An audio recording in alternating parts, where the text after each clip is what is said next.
Well, good afternoon, everyone, and welcome to our Belleville City Council meeting for March the 8th. And I'd like to note that today's meeting is being held electronically as our City Council chamber is being renovated as per our modernization project. And I want to thank our city staff for assisting with the setup of this electronic meeting of Belleville City Council. And I also want to thank members of council for their cooperation and flexibility in meeting under the unusual circumstances of the current provincial declaration of emergency, as well as the renovation process. I have said this previously, and I'll repeat myself. While we all know the need for cooperation during the best of times, these virtual meetings are difficult and awkward. I look to my colleagues for extra cooperation as we conduct the business necessary for the operations of the City of Belleville. For those watching on the city's streaming service or your YouTube channel or on your TV, I would point out that our agenda and all reports are on the City of Belleville website at www.belleville.ca on under the agenda, and you can go to agenda minutes and live meeting video, and there is a place to actually pull up the agenda. If you click on the March 8th date for today's meeting on the calendar, it'll bring you to the written agenda for today's meeting. And in the agenda and the different sections, there is a hyperlink in blue where you can actually go and look at all the reports that council is considering, and you can follow along with our meeting. With that out of the way, I will call the meeting to order and state that all members of council are present. I am here at City Hall and all other members are present electronically. I will ask the Director of Corporate Services and City Clerk, Mr. Matt McDonald, to lead us in a moment of reflection. May we be worthy custodians of all that has been entrusted to us. Help us to be concerned only for what will promote good government. May we bring to our council chamber minds that think and hearts that feel, always having respect for others, so that we may serve the people of our city in a helpful manner and for the good of all. Thank you. Moving on to item 3 on the agenda, disclosure of pecuniary interest and general nature thereof. Councillor Williams, go ahead. Thank you, Your Worship. 8A4, 8B9, and those are parts 4.2 and 4.3 as previously disclosed in bylaw 2021-34. Thank you. So 8A4 and 8B5. 8B9. 8B9, sorry. And it's just in the grant as yep. I've always noted, 4.2, 4.3. Thank you very much. Councillor McCaw. Some clarification here regarding 8A10. There's a couple of items within that specific report, so to speak. One I will be in conflict with, but the others not so much. And I think that if there's any way that could be split up, because what it's doing is eliminating any chance of for some members to be able to discuss other things. So to have multiple things like that at one point in time, it's not helpful. Yeah, I'll be splitting them. So you're declaring a conflict on 8A10 dealing with Quintalicious, is that correct? That is correct, yes. And the conflict you have is that I own a restaurant. Okay, perfect. Okay. And I also want, sorry, go ahead. No, you go ahead, Councillor. I also want to make note that in the past, I have declared a pecuniary interest or conflict of interest on items relating to the Quinte Humane Society. I have sought a legal opinion, and I am clear to actually be involved in discussions and voting for the Quinte Humane Society from here on in, and I will be doing that today. Yeah, thank you. And I can confirm that you sent me a copy of it, and that's exactly what the opinion had said, so that's good. Anyone else for declarations of interest? Councillor Millette.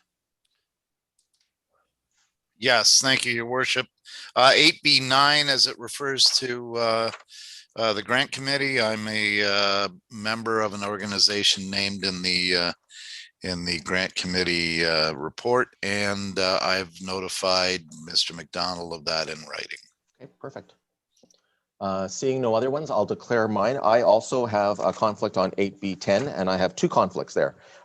So what we'll be doing is we'll be pulling the Quintalicious request to be dealt with after we finish the EDDC's recommendations on municipal accommodation tax revenues.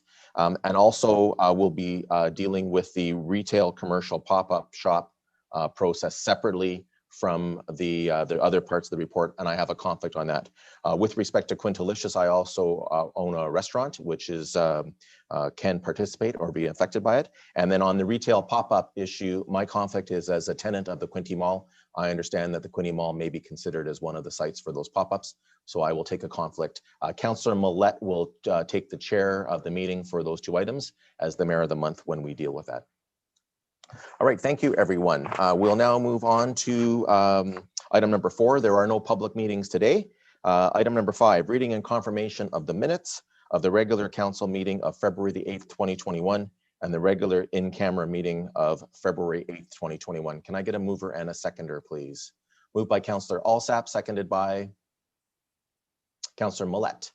Any discussion on those items? I'll call the question. All in favor? Motion's carried. Thank you. As we're meeting electronically, there are no deputations and there is no correspondence today.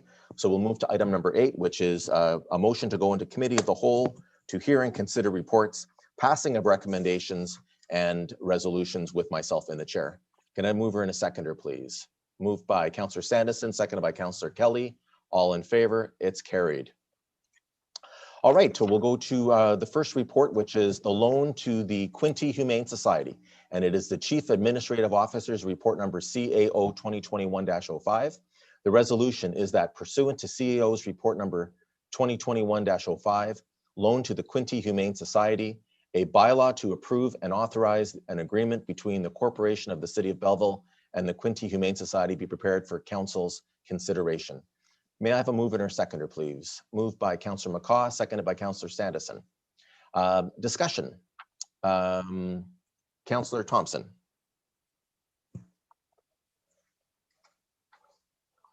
Thank you, Your Worship. I listened to the Quinte West council meeting the other night and had a great discussion. Lots of questions were asked, and it seems to be the main one for me that come out of it. And I'm going to ask Ms. Hines if she's here. They agreed on a certain interest rate, which was an interest rate of what they would earn on the money in the bank. So if I could find that out, then I'll get that answer. And once I that, I'd like to make an amendment, but I don't know when, Your Worship, you'd like me to make the amendment to the motion. So let's get the Ms. Hines on the line. Okay, and, thank you. And just for the information of council, representatives of the Quinte Humane Society are available to answer questions if there are any that are necessarily to be directed to them.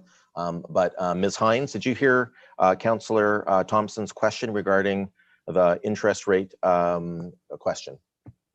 Yes, through the chair. Yes, I did hear the question. My apologies. My camera is not working, but I can answer the question. We're currently earning 0.75% on our cash funds, so it's very comparable to what Quinte West was actually earning, as noted in the report. Okay, and then I have one question then for the Humane Society. When is there a point that you would need the $1 million? I got no problem. Councillor Thompson, can I just get you to hold? We're going to access them into the meeting. Okay, thank you. Here they come. I believe it is Marilyn Lowry, the executive director. And if she wants to activate her microphone and camera, if she'd like, we can enter them in the meeting. So the microphone's been activated. Go ahead. Hi, can everyone hear me? Marilyn Lowry here, Marilyn. even though it says JC Dunmore. That's right. We can even see you now. There you go. Excellent. Okay, thank you, Your Worship. My question is then, the $1 million, I understand that it would not be lent to you until the point that's returnable, right? So we would only be giving the money to you during the time of construction where you needed it. And is there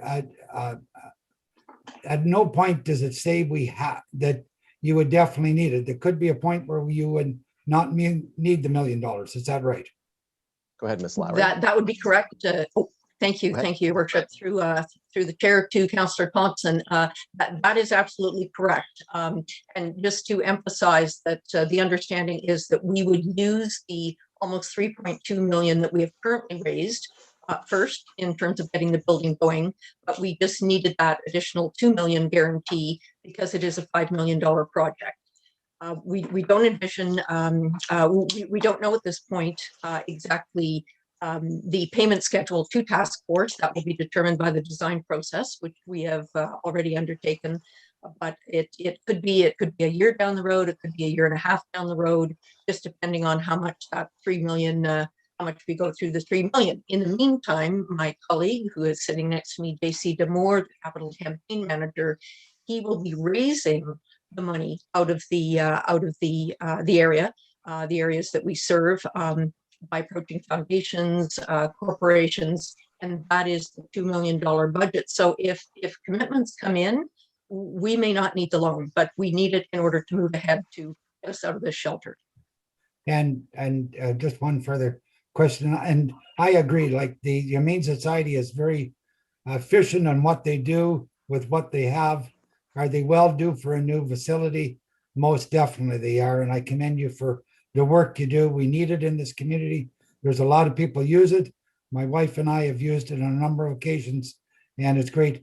The money that you say you have raised, is it money that you have actually in the bank? Most of it, yes, most of it is in the bank. Some are pledges from the city of Belleville and the city of Quinte West. But you talked about and in individuals. you talked about having $3 million. Is that now in the bank? That is, No, JC, do you want to? it's not all in the bank, because these have, the 3 million includes secure pledges, meaning that there are confirmed commitments.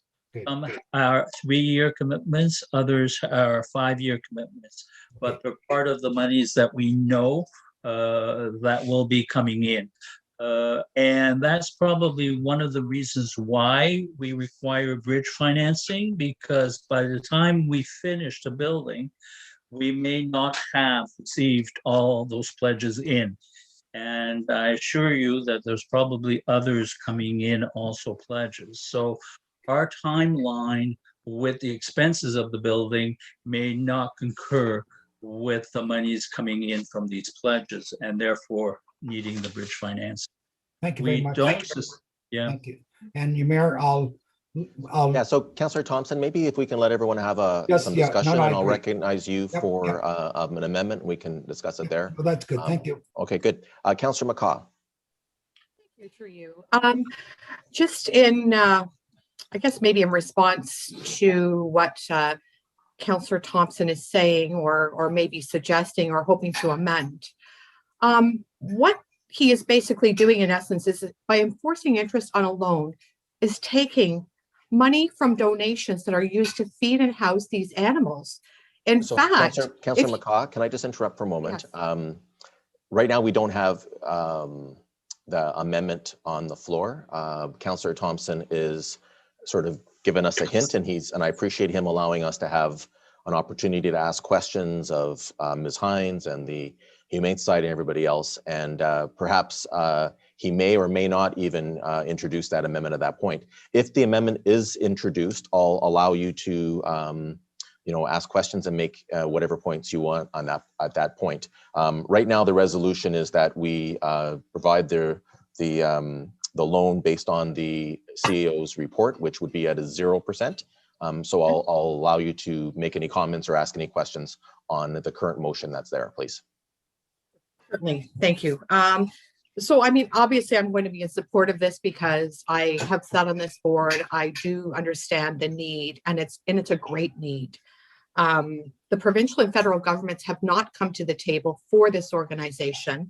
And we actually, had they come to the table, we wouldn't be before the city of Belleville actually looking for grant money at this point.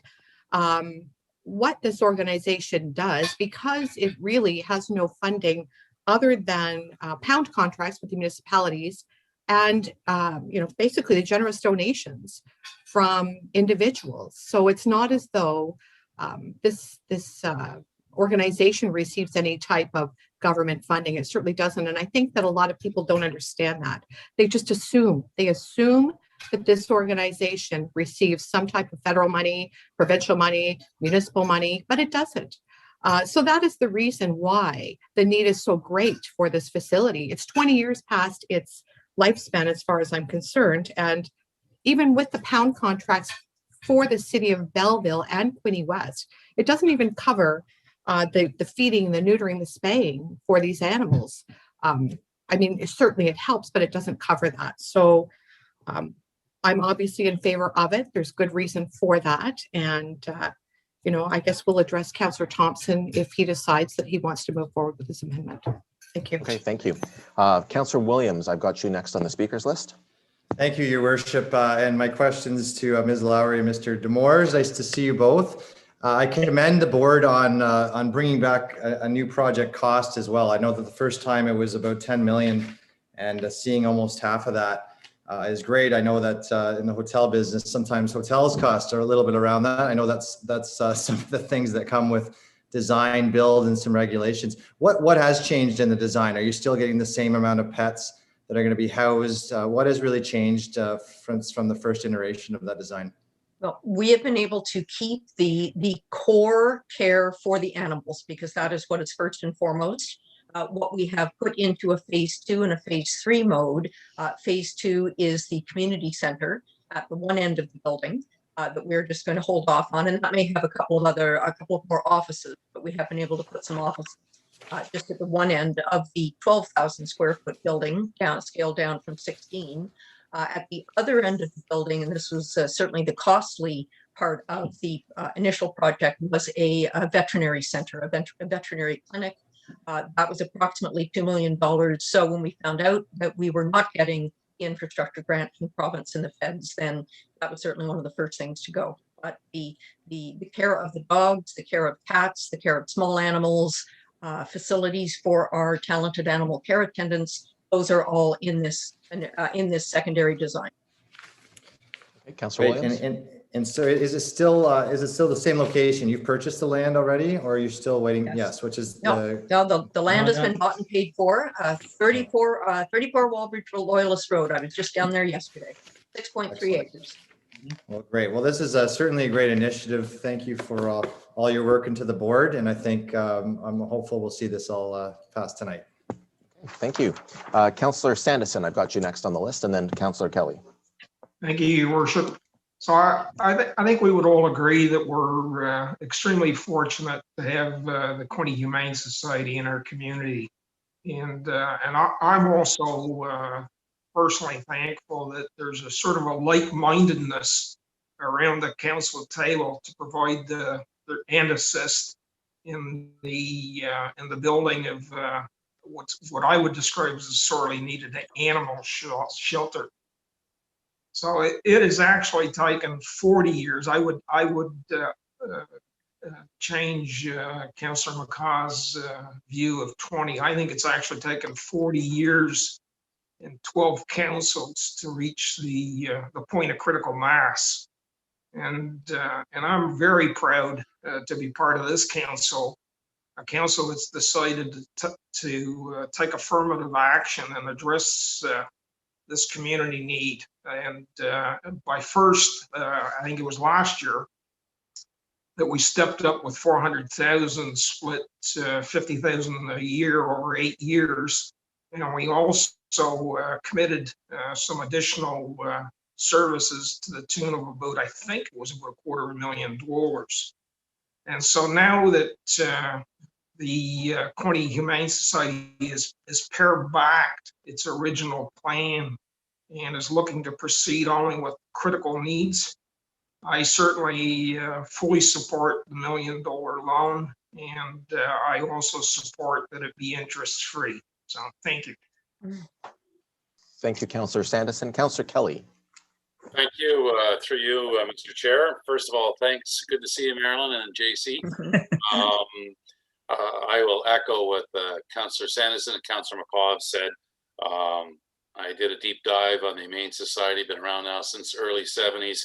And on average, 2,200 adoptions, but with COVID, JC and Marilyn recently told me about 1,500 plus.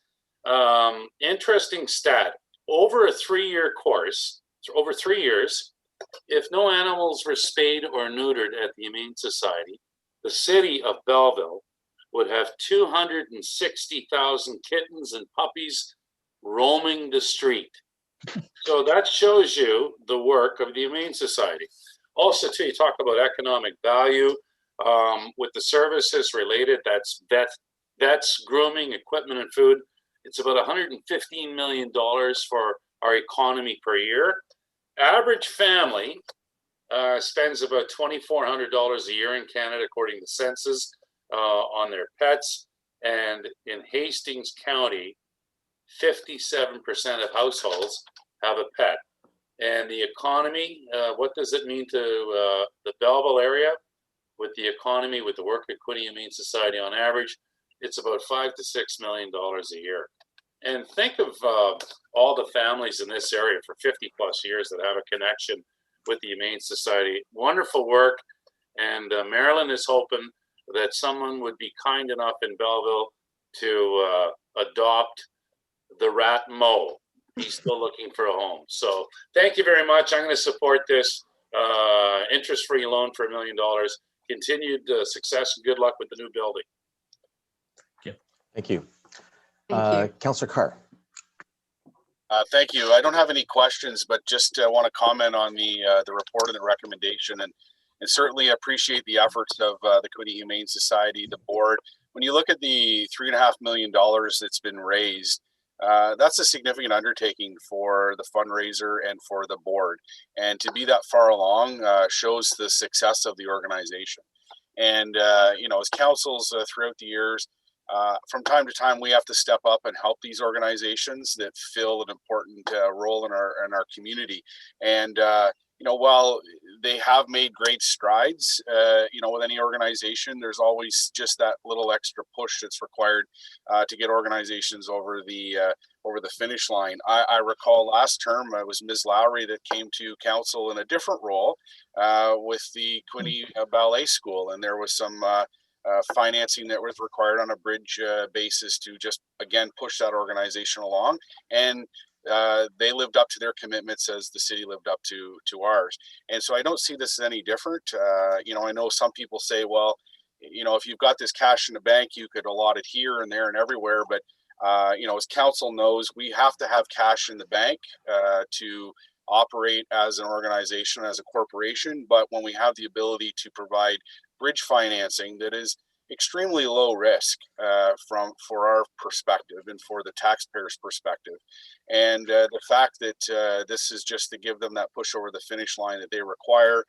They've got active fundraising, and to be able to have a first-class facility is critical in our community. And if we didn't have that, we would certainly then be having different conversations as a municipality of how to fulfill that role and to burden all that cost onto the taxpayer. So I think this is a good partnership, and I'll be supporting it.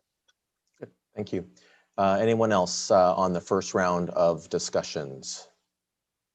So I see Councillor Thompson would like to speak. So I'll make my comments on the first round, and then I'll recognize him there. So. You know, thank you very much, Ms. Lowry, for coming, to you and everybody in your organization.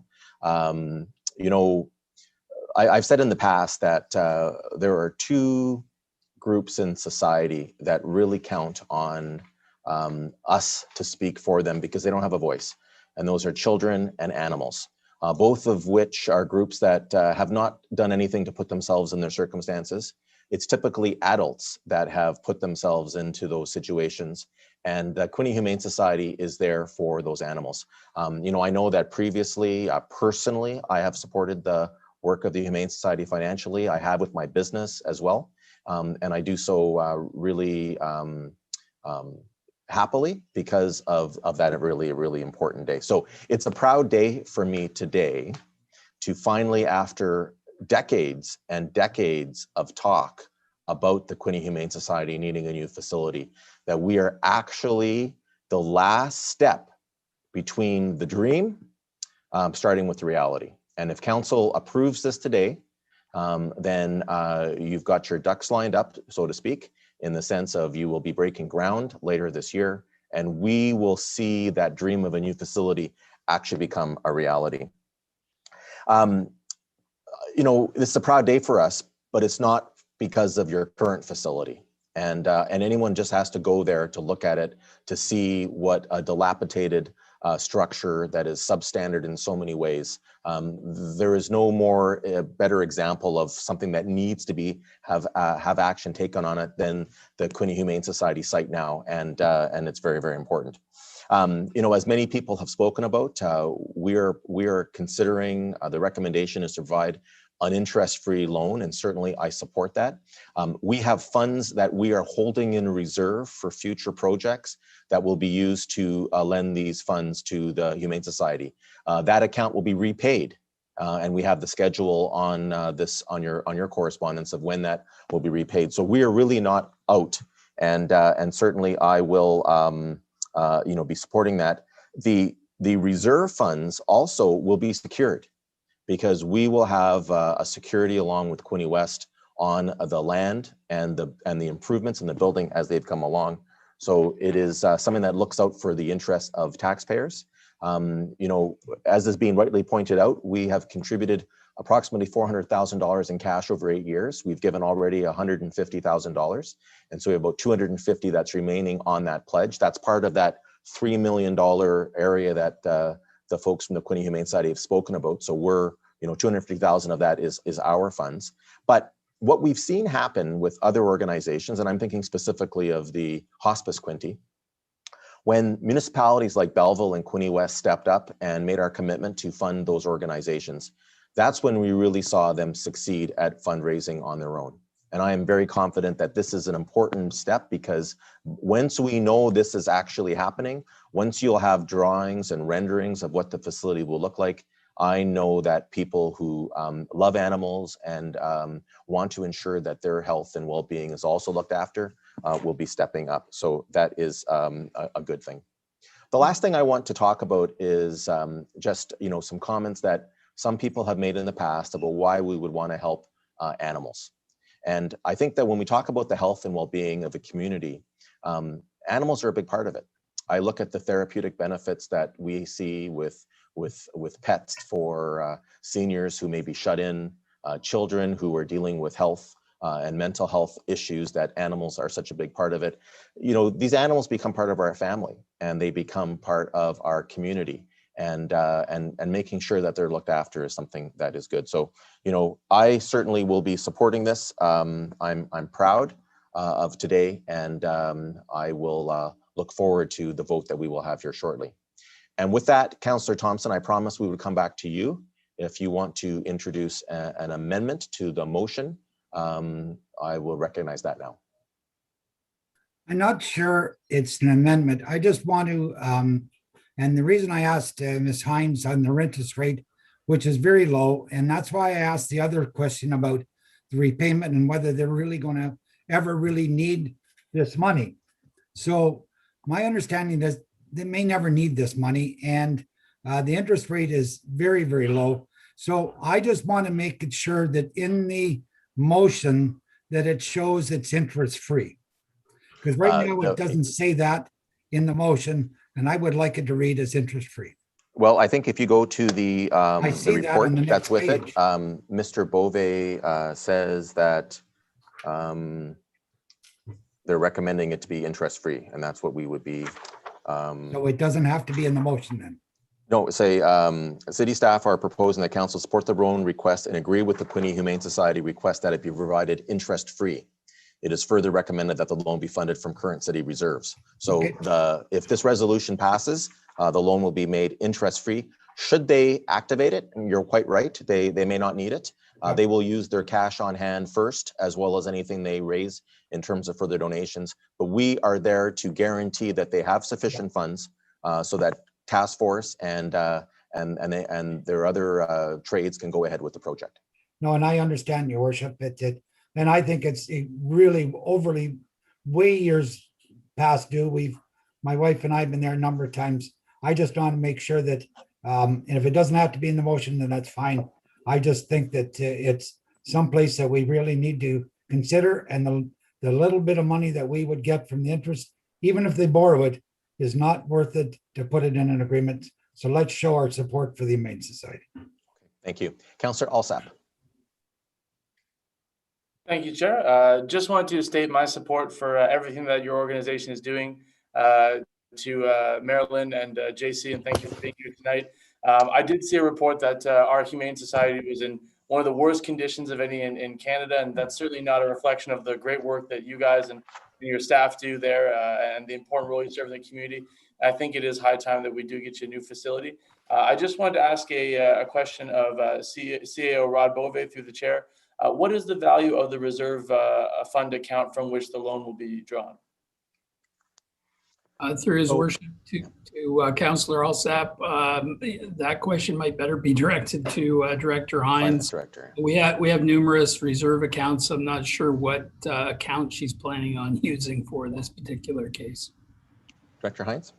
Through the chair to Councillor Alsop, we have a number of reserve funds. We have some money invested on a longer term basis with in longer term investments, but we also have working funds that we're holding within our own current funds. And we've been building up those amounts because interest rates are very low and we're very hesitant to commit on a long-term basis to any sort of long-term investments. So we've got approximately $60 million in current working funds, and that's where the money would be directed from. Great, thank you, Director. Okay, good. Anyone else on this? Councillor Millette. Thank you, Your Worship, and I'll be brief. I echo the sentiments of my fellow councillors. I'll endorse this wholeheartedly. This facility is long overdue. It's a shame that it's still standing in this condition. And I recall some 30 years ago going into that facility many times, and back when Betty Daw was yeah, I see that Marilyn's just, boy, there's a name from the past, but yeah. But yeah, Betty would walk me through the place and say, you know, isn't it appalling that we're working with a facility that's this cramped and outdated?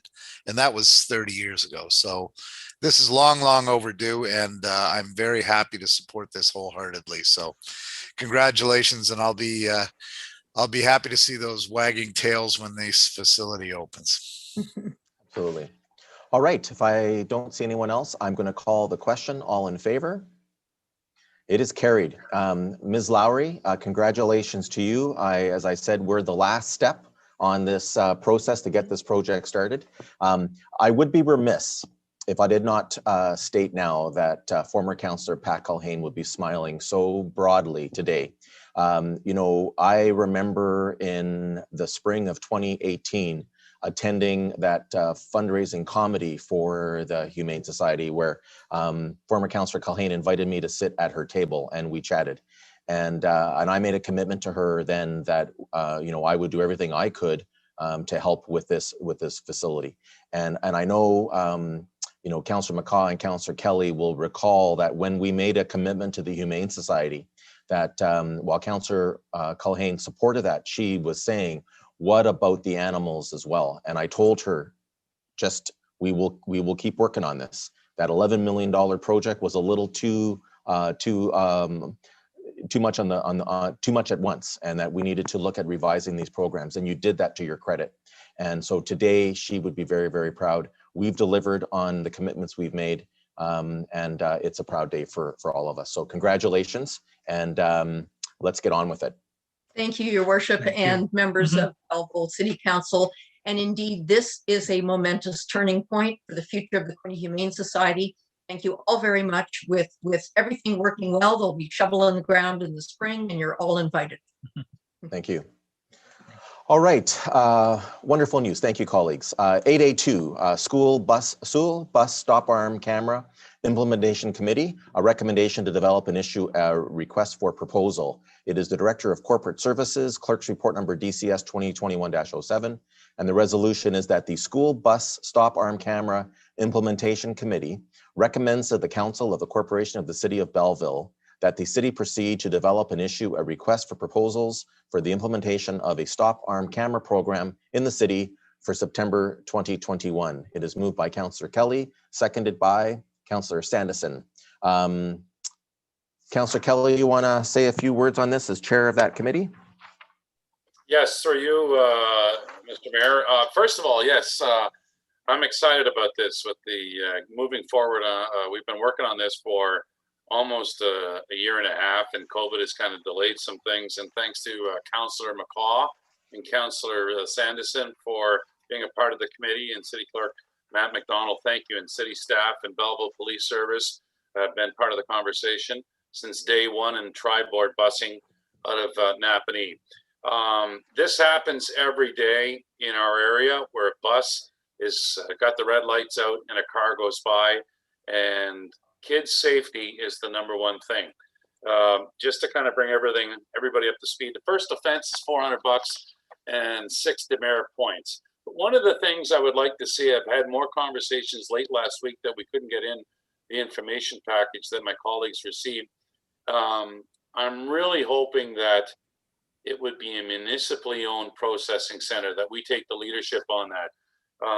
A third party like Stop Arm, camera vendor, or someone else that may be involved with the RFP, they can assist, and they need to help us set up the back end systems to produce the videos for the Stop Arm cameras. We can move into red light and automated speed enforcement violations. That's what technology can do. Giving the processing center to Belleville will create jobs, and there could be a lot of jobs if things go well in the first year or two. Dozens of jobs, and who's involved?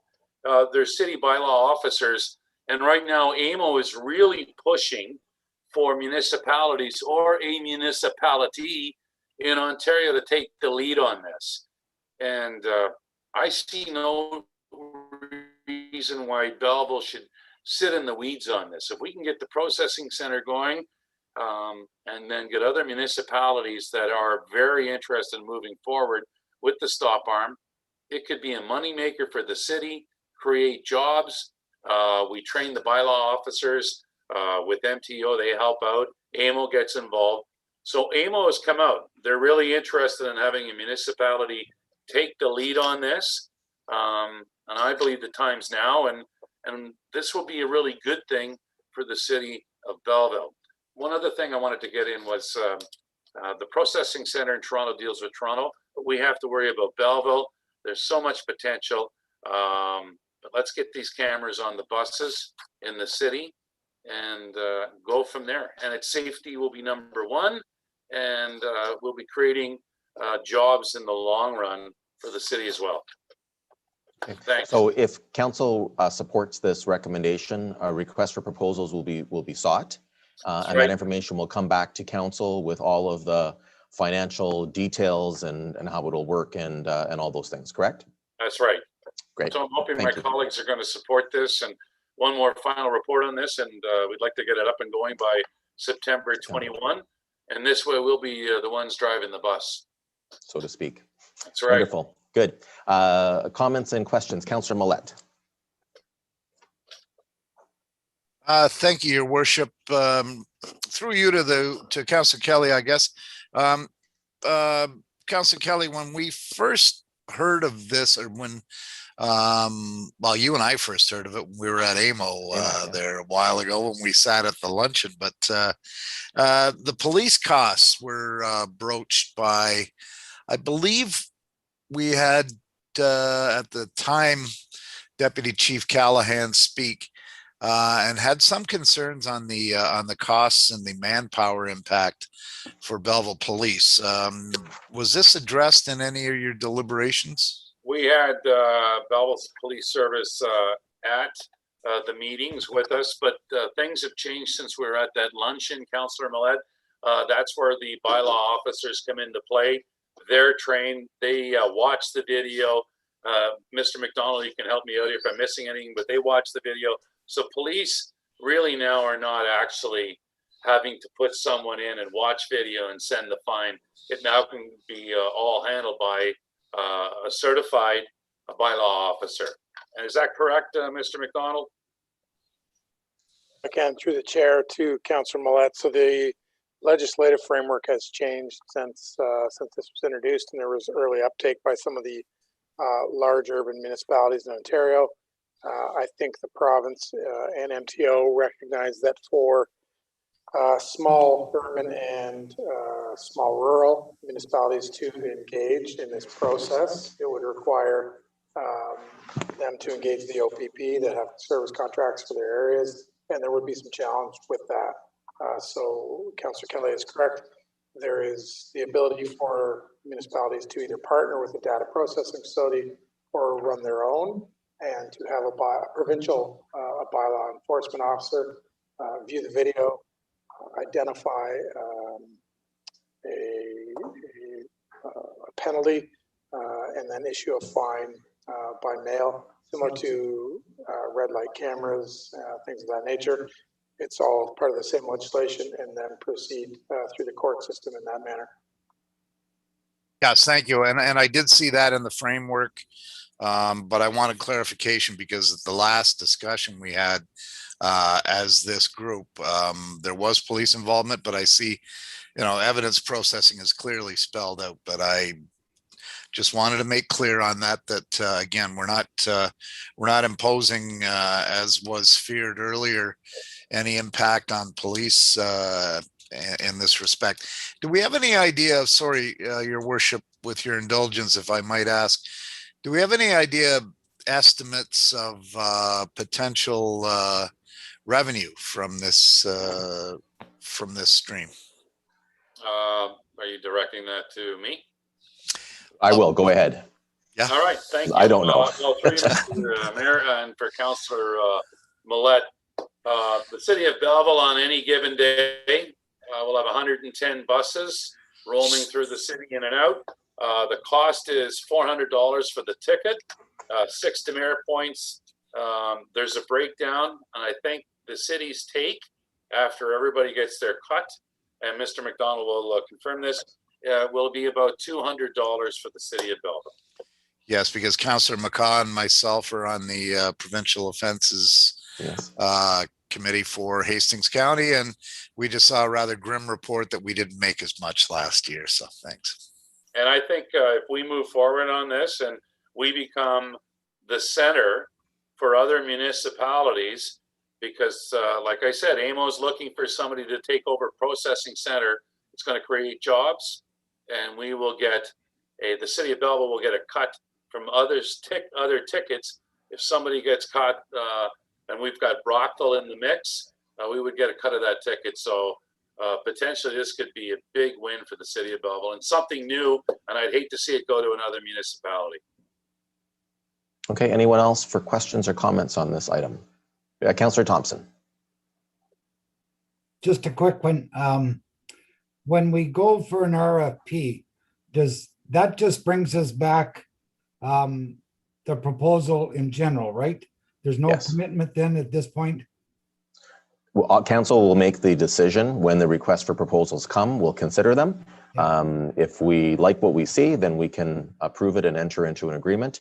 If we don't like it, we're not obligated to accept any of the proposals. Okay, the last question then. In the ticket, say it's a $400 ticket, how does that get divided? Is it just two people get into that $400, or how is that divided, Councillor Kelly? Through you, Mr. Mayor, to Councillor Thompson. I will refer to Matt McDonald to confirm, but it's broken down in 4 ways. The county would get a cut, the city of Belleville would get a cut, Stop Arm would get a cut, and I think the province takes a small bit. I could be wrong, but Mr. McDonald's going to confirm that.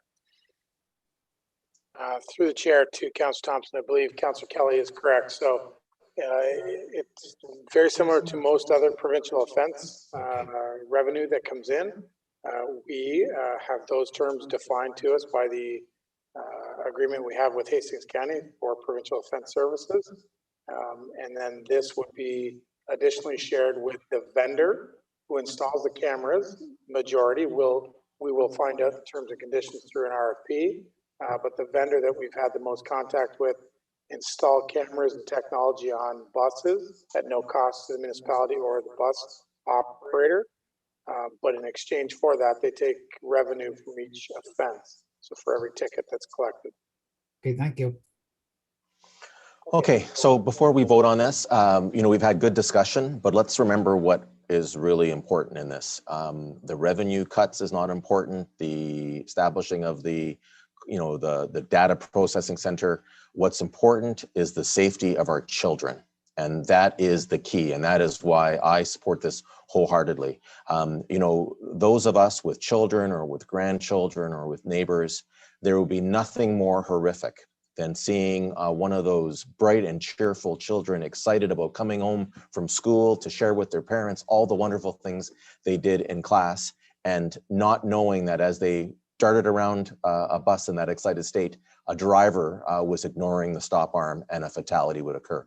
None of us would be able to accept that. And so that is the first and foremost reason. And I want to thank the committee for their work so far.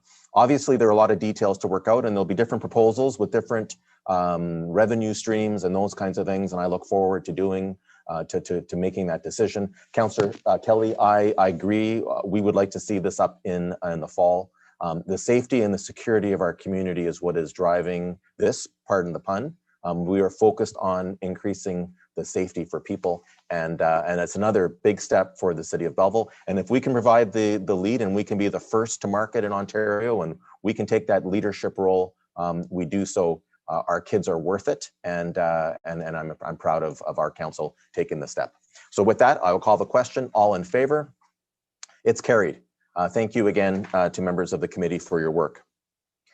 Moving on to 8A3, 22 municipal election, alternative voting methods. It is the Director of Corporate Services and the Clerk's Report number DCS 2021-08.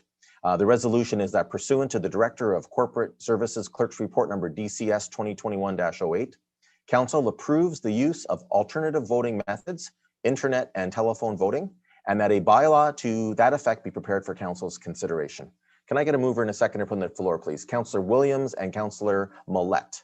Mr. McDonald, this is your report, which came out of some questions at a previous meeting, as well as the requirements for the city to state our methods of conducting the 2022 election before a deadline. Do you want to speak to that first, please? I can. Thank you. Through the chair to all of council. So we're certainly in the clerk's department, we're into planning for the 2022 election. It may seem early, but believe it or not, we've started. Larger municipalities are further ahead. Some of the smaller municipalities are still feigning ignorance that it's coming, but the reality is, in the clerk's world, 2022 is racing towards us. So we're preparing. Councillor Williams had asked for a report on some of the alternative methods and the impact that they could have as we were facing the appointment process and the potential for a by-election. So it was good timing because the reality is this April-May period is already in our calendar in the year prior to an election with some deadlines that are mandated on us by the regulations. So here we sit in 2021 and I'm recommending to this council that we race towards 2022 and consider an alternative method in its entirety. In 2018, we partially embraced technology to a bigger extent by going with a 10-day period of advanced voting online. So instead of having traditional advanced polls for a day or a weekend, a couple weeks out in advance of voting day, we did a 10-day period online. We did live strike off from the voters list. Rather than having all of our polling clerks use a ruler and a pencil to strike people off as they came into polling locations, we introduced vote anywhere within the ward. So anybody in Ward 1 could go on their way home from work or throughout the workday or just throughout their day and their travels, could stop at any poll and vote. Same in Ward 2, if they're traveling home or to and from any location, could stop and vote. So we introduced a lot of technology in 2018. What we found in our review of that process is what we did is run 2 elections. It was costly and resource heavy from a staff perspective. As you see in the report, in the previous report, we hired in excess of 180, I say volunteers, but we pay them. It's for the day of, a better part of 12 hours. And then a minimum 2 days of training to make sure that they're able and still interested after training in working for us for the better part of 12 hours on election day. And we lose a lot of people during training because it sounds great and they may have worked at a provincial or a federal poll on election day, but the municipal process is a little bit different. So we, as I said, are very resource heavy in the current form with paper and voting locations. The city has changed in the 2 years since the last election, 2+. As you're all aware, we're growing at a significant rate. The traditional method, and certainly we can deliver it, and if council chooses paper method, don't take anything that I'm saying as that it's an impossible task. We'll still do it. We always have. It's creating some issues with polls. So I can tell you, for instance, Centennial School, we split it last time with the Salvation Army as a poll, and even with Vote Anywhere, it was a very heavily attended poll. With Potters Creek to the west, the west of it, the residential population in that end of town has grown significantly, and polling locations has not. We're not building those type of facilities for us to use. So the consideration for going to a wholly alternative method being online and telephone was a topic of consideration at the wrap up with me and the deputy clerk and some of the staff, and then just in the clerks group in general. And as you've seen in the stats that I showed in my last report and in the commentary in this report, it's becoming more common. I think the broader clerks group that I belong to and is starting to meet more often.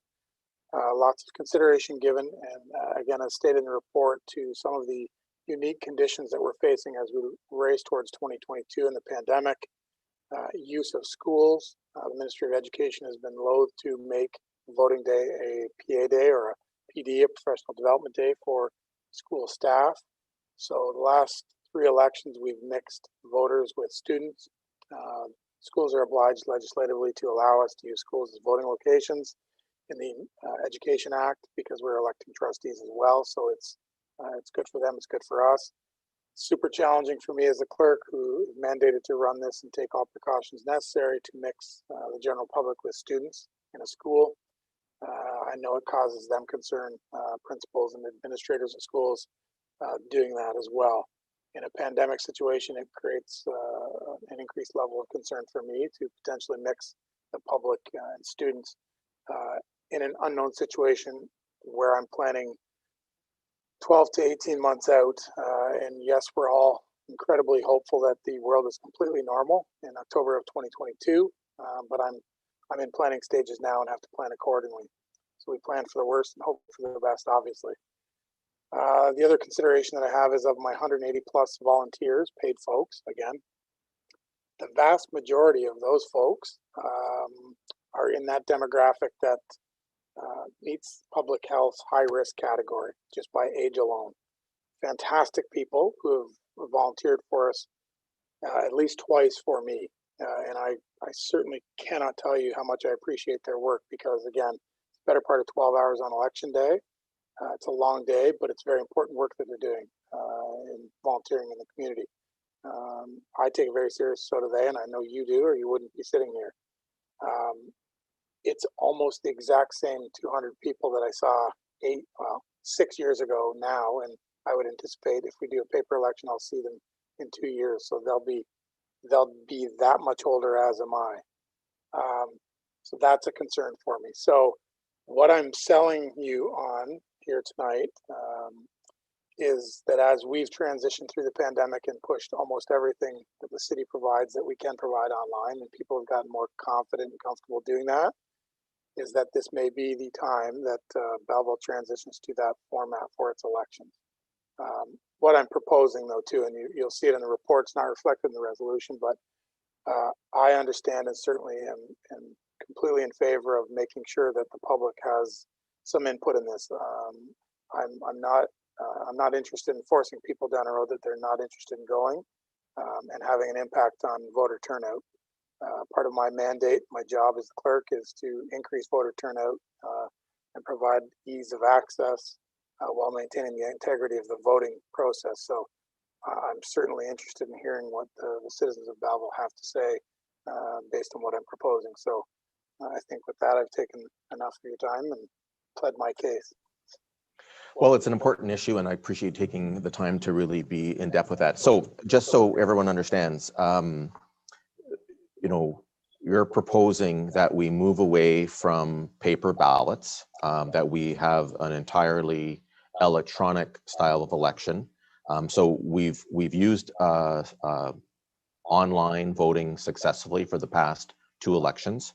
And what we would do is we'd introduce a telephone voting component this time.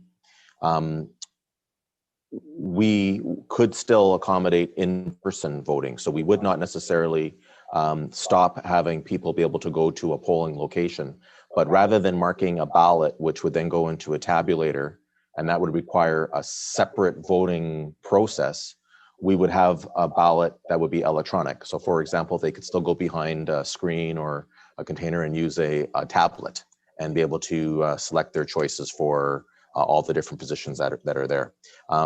What about, and you may have said this, and if you did, I apologize for asking you to repeat it, but roving polls for our seniors' residences. I know that there are a number of long-term care facilities and seniors' residents where traditionally we had in-person polls. Would this process of an electronic style of ballot, would that work also in a long-term care facility or a seniors' residence? Through the chair, and two incredibly important points that are both captured in the report and I didn't cover. Voting centers or voting locations, I think are incredibly important, obviously early in the transition, if we were to transition from paper to a fully alternative method. Whether you have a couple in Ward 1 and one in Ward 2, just based on population distribution, but to allow those folks that are used to going behind a screen and voting, marking a ballot.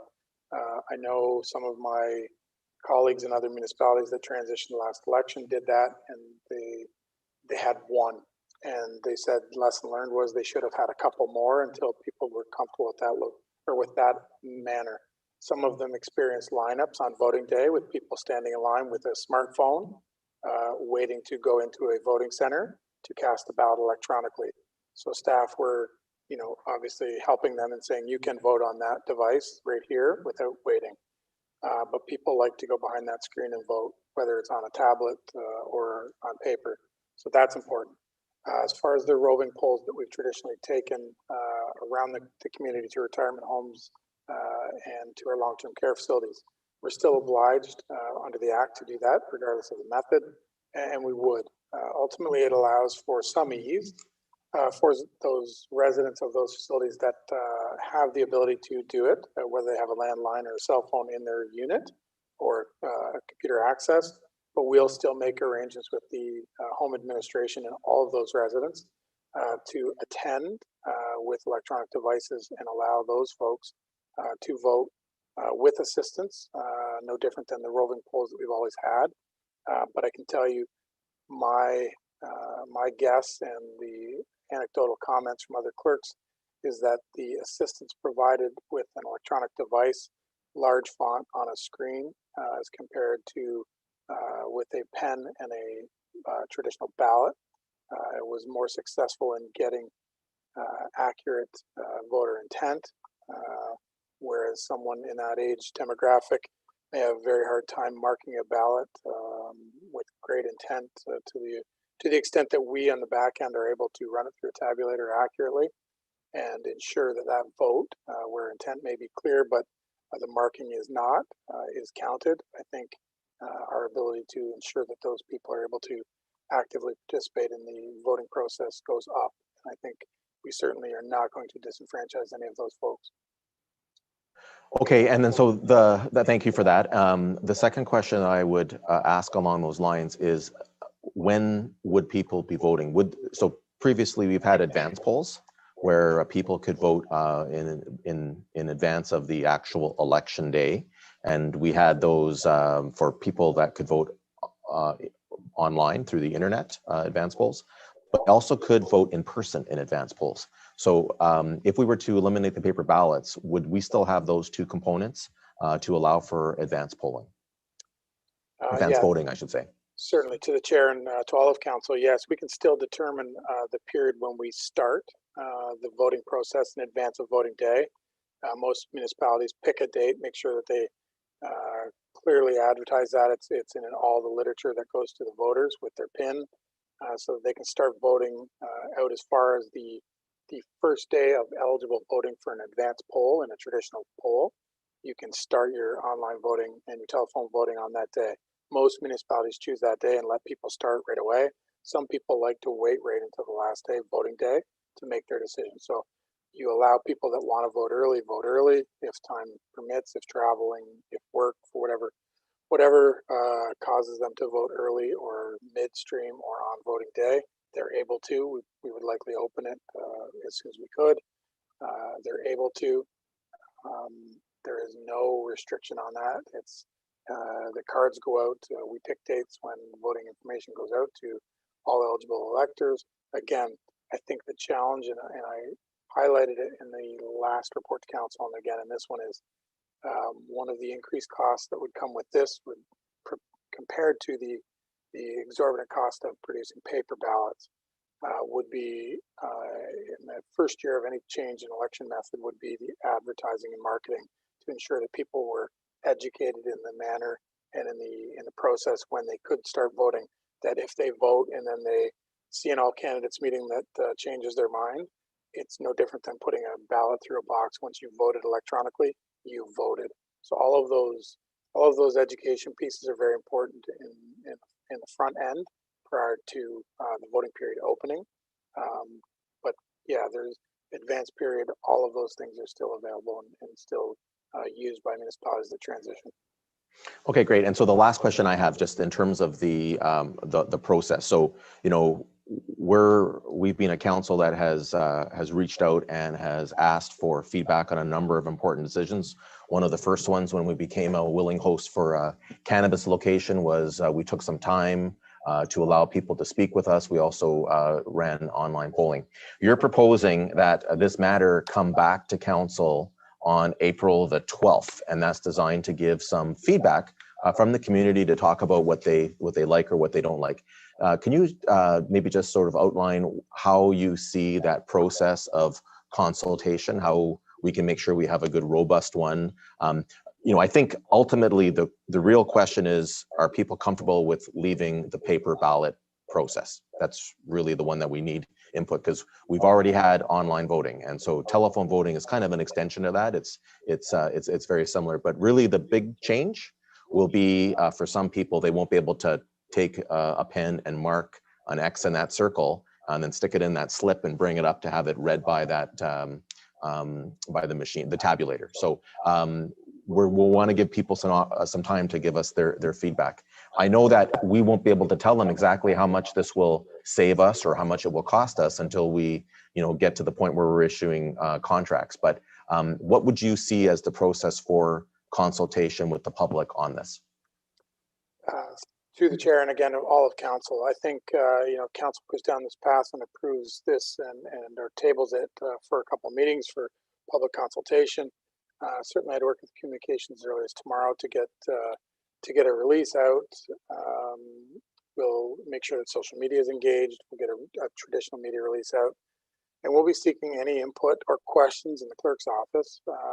Probably work with communications, whether they think a survey monkey, something as simple as a survey monkey that is very easy to fill out is the tool that could be used, and just see what people's concerns are and what their questions are. Because the reality is, again, I think, you know, here at the city, we learned a lot of valuable lessons during the pandemic and lockdowns. You know, very little good has come out of it, but one of the things that we've learned here is how much of an appetite the residents of the city of Belleville have for online services, and how easily we transition some of them to that, you know, in the comfort level that is there. So I think, you know, to take the leap to online voting, I'm not going to certainly discount anybody's love for the paper process of going behind a screen and marking a ballot and then making sure and watching it go through into a ballot box through a slot. There is certainly a segment of the population that will always prefer that. But the reality is, in a city our size, if we were not using tabulators, for instance, which we've been using for multiple elections, you folks would probably have gotten results, preliminary results, 5 or 6 days out from the election, from a hand count. So the reality is, as time marches forward, with some of the considerations that we have, I think now more than ever is the appropriate time to at least really seriously consider this as a viable option for an election. Great, thank you very much. Colleagues, does anyone else have any questions or comments? Councillor Williams. Thank you, Your Worship, and through you. And I certainly think this is a lot of merit to look at. Again, I think just to boil it down, it's adding telephone voting in. I think we had online. The irony is not lost to me that we're going to do a survey monkey online to ask people if they want to do something online. Perhaps we can have some paper ballots, but I understand that there would be concerns. But I think the main point here, when we're looking at the premise of this, is to allow more access to people who want to vote and people who work during the day, people who have accessibility issues. The telephone voting is really the premise, or I guess the crux of this argument, that's the one that's added. It makes it accessible to anyone. I know the advertising was mentioned, the letters that are mailed out from companies that are involved on this give instructions. The one question I do have, Mr. McDonald, on telephone voting and having the ward system as we have it, are you aware if there are 30 candidates, are you listening on the phone and saying dial 1 for Tyler Ossa?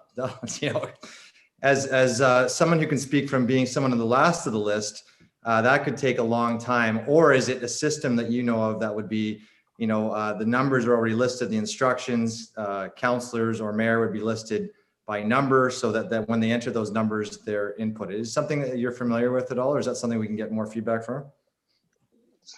Through the chair to Councillor Williams. So a couple of points. Yes, you're 100% correct. The alternative method, both online and telephone, increase accessibility for all people, people with a disability, people able-bodied that are remote, people that own property that aren't local, people that have mobility issues, people that are working, that have family requirements that don't allow them to easily go to a poll.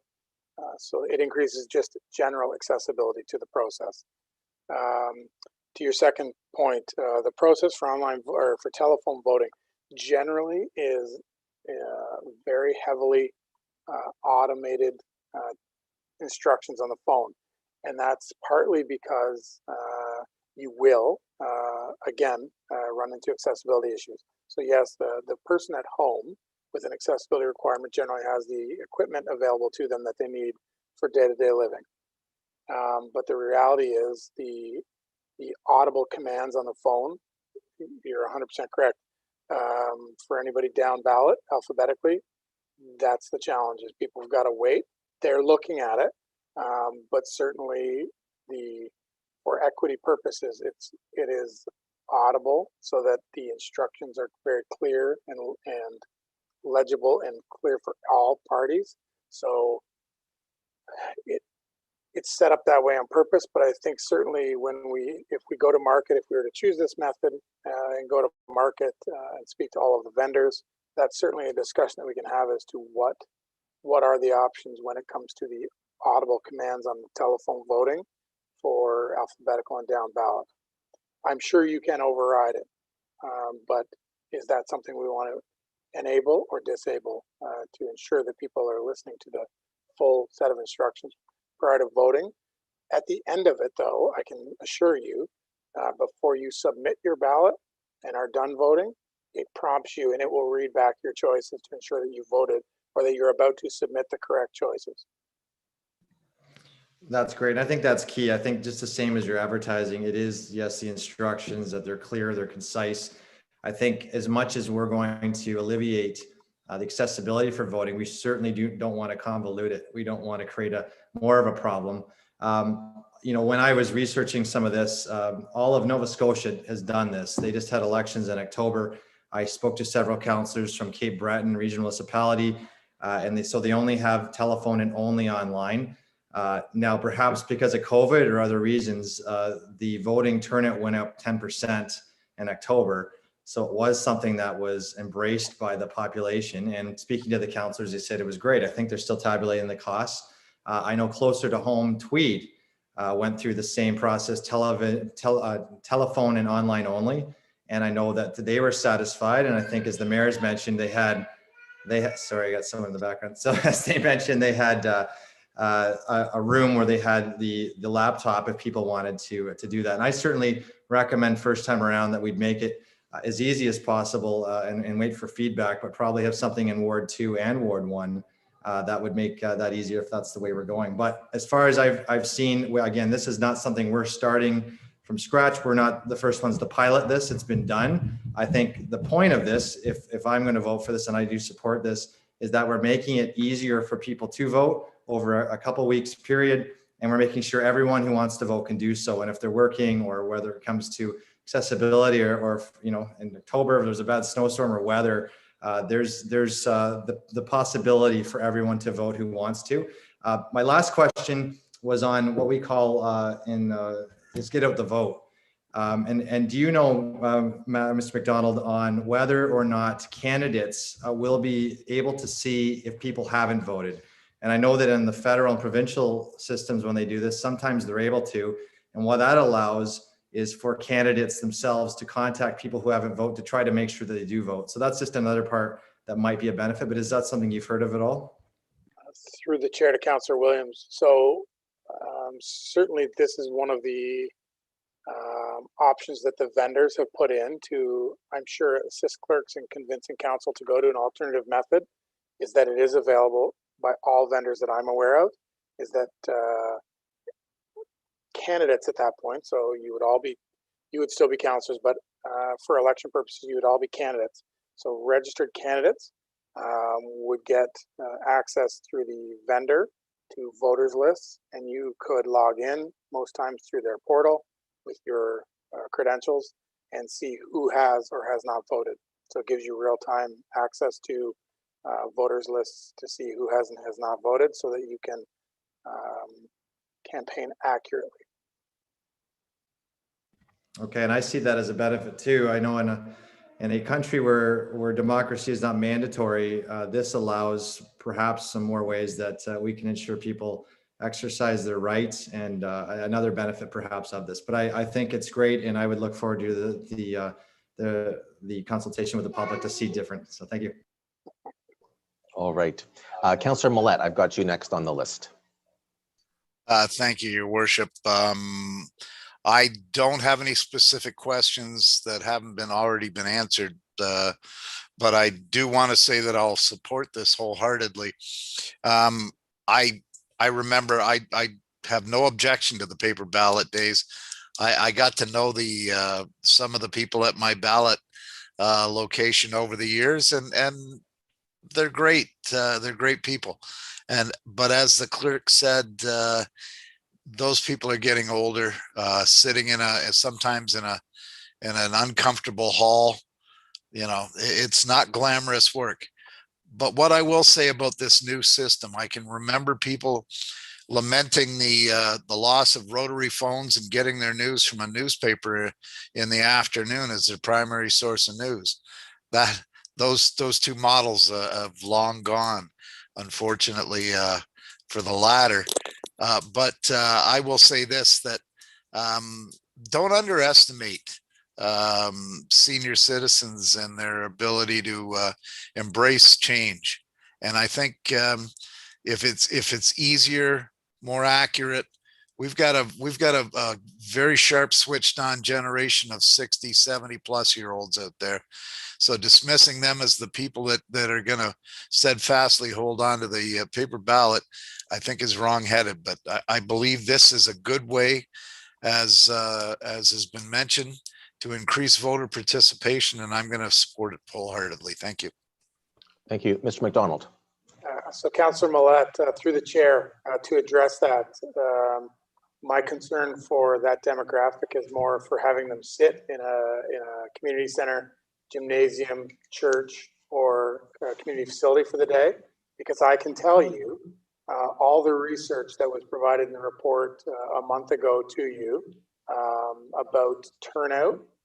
I can go deeper on that through AMO's files for the last couple of elections and show you that the demographic that votes and has voted in alternative methods does not change from a paper ballot to an alternative method. So that the folks that exercise their right to vote are the folks that are going to vote. And it is that demographic that you're referencing. They will vote. However, a municipality chooses to put a method in front of them. So I'm absolutely not worried about that group of folks exercising their voting right. As Councillor Williams has intimated, my and our collective challenge is to somehow get the younger generation of residents in this city and in our province interested and activated to come out and vote at all three levels, because demographically they do not do so. Okay, thank you. Councillor Alsap, I've got you on the list, followed by Councillor Thompson. Yes, thank you, Chair. I just wanted to state that I was very encouraged to see that the costing was relatively similar to what we experienced in 2014 and 2018. And I think it is encouraging that we're moving to a more future-proof and future-approved system. And I think that the costing does need to take a backseat to the accessibility and the integrity of the democracy. And I think this is a step in the right direction in that regard, and I'll be supporting it. Right, thank you. Councillor Thompson. So are we, I just need clarification, and I have another question. Are we tabling this until April 12th, or are we approving it, but yet in the understanding it's going to come back on April 12th? Yeah, so we're going to basically receive the report today. We're expecting it to come back on April the 12th. You know, we do have the ability to amend this. We do have the ability to provide some direction. Currently, the recommendation is to eliminate the paper ballot. And that's what we will, I guess, receive today, with it coming back as a bylaw on the 12th. If the feedback that we've heard individually as councillors through our conversations with residents, or whatever, you know, robust and dynamic way Mr. McDonald is going to do to get that information, that'll be provided to us at the meeting on the 12th. And if we don't like what we heard at that point and we decide that we still want to have paper ballots, then we can make an amendment to be in order then and deal with it. So what we're trying to do, Councillor Thompson, is let the public catch up with us. And what I mean by that is, you know, many times in the past, the first time people hear about it was when council made a decision. Yeah. And then it would take a couple days or a week for it to lag before they realized. They said, wow, if I would have known you were even thinking about that or talking about it, I would have provided my feedback. So our council from the very beginning, again, as I stated, with that cannabis, whether or not we were a willing host for cannabis outlet stores, we took the process saying, look, there's no rush to decide that today. Let's give ourselves some time and let's allow people to have some input. And that's what is being recommended today. And that's all I need a clarification for. As far as the paper ballots, I certainly encourage us not to. If we set up 2 or 3 outlets, would they be by paper ballots or would they come in and do it electronically? Well, right now, what is being talked about is you could go in person, but you would use a tablet. So like an iPad or another tablet, where you could go behind a screen and then you'd be able to electronically either use your finger or maybe use a stylus, which is the name for a certain type of pen that you can make your selections, and then it would you know, basically transfer electronically, but it would be still an in-person vote. So under that system, then, would there be help for somebody like myself that's not very computer forward? Would there be somebody there to help them rather than using the paper ballot? Yeah, the in-person polls would have some assistance as well as the roving polls. We obviously have to be careful to respect the confidentiality and the integrity of the process. But I think, you know, one of the upsides of this process is Mr. McDonald would have more resources to be able to put into those to ensure that in those small situations, they would have the help. Because, you know, again, I know it's for some, and I even with paper ballots, I know that for some, it can be confusing. And I've worked as a scrutineer previously, and I've worked as an election person where, people had vision issues. And so they were asking, they told us who they wanted the ballot mark for, and we helped them. So we recognize that some people need some more assistance, and it's a good point. Yeah, no, good. Thank you very much. Okay. Anyone else on this item? Councillor Sandison.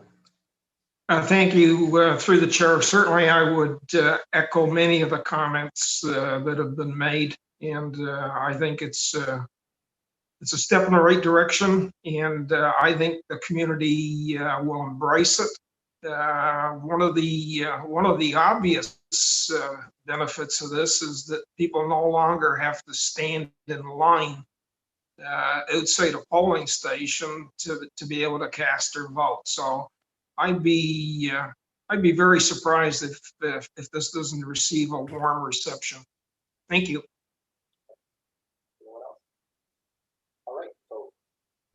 All right. Anyone else then? So with that, I'll call the question. All in favor? It's carried. So we will see that information come back on April the 12th. Just a point of information, or you're also going to start seeing some additional reports in terms of tidying up or cleaning up some of the issues that we had previously in terms of how the election is conducted. And what I mean by that is, signed bylaw amendments and different things like that. So we will start to see them over the next coming months. But this is the first step that we needed to deal with. So thank you everyone for that. Next is item 8A4, and Councillor Williams, you had declared a conflict, and thank you. So this is the Financial Accountability and Services Agreement with the Bay of Quinte Regional Marketing Board. It is the Manager of Economic and Strategic Initiatives Report number ECDEV 2021-09, and the resolution is Manager of Economic and Strategic Initiatives Report number ECDEV 2021-09 regarding a Financial Accountability and Services Agreement with the Bay of Quinte Regional Marketing Board be received and approved, and that the mayor and clerk be authorized to sign the agreement, and that a bylaw authorizing name be prepared for council's consideration. Can I please get a mover and a seconder put on the floor? Councillor Sandison and Councillor Alsap. Ms. Post, do you have any opening comments you want to make on this before I open it up for questions or comments? Thank you, Your Worship. Really just to remind council that this is something that council had requested a number of months ago.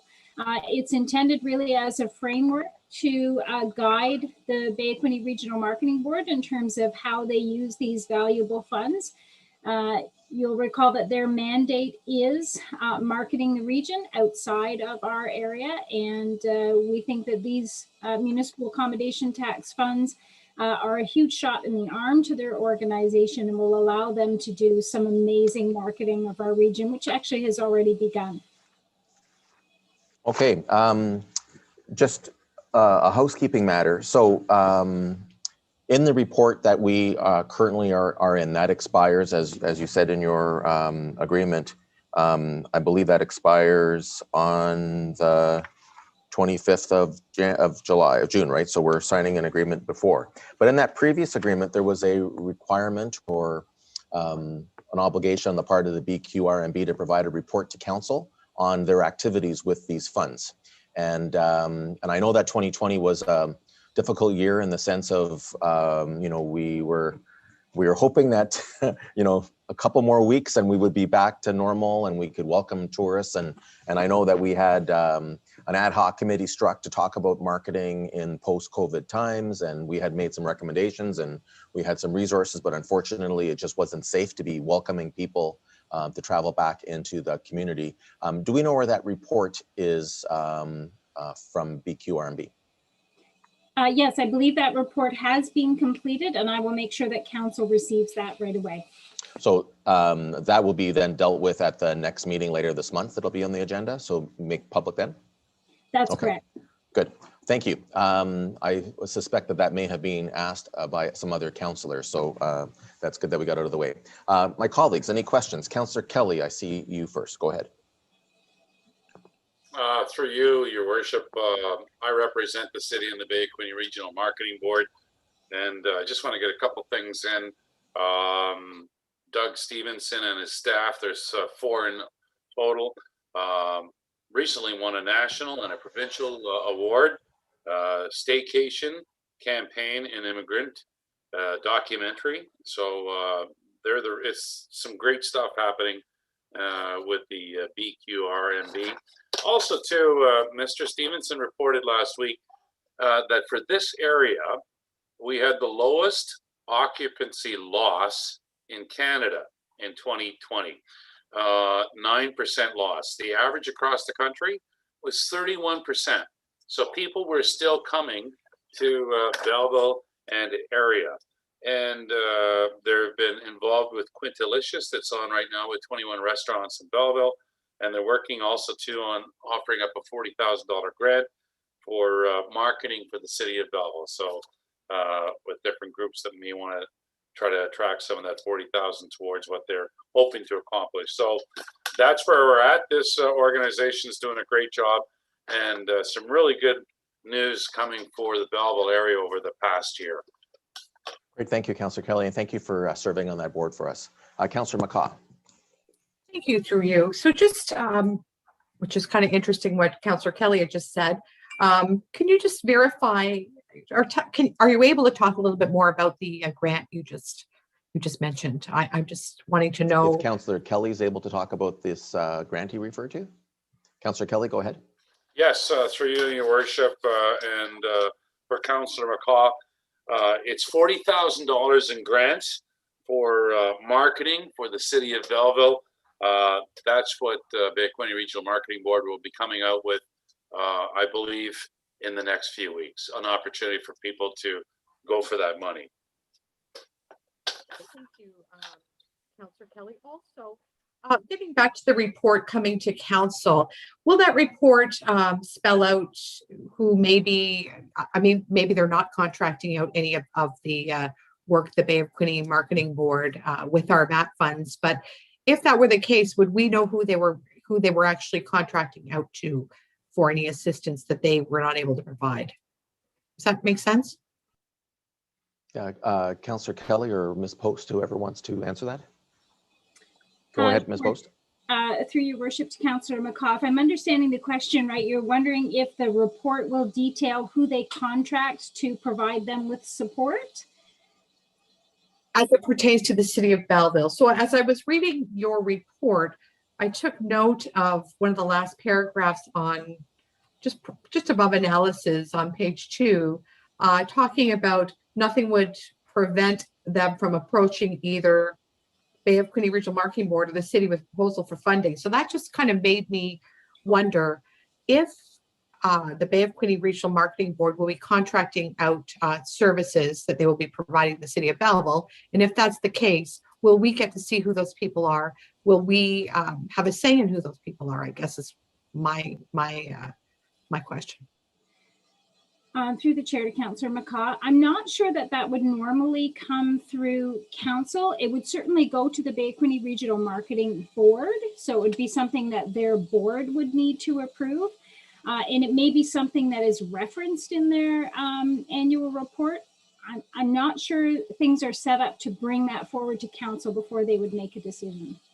Well, no, I was just sort of asking if that could be something that would be included in the reports going forward. So if they've done that, if they've contracted out to a company to, say do some marketing for the city of Belleville that is outside their scope, could that not be included in the report that they send to us with what they're doing for the city of Belleville? That's all I'm asking. Yeah. Not asking for us to approve it, just asking to know about it. Okay, I will ask the executive director to make sure that's noted in his reports. Thank you, Ms. Post. You're welcome. I think the mayor's on mute. Whoops, sorry, my apologies. So Councillor McCaw, so you're asking for like an itemization of something like which radio stations that we use to play commercials? I'm not understanding the question. Sorry, not quite that extensive. Just that, say they contracted out a third party, a third group to do some sports tourism. Would that be something that would be included in the report that comes to council on a regular basis? That's all. Okay. Yeah. Again, I from Councillor Kelly can say right now they are doing all that in-house, and they don't have, it's not like they have, there's more things to do than there is funds. And until we get to a point where the opposite happens, where there are more funds than things to do, I don't really, think that they'll be doing it. They need to, obviously they have demands of how many people are working in their organization, and this funding gives them the stability to be able to attract them to do that work. But Councillor Kelly and Ms. Post have heard your questions, and they can take that, and that's great. So thank you. Anyone else for questions or comments on this item? So Ms. Post, I have a couple. I just want to maybe even point out, because I think this is a success story, and this is an example of working together and collaborating. The things that I think are important for for our residents and for our businesses, particularly those that collect the municipal accommodation tax, is that again, in your analysis, you talk about the fact that an annual report is provided to staff, and that will be submitted to council by the end of each year. And we will and we have included in the agreement that 80% of the municipal accommodation tax revenue that is collected in the city of Belleville must be spent on Belleville. And so, there were some concerns about the fact that we have the largest hotel sector, so therefore we need the most activities to fill our hotels more than other areas that have less hotels. So, that's a key factor in this, that 80% will be here. Now, they also suggest that 75% of MAT taxes must be spent in a year, so they're not hoarding or they're holding on to cash. But obviously 2020 and part of 2021 has been a very unusual year. We wanted to advertise. We had a campaign set up. We had really attractive ones about come and meet in Belleville, but it just wasn't safe to be promoting that in 2020. So I know that some of that will be addressed in the report that we will see, and we'll deal with it. And then for me, perhaps the most important part of this is this agreement is set to expire on March 31st, 2023. So this will come back up for review by the next council. This is not an indefinite agreement that just automatically rolls over, where unless a party says they want out, it doesn't get reviewed. We know that in those cases, those agreements, they never get reviewed. And so having it come back and have to have council make a decision by March 31st, 2023 is very, very good. Of course, it does protect us with a 180-day termination period if we are dissatisfied, or if Bay of Quinte Regional Marketing Board is unable to do the job or not interested in doing the job. It gives them that exit clause, which is really, really important. But this again is a good example of working together. And Councillor Kelly, we certainly appreciate your service on that board. So the resolution on the floor is that we receive it and approve it, and that myself and this clerk be authorized to sign the agreement. All in favor? It's carried. Thank you. We'll ask Councillor Williams to come back in. Thank you, Councillor Williams. 8A5, supply and delivery of portable bleachers. It is the General Manager of Transportation and Operations Services, report number GMTOS 2021-04. And the resolution is that the request for proposal submission from WH Reynolds from Cambridge be accepted for the supply and delivery of portable bleachers in the amount of $84,999 plus $11,049.87 HST for a total of $96,048.87. This being the most qualified proposal received, and that the mayor and city clerk be authorized to sign the acceptance agreement on behalf of the city of Belleville. Mover and a seconder, moved by Councillor Carr, seconded by Councillor Alsap. Any questions? In the event we have any questions, seeing none, I will call the vote. All in favor? It's carried.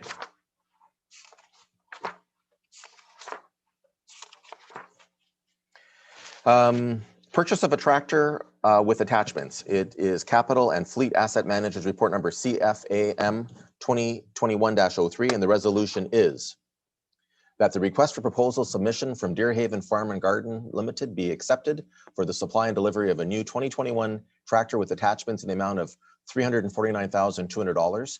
This being the most qualified proposal received, and that the mayor and city clerk be authorized to sign the acceptance agreement on behalf of the corporation of the city of Belleville, and that the city clerk be authorized to affix the corporate seal. Mover and a seconder, please. Councillor Sanderson, seconded by Councillor Kelly. Any questions? All in favor? It's carried. Thank you. Number 8A7, contract number EOS 2021-07. It is regarding the Shave and Pave Asphalt Resurfacing Program, Capital and Fleet Asset Managers Report number CFAM 2021-02. And the resolution is that the tender submission from Fitzgibbon Construction Limited be accepted for contract number TOS 21-07 regarding Shave and Pave in the amount of $1.274 million plus $165,719.54 HST for a total amount of just over $1.44 million. This being the lowest cost tender received, and that the mayor and city clerk be authorized to sign the acceptance agreement on behalf of the corporation of the city of Belleville, and that the city clerk be authorized to affix the corporate seal. Mover and a seconder, please. Councillor Carr and Councillor Alsap. Any questions or discussion on this item? All in favor? It's carried. 8A8, revised terms of reference for the Lighting and Gateway Signage Committee. It is the General Manager of Transportation and Operations Services Report number GMTOS 2021-05. And the resolution is that pursuant to the General Manager of Transportation and Operations Services Report number GMTOS 2021-05, revised terms of reference for the Lighting and Gateway Signage Committee, the proposed revisions to the terms of reference for the Lighting and Gateway Signage Committee be approved as recommended by the committee. Moved by Councillor Kelly, seconded by Councillor McCaw. Any questions or discussion on this? All in favor? It's carried. 8A9, revised terms of reference for the Economic and Destination Development Committee, Manager of Economic and Strategic Initiatives, report number ECDEV 2021-08. And the resolution is that council approve the recommendations made by the Economic and Destination Development Committee as outlined in the Manager of Economic and Strategic Initiatives, report number ECDEV 21-04, regarding terms of reference update for the EDDC. Mover and a seconder, please. Councillor Williams and Councillor Alsap. Any discussion? Councillor Thompson.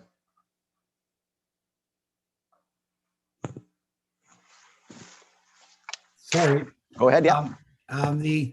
The 2 or 3 citizen members reflecting the diversity of the local economy in core, who will pick those? Is the chair of that committee to pick those, or will they be coming to council for approval? Those come, all committee appointments come to council for approval. Okay, so we'll be advertising for those 3 people.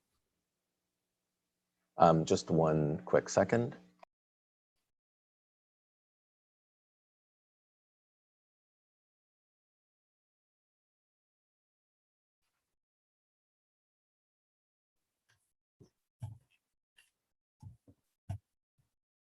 Thank you. Sorry for that, everyone.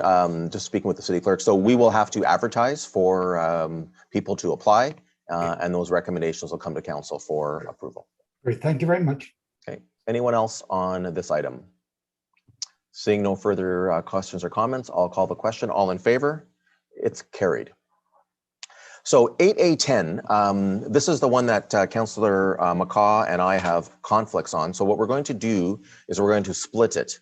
We will deal with everything in this report except for the Quintilicious funding and the retail pop-up report. And so we'll deal with the rest of it. Councillor Millette will take the chair to deal with those 2 items, and then we'll get back on track with the agenda. So the proposed projects and expenditures for economic development. It is the Manager of Economic and Strategic Initiatives, report number ECDEV 2021-11. And the resolution is that the Manager of Economic and Strategic Initiatives, report number ECDEV 2021 be received, and further that the recommendation from the Economic and Destination Development Committee recommending that council fund the list of MAT projects detailed in ECDEV report number 2020-39R and the retail commercial pop-up shop project be approved, with the exception of Quintilicious and the retail commercial pop-up shop recommendation. I need a mover and a seconder. Moved by Councillor Williams, seconded by Councillor Millette. Discussion.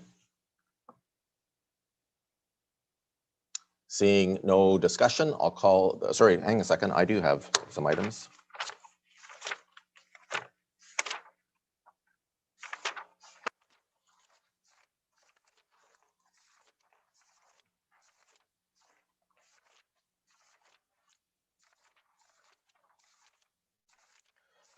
Okay, sorry about that. So where it comes on the proposals on page 60 of our reports, it talks about the different projects.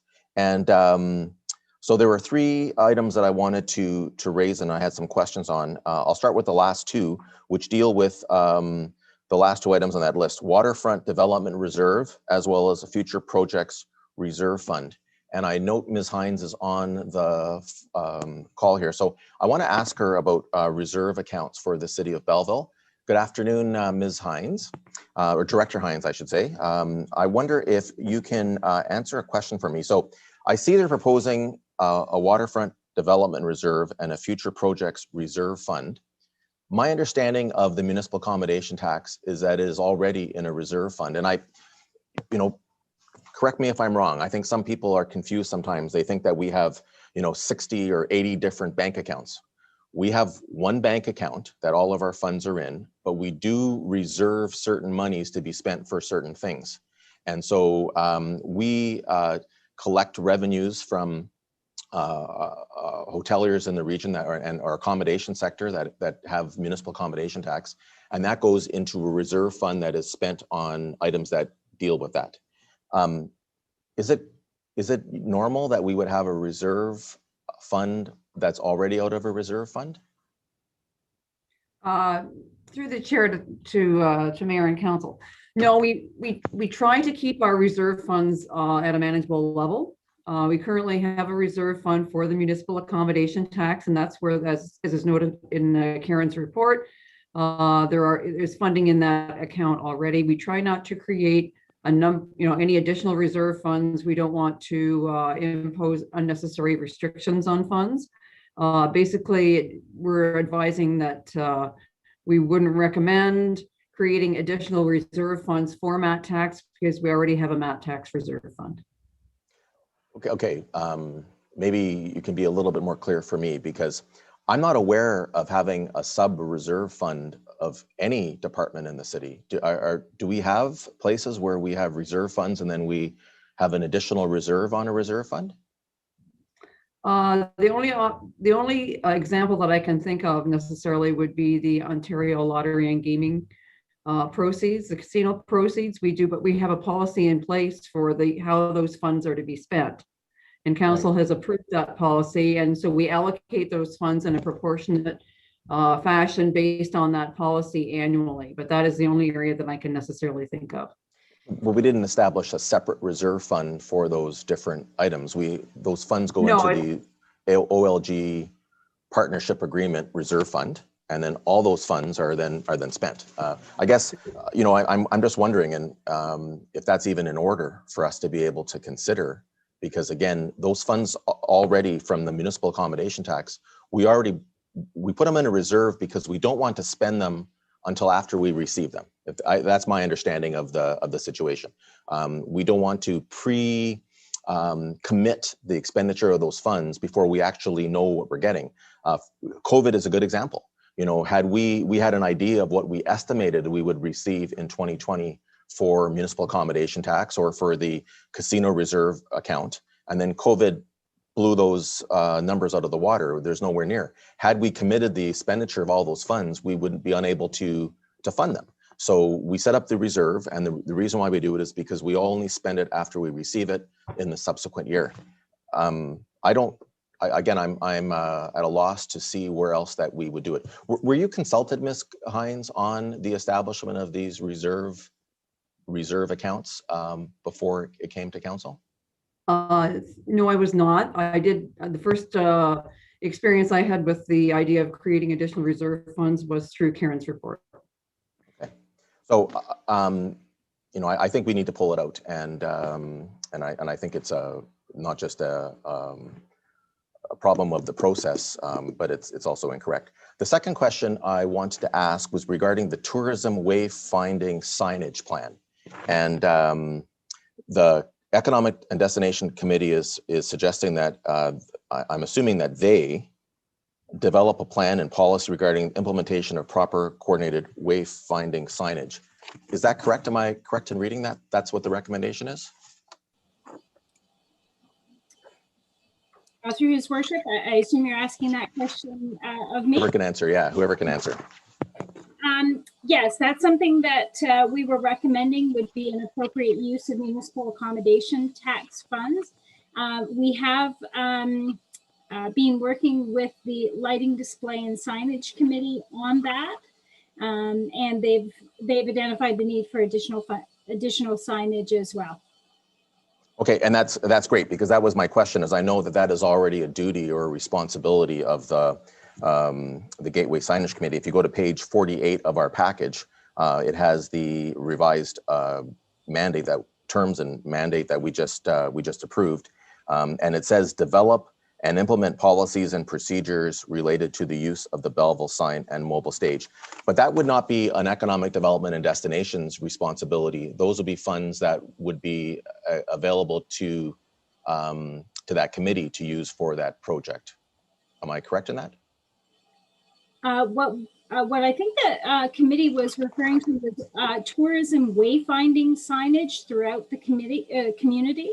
So we were proposing that a plan and a policy be developed for implementing wayfaring signage throughout the city. So not necessarily related to the Belleville sign, but actually directional signage that visitors would rely on when they come to Belleville. Fair enough, but if you look at the bullet below that, the one that deals with the Belleville sign, it says, research and recommend to council proposals for the creation of new gateway and wayfarer signage for the city. Right. So it's pretty clear that deals with all wayfarer signage, and because it doesn't specify except for this or whatnot.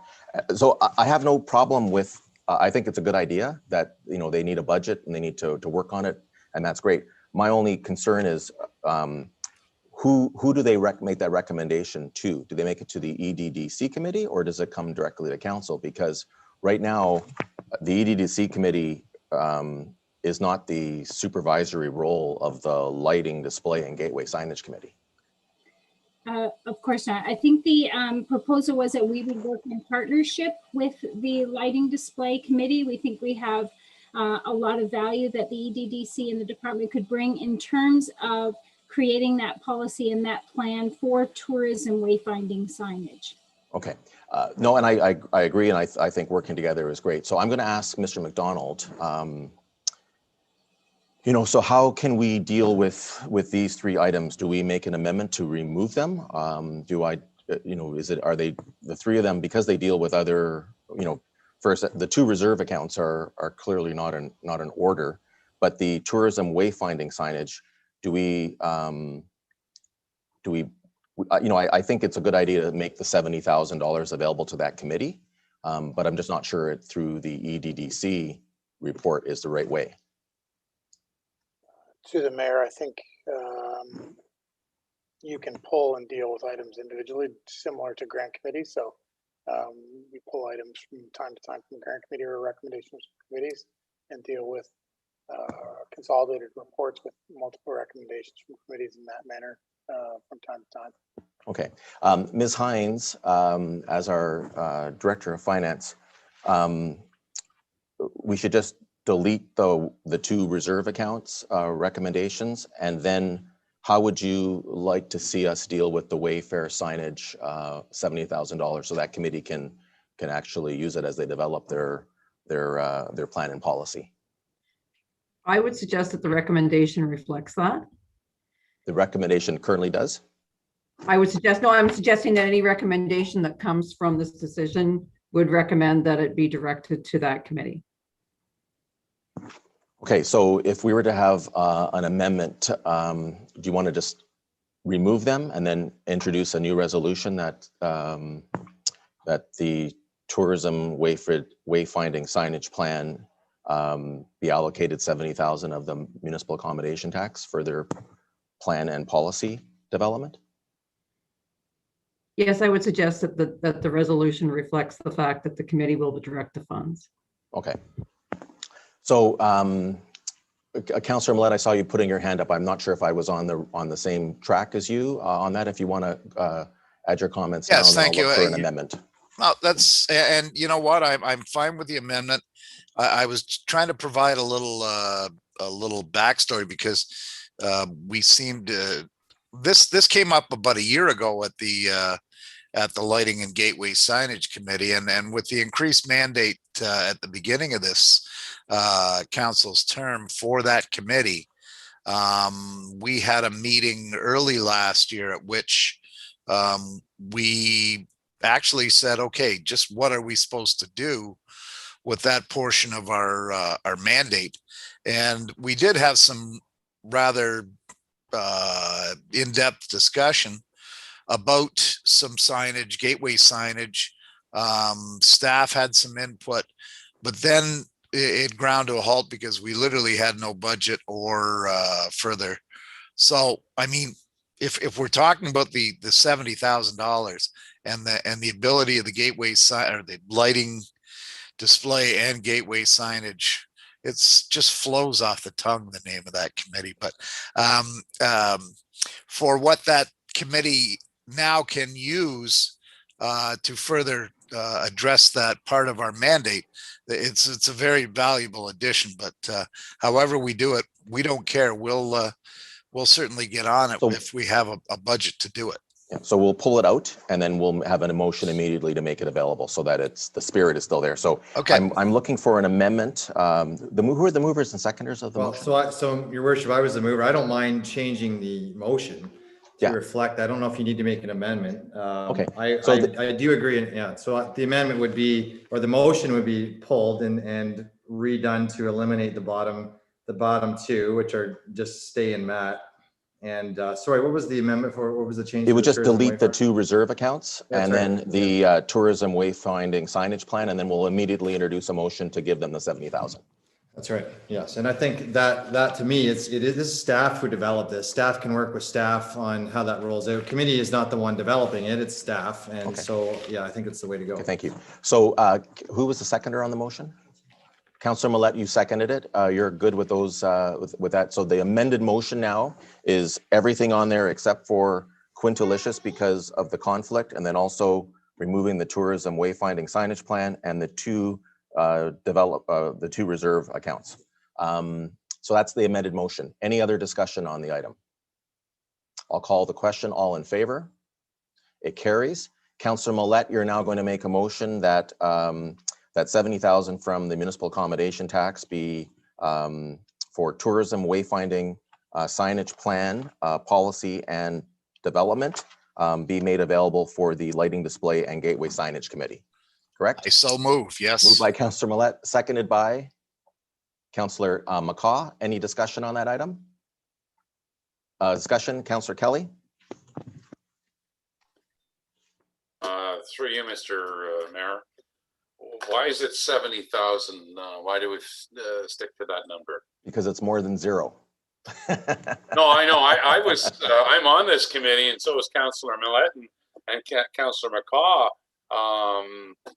I was hoping to up it, but okay. Well, I don't know the reason why the number of 70. I'm not sure, Councillor Williams, if you have any insight onto why that figure was used. Councillor Kelly, you are on the EDDC committee, so I'm surprised and there's a lot of good things happening, but I'm just saying if you do some price checkpoints on Wayfair signage and whatnot, I mean, I don't know how much you're going to get for 70,000 and how aggressive you want us to be in the next 2 years. Why don't you take it, work on your plan and some recommendations, and if you require additional funding, then bring it to council as a proposal. All right, thank you. Does that make sense, everybody? That's okay. Okay. All right. So we've got the motion on the floor. All in favor? It's carried. Okay. So very good. So now I'm going to turn the meeting over to Councillor Millette. Councillor McCaw and I have a conflict on the Quintilicious item. I would recommend you deal with that first and then deal with the retail pop-up report second, and because Councillor McCaw can come in on that. So thank you, everybody. And just Mr. Chair, Mr. Millette, just for a second, to the clerk, just a housekeeping issue. Have we not already approved Quintilicious through council? Is this, I'm just not understanding why we're approving something that's already been approved and already running. I know it was part of the whole Matt's report, but I think it was already pre-approved, is it not? I would have to go back and look. Karen might know better.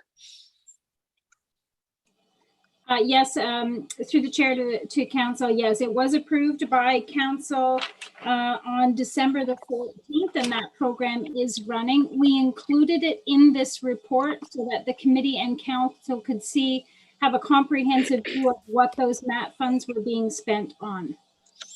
So if I'm correct, this is purely an information matter then, and be included in this.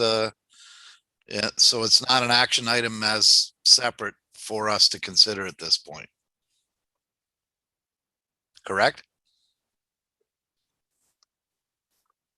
Yeah, all right. Well, then that makes that part of my job easier, and I think we can bring his worship back in the room. Yeah, I question believe for you. that was the one that he had For the chair, declared I a guess, conflict in. question. So through the chair, so does that mean that we should pull this item from the report as well? Oh, no. My Oh, yes. connection is breaking. Son of So I agree with the comments that Councillor Williams made, that if it's already been approved, it doesn't have to come back for approval. So let's get it removed. It's already been dealt with.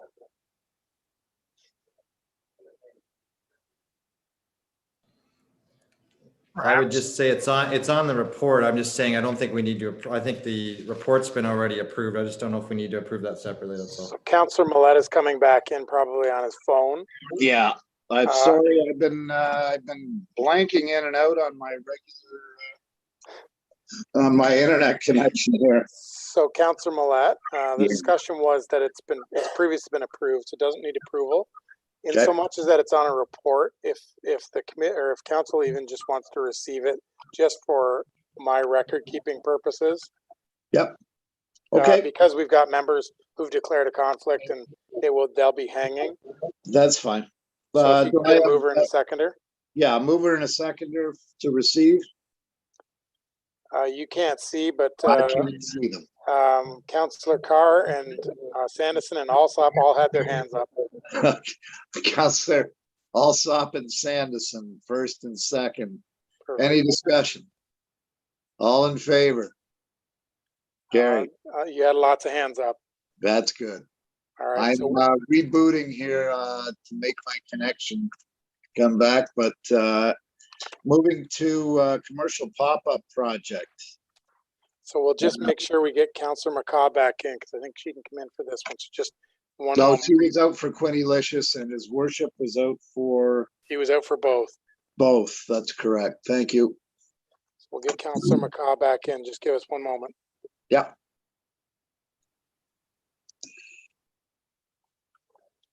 She's back in now. Okay, my network connection failed. I really would prefer to do this with a regular. That's okay. Damn it. Because I don't have a good connection and I can't see who's doing it. I'm working on my phone and I've got to reboot my computer. Can I ask someone else to chair this portion of the meeting? With that? Councillor McCaw would be the next mayor of the month in line, if you're willing to I'm fine cede the with chair. that. Yeah, I've got to reboot my computer here, so. Councillor McCaw, you are the chair for this portion. Find out where we're at then. This is the commercial pop-up project portion. To develop. Okay. All right. So do I need a mover then for this particular item? You do. Okay. Councillor Williams, do I have a seconder? Sorry, I can't see. Is there a seconder? Oh, Councillor Kelly. All right. Do we have any discussion on this? Councillor Williams. Thank you, Madam Chair. And so this is a kind of an interesting initiative that was put through the EDDC and passed and on its way to council. In October, Myself and Manager Post and Ms. Purchase met with about 7 or 8 retailers in the city. And it was at the time that we had noted that retail was struggling amongst the worst of our sectors during COVID. A lot of loss of sales, and when it came to some of our partners, they lost stores and they've lost retail space. We met with predominantly landlords, so looking at speaking with space holders and asking them what they needed coming out of COVID and what they needed at the time. And some of those was Alexander Benjafield, who's the GM of the Quinte Mall. We met with some landowners or some landlords downtown. Zubin Gillespie was one of those. And I know staff had also been talking to the owners of Memorial Marketplace. So one of the ideas that came out, and it was supported in particular by Alexander Benjafield, was that we would look at doing something similar to pop-ups. And I think we regret using the word pop-up. This is not exactly like the pop-up project on Zwix. It's more like a jumpstart. That what they were wishing was that when things get going again, or that if we were able to get a program from the city, that we're able to assist in finding people to fill space. The Quinte Mall in particular said that they're going to have some space left. I know that downtown, etc. And so this was the program that came out of it. It was a program that staff developed, and this is the program that's in front of council now. And I'm going to have Manager Post, if she can, just explain the project and talk about it from the staff perspective and where it's come and where it is right now. Through the chair to all of council. So this project, we're proposing the identification of 5 possible storefronts throughout the city. So we'd like to target different areas of the city to make sure we have good coverage throughout the community, including in Ward 2. We propose to essentially vet some landlords, identify some spaces that would be appropriate for almost immediate possession. We would then develop some criteria. We would ask for proposals from entrepreneurs locally who would benefit from having the opportunity to occupy a retail or commercial space in the city. And then using some criteria, we would judge those applications and hopefully match entrepreneurs with spaces, provide them with a bit of funding that would support the first 6 months of their business operation in a new location. We are working with Trenval and the Small Business Center on this project. We had worked with them previously on a project that was similar to this called Pitch This Place. So that happened a number of years ago. This one is a little bit different in that it is being sort of led or spearheaded by the city, but very much in partnership with the Small Business Center in Trenval. So the hope, of course, is that at the end of this, we have given a great start and a great boost to up to 5 new businesses that will find a great home in the city of Belleville. Not only will they receive some support in terms of rent monthly, but they will also receive the wraparound support services from Trenval and the Small Business Center, which will hopefully help them get their businesses up and running and being successful. And Madam Chair, if I can, just a couple of questions. There has been a lot of questions on legality of doing this. So can you please explain the 25,000 and the role with Trenval and how we're able to do this as a city? Certainly, through the chair to council. So these programs are run all over the province. There's lots of kind of tried and true examples of this program out there. There is concern that providing funding directly to businesses would be considered bonusing. And we do have a legal opinion that discusses that. But the Municipal Act does allow us to partner with the provincial government to support business development. And so our plan with the Small Business Center, which is a provincial organization, would be to work with them to make sure that whatever funding is provided to support these entrepreneurial startups would meet the requirements of the Municipal Act. Okay, and in terms of the 25,000, is it going to promotion or going to those businesses? We have proposed a budget of 25,000. Some of that would be used for sort of that rent subsidy or support, and then a portion of it would be used for promotion of the project. Trendval, the Small Business Center, has indicated that they do have some funding to provide to this project as well. We don't have a number from them yet in terms of what they're willing to support, but they have indicated that they will fund it as well. Okay, and last question, Madam Chair, would be the start date of this. This isn't right away. When would the start date be if we get this developed?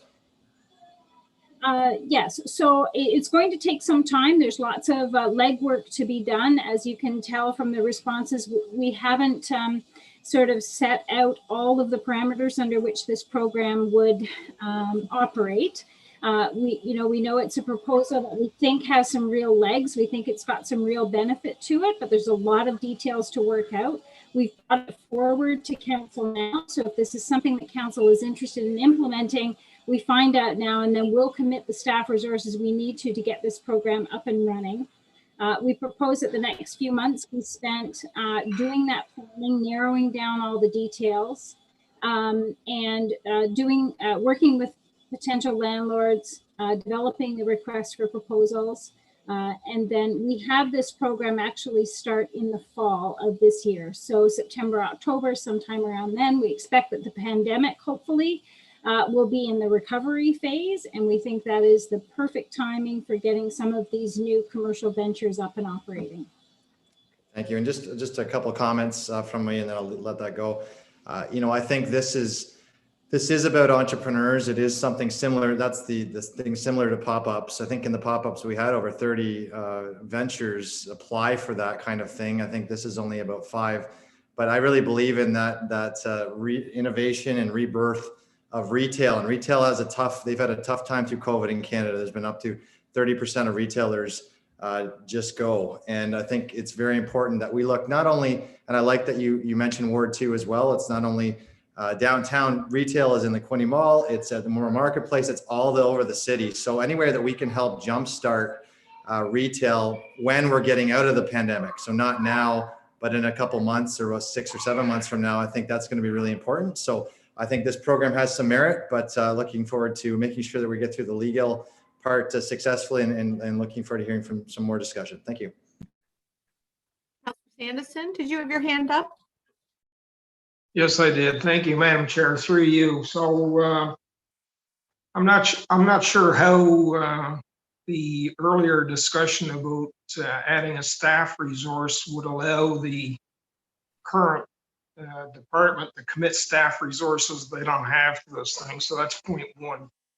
Point two, I understand the sort of the spirit behind this thing, but small business has been provided federal assistance, provincial assistance, and even municipal assistance in terms of leasing rent and taxes. So I guess I'm a little troubled by this. We've got many groups that could use our help, and if we get an extra 25,000 kicking around somewhere, whether it's the homeless or whether it's other women's shelters, for instance. So I guess I'm a little troubled that we would contemplate providing 6-month rent subsidy for a startup that doesn't exist today. I think we're all in receipt of a, albeit small sample size, but a sort of a survey that was done that showed that 95% of the respondents were not in support of this initiative. And that was out of a sample of 238 responses. So I'm puzzled that this initiative wasn't on the previous report. And I'm just confused by the whole thing.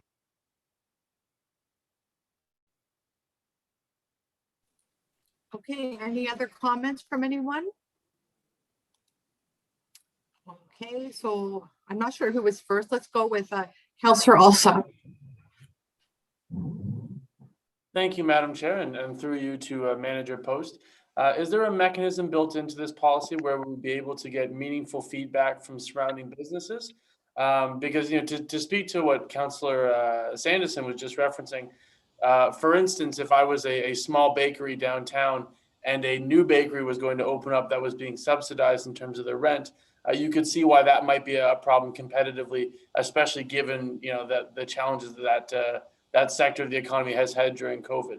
So is there a way to sort of manage the mix of businesses and where they go? Through the chair to Councillor Alsop. Very much the details of this program are yet to be drafted, but we can certainly include that as one of many considerations when reviewing not only what entrepreneurs are included in the program, but what locations those entrepreneurs might occupy. So yeah, we can absolutely include considerations like that. Great, thank you. Okay, Councillor Carr, do I see your hand up? Yes, thank you, Madam Chair. And, you know, I appreciate the report coming forward to have this conversation. And, you know, there's a number of variables here. Like, I know there's been a lot of talk about COVID and coming out of COVID, and certainly that is our focus. It's been the world's focus for the last 12 months. But in addition to that, we should always be looking at ways and means to support entrepreneurs, to invest in our community. What starts out as a small business is, you know, suddenly they're hiring staff and providing paychecks, and that's putting food on the table, and that's paying rent. And so, you know, I don't want to belabor it, but you can see the domino effect that it has on our local economy. And, you know, with COVID in particular, and, you know, as a municipality, we had no say in the restrictions that came into place and how that impacted businesses. All we could do was basically accept what was coming in our community. But with that, and the decision makers that put in those restrictive health measures provided programs and financial assistance, whether it be federal programs or provincial programs to assist current businesses. And so, you know, there are those programs out there. The thing I want to go back to is, and this was last term that I reflected on this, was the vacancy rate that we had, not just downtown, but across our community. And vacant buildings were, and a lot of them were commercial related, were getting a 30% tax rebate on their property taxes. And that we slowly dwindled down to zero. Now there's $350,000 in tax money that's coming into our municipality as general revenue that wasn't there when that vacancy existed. But some of our vacancies still exist for a variety of reasons. But if we have the ability to push somebody over the finish line, and I mentioned that earlier when we were talking about the Quinte Humane Society, sometimes people need a little bit of assistance and then they're out on their own. And so regardless of whether we're in a pandemic or not, we should be looking at ways to encourage entrepreneurship, to encourage investment in our community, because again, that's paychecks for people, and that's important. And you know, so certainly as long as we can build a program in such a way that we're not violating the municipal act in terms of bonusing, and I think staff are confident that they can do that. And certainly, I think this is an opportunity to promote and certainly to support. You know, I know that we got copied, and there was mention of a survey, non-scientific, no validation. It was a pie chart. I don't know how those results came.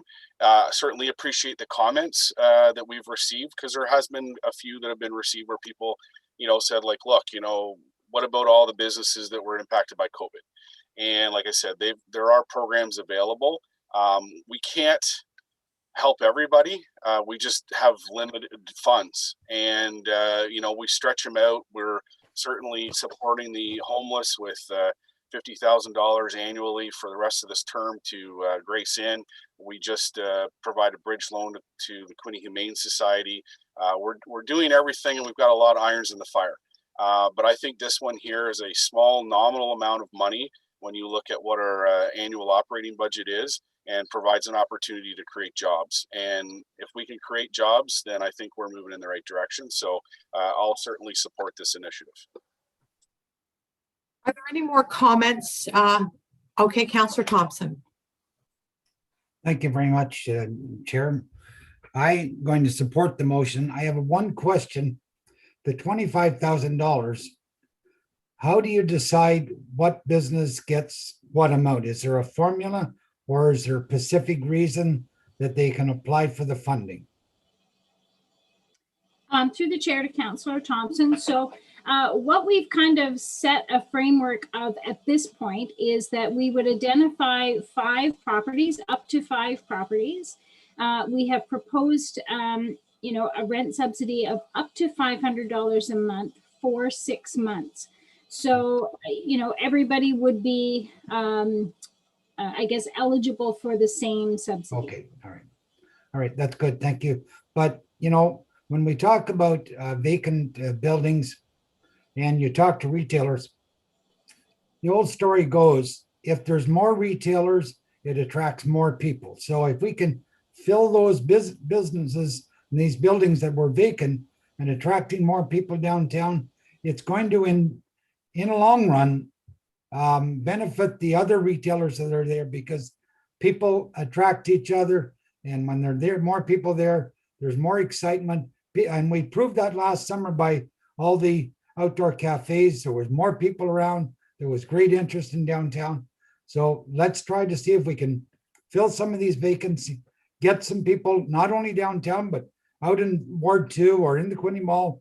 This is what is going to bring people back to retail. They're anxious to get out there to buy. The people, the pandemic has really been affecting. So if we can help them get out by asking some little retailer that's anxious to get going, to get a little kick in the financial help, is the big balance. So I'm going to support it. Are there any other, Councillor Millette? Sorry, I'm back. I should have been chairing this, but I'm having computer issues here at home. So thank you, Okay, Councillor Matt. Millette. I'm going to have you chair when I make some comments in a minute. So thank you. All right, I will take over the chair. I'm going to support this as well. There's been some concern voiced about the fact that, that it's not clear where and how this is going to be directed. We just approved $70,000 to the signage committee for signs that we don't even know what they're going to look like. This is going to assist businesses to actually, business entrepreneurs to maybe, as Councillor Thompson just said, get that little kick in the pants to get them going. It's not a lot, but it may just be enough to give somebody the impetus to do it. I really don't understand the hue and cry, and I guess I must be on somebody's naughty list because I never saw a survey, but I don't know where or how it came from. But I don't understand the hue and cry against this kind of a gesture to help fledgling entrepreneurs. I mean, you look at one downtown hot sauce seller. The guy's selling hot sauce like hotcakes. That's a small business that got a boost. These are the kinds of things that I think we have to invest in. For all I know, that some of this money could go to somebody who wants to set up a fruit stand on Highway 62 and corner a bit of the traffic out in Ward 2 that's heading to cottage country. These are the kinds of things that we have to help. This is MAT funding that's designed for that. MAT funding was never intended to help shelters or homeless shelters. It's designed to help businesses, to create tourism, to create visitors to the city, to promote and expand business. And that's all it does in a very $25,000 sure is nothing to sneeze at, but in the big scheme of things, $25,000 to help a few businesses just get a boost. Absolutely. It's something we should get behind. Thank you. Councillor Kelly. Through you, Madam Chair. I'll be real quick. Page 63 of our report, it said the COVID-19 pandemic economic recovery plan outlines 21 strategies for supporting business during this challenging time. One strategy includes the need to bolster business startup programs in an effort to support entrepreneurs. And Councillor Carr nailed it when he said, it's about jobs too. We get people working, and we could have some really good success stories, hopefully 5 success stories coming out of this project. I just wanted to say too, I think there should be a name change. The pop-up is a little confusing, and I don't see something going into Quinte Mall, or whether it's downtown or out in the Foxborough area. Pop-up can be called something else. I just think it's a little confusing, and any new business, Councillor Williams, I love your initiative and energy, but maybe we back off on the pop-ups. Jumpstart. That's right. The Upstart, there you go. I'll support the Upstart program. Are there any other comments before I asked Councillor Millette to take the chair so I could make some comments? Is there anyone else that'd like to speak? I've got my hand up, Madam Chair. Yes, Councillor Sanderson. So if we're gonna rename this committee, I'd like to suggest RAP, Rental Assistance Program.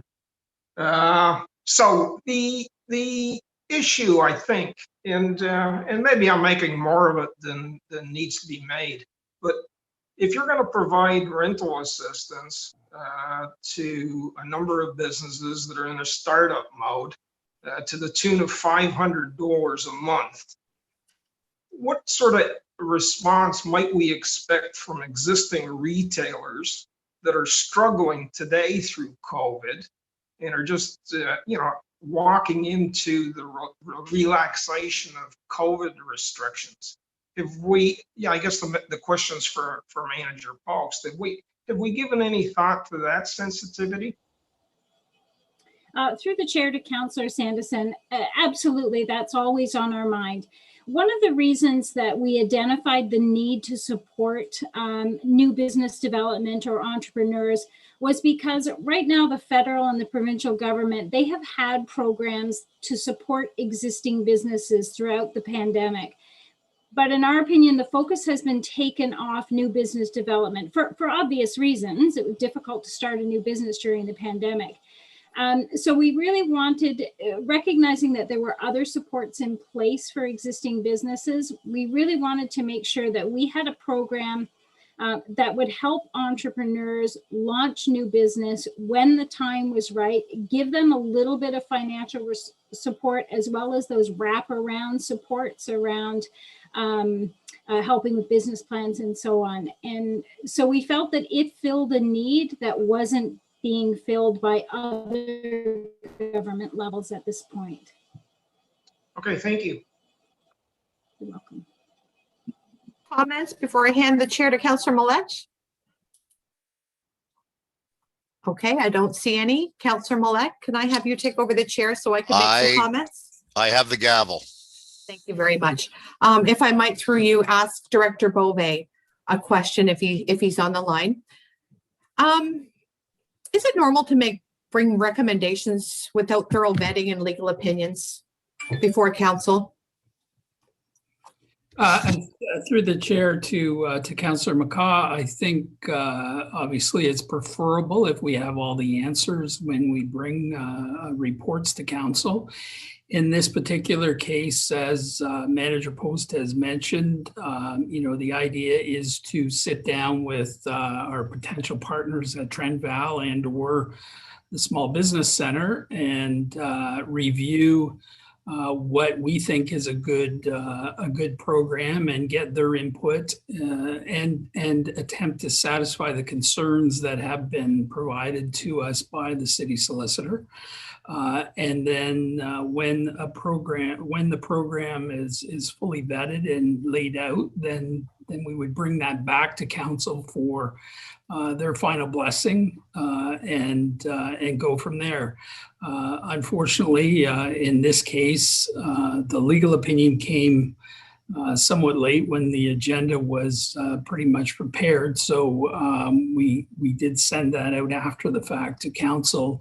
And I understand we are awaiting an updated response from our solicitor with respect to the questions around the potential partnership with Trendval and or the Small Business Center. Thank you. And if I might go a little bit further, you know, I'm not prepared to support this when we don't even have all the facts from our legal counsel.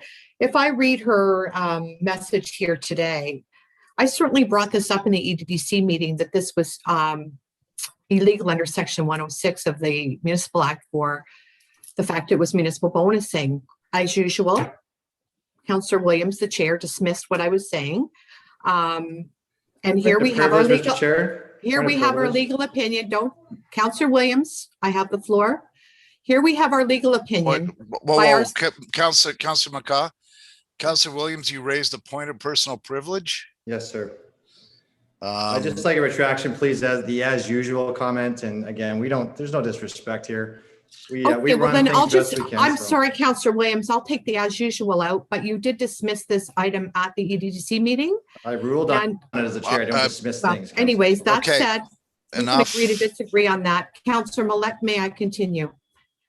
We now have our solicitor, Suzanne Hunt, confirming it. And is she going to be dismissed? Because I've heard very little talk about her opinion. If the fact of this whole proposal is being illegal is not enough, I would, I'd probably say the following, that nowhere in these documents does it preclude rent subsidy to the large out-of-town corporations from being a recipient of the grant funds, rather than our local commercial owners. Like last year, we saw out-of-town leasing companies trying to evict our local businesses because they couldn't pay the rent due to COVID. They had postings on their doors, yet these people, we're going to subsidize their greed, is what we're going to do with this motion. Then you have the other corporations that you stated previously that are operated by real estate investment trusts. They continue to charge astronomical rent to businesses. They'd rather see the business go under than reduce the rent to make it affordable to the city. And now they're going to have the city subsidized with municipal funds. So I have a real issue with that for those reasons. The city invested $35 million in the downtown. And then there's continuous spending by the BIA to promote the downtown.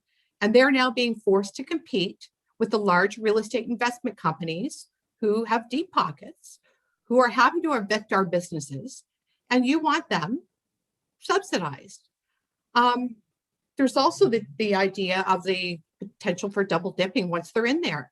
They're in there, we're subsidizing their rent, they're applying for the CERS, the emergency rent subsidy, and away they go. It's bad enough that the businesses now are suffering, but you also have your manufacturing people who are crying for employees, but we're going to invest $25,000 and slap the face of the existing businesses alongside of the poor manufacturers who are crying for skilled labor. So I'm not supporting it. All the information is not here. We do not have a revised legal opinion from our lawyer.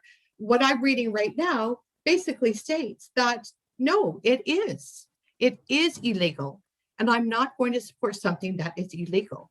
And even with the mention of Trendval, she still in her letter mentions that the city could likely not impose a program on one of these organizations, as this might be seen as violating Section 106 by indirectly supporting commercial enterprise. So no, I can't, there's just no way. So I won't be supporting it. I'll call for a recorded vote on that, if I might. Thank you, Mr. Chair. Thank you, Councillor McCaw. Councillor Sanderson, you've spoken. Well, has anybody, I'm sorry, Councillor Sanderson, before you go for round two, can I just ask if anybody who has not yet spoken, I think everybody's spoken on this. Go ahead, Councillor Sanderson. Then we'll call the vote. Thank you, through the chair. I just wonder if it might be appropriate to make a suggestion or make a motion to defer this to the next council meeting to give the team some time to clarify some of the questions and bring forward a proposal that we're all comfortable with, because it's clear that we don't all understand it and we're not all comfortable with it. Just a Well, suggestion. Are you calling for a tabling motion then? Because if you are, there's no discussion on a tabling motion. Okay, then I'll call for a tabling motion. Do we have a second? Councillor McCaw. Okay, I'll call a vote. Councillor Sanderson has asked for a motion to table to defer to the next meeting so that we can get more clarification. All in Recorded vote, favor? please. Oh, you Recorded want vote, to, please, oh, Mr. Chair. recorded vote Yes. as well on the tabling motion?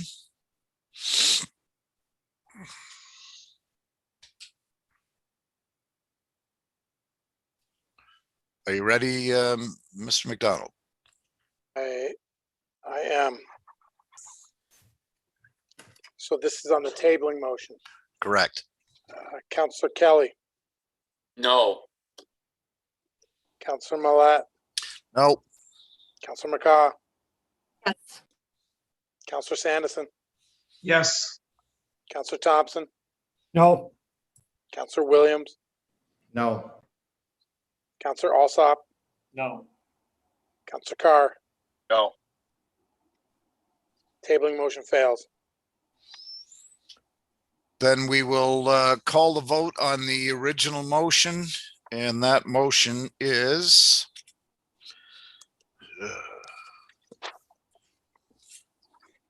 I'm shuffling through. That we develop a commercial pop-up project which would see temporary new businesses start up in currently vacant commercial spaces. Sorry, Councillor Carr, go ahead. Thank you, Mr. Chair. I'm going to be very brief. I just, well, first of all, the report's signed off by the Director of Finance and the CEO, so there's obviously been some eyes on it. The last in the report, it says, please note that since the meeting, staff have confirmed a partnership with Trendval Small Business regarding the implementation of retail commercial project. All incentive funding will be provided to successful applicants through Trendval and or the Small Business Center. So my question is going to be very simple. Is this program going to be implemented in such a way as to comply with the Municipal Act?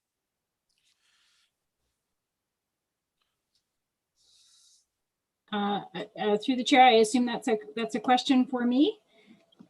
Whoever can answer it. Certainly, we would not propose a program that would develop in contravention to any municipal act. Yeah, thank you. And I know that it was a question that just needed to be answered out loud. I know that staff are never going to put the corporation in jeopardy. We appreciate the fact that we do get advice along the way. This is not the first time that we have had legal opinions provided after the fact when the agenda is out, but council does get time to approve it. And I know that the pertinent staff involved in a particular issue are also going to be privy to this information to make sure that we're in compliance with the Municipal Act. So I know that as a municipal employee, your number one job, if you will, is to comply with the legislation. And so I'm confident that if we pass this here today, that the program that gets unrolled is going to be in such a way to maintain compliance with the Municipal Act and not put the city of Belleville in jeopardy in any way. And it's on that premise that I can support the motion that's on the floor. Thank you. Okay, without any further delay or discussion, I'm going to call the vote. Mr. Clerk. Recorded vote, please. Yes, a recorded vote has been requested. Councillor Malat, Yes. Councillor McCaw,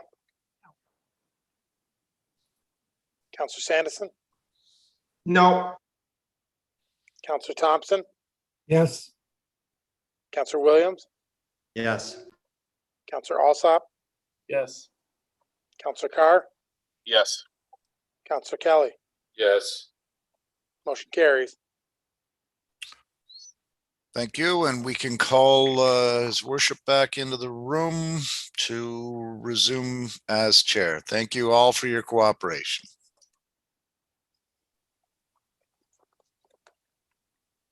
Well, hello again, everyone. So we'll move on to the next item, which is 8A11, appointment of members to various city committees and boards. It's the Director of Corporate Services, Clerk's Report number DCS 2021-12. And the resolution is that pursuant to the Director of Corporate Services, Clerk's Report number DCS 2021-12, appointment of members to various city committees and boards, that a bylaw be prepared for council's consideration. Can I please get a mover and a seconder, please? Moved by Councillor Sanderson, seconded by Councillor Alsap. Any questions or discussion on this? Councillor Williams. Thank you, Your Worship. A couple of questions. Number one, some of these committees have chair on them and some don't. Is that, was that we're trying to make sure the chairs were put on some, or was it just that, just the way the report was written? Mr. McDonald? Through the chair to Councillor Williams, all of council. The bylaw is currently written, 2019-02, identifies some of the chairs, but not all. So in those instances where they were not identified, the proposal in front of you is identifying the chair so that there's consistency top to bottom in the bylaw. Okay, and my second question, Quinte Economic Development had Councillor Culhane on that committee. That actually was myself. So I'm not sure if that was just an error. Sorry, Councillor Williams. Councillor Culhane was the alternate on that. So you are still on. We're not proposing the change. You're still on the Quinte Economic Development Commission. Okay, I didn't but say we made it. Yeah, we made a change to the alternate. If you, that's why we deleted her, and we've got that. Okay, thank you. Okay. Anyone else on discussion on this? Okay, I'll call the question. All in favor? It's carried. Thank you. 8B, consent items. Council may adopt consent items by one motion, but prior to consideration of such motion, members may request that specific items be removed from consideration under such motion, and council shall consider such items individually. So I will go around the screen, if that's okay, and see if anyone has any items they want to pull, and I'll start with Councillor Kelly. No, Councillor Thompson. 8A or 8B1. Okay. Thank you. Councillor Akar. 8B3, please. Are you going to be discussing the letter that came from the resident, or do you want to discuss it? Can I suggest, if I can just suggest, Councillor Carr, that can we pull 8B5 instead, because it is a much shorter resolution. That one is very, very long. And that's where I was gonna just say move as written anyway. Okay. So what we'll do is we'll just pull 8B5 and then I can read it and I'll let you, I'll go to you. So we've got that. So Carr. Okay, Councillor McCaw. Sorry? No? Okay, Councillor Williams? Yes, just the one I've called the pecuniary on. So I think it's yeah. So Councillor Williams, we'll do. I think what we did last time, it worked well. If the report is pulled, then I will we'll have you have a conflict, and we'll have you and Councillor Millette leave the meeting for that portion. If it's not pulled, I'll just make sure that you and Councillor Millette aren't the mover or seconder, and we'll note that you didn't vote on that portion of it. It just keeps you covered and lets us move on. Any other items? No? Okay, Councillor Alsap. No? Councillor Sanderson? No. Councillor Millette. Okay, and so I've asked everybody. Councillor Alsap, I believe you want to pull 8B8, which is the retail cannabis licensing item, so that we can deal with that other resolution. And just accept it as a report. Well, we need to make the resolution to support the town of Port Colborne's resolution that we did not do at the last meeting. We need to do that? Okay. Yeah, so you need to pull it to be able to receive the report, and then it'll be in order to deal with the resolution again. Okay, so all right, then if that's the case, then the following agenda items will be approved with the exception of 8B1, 8B5,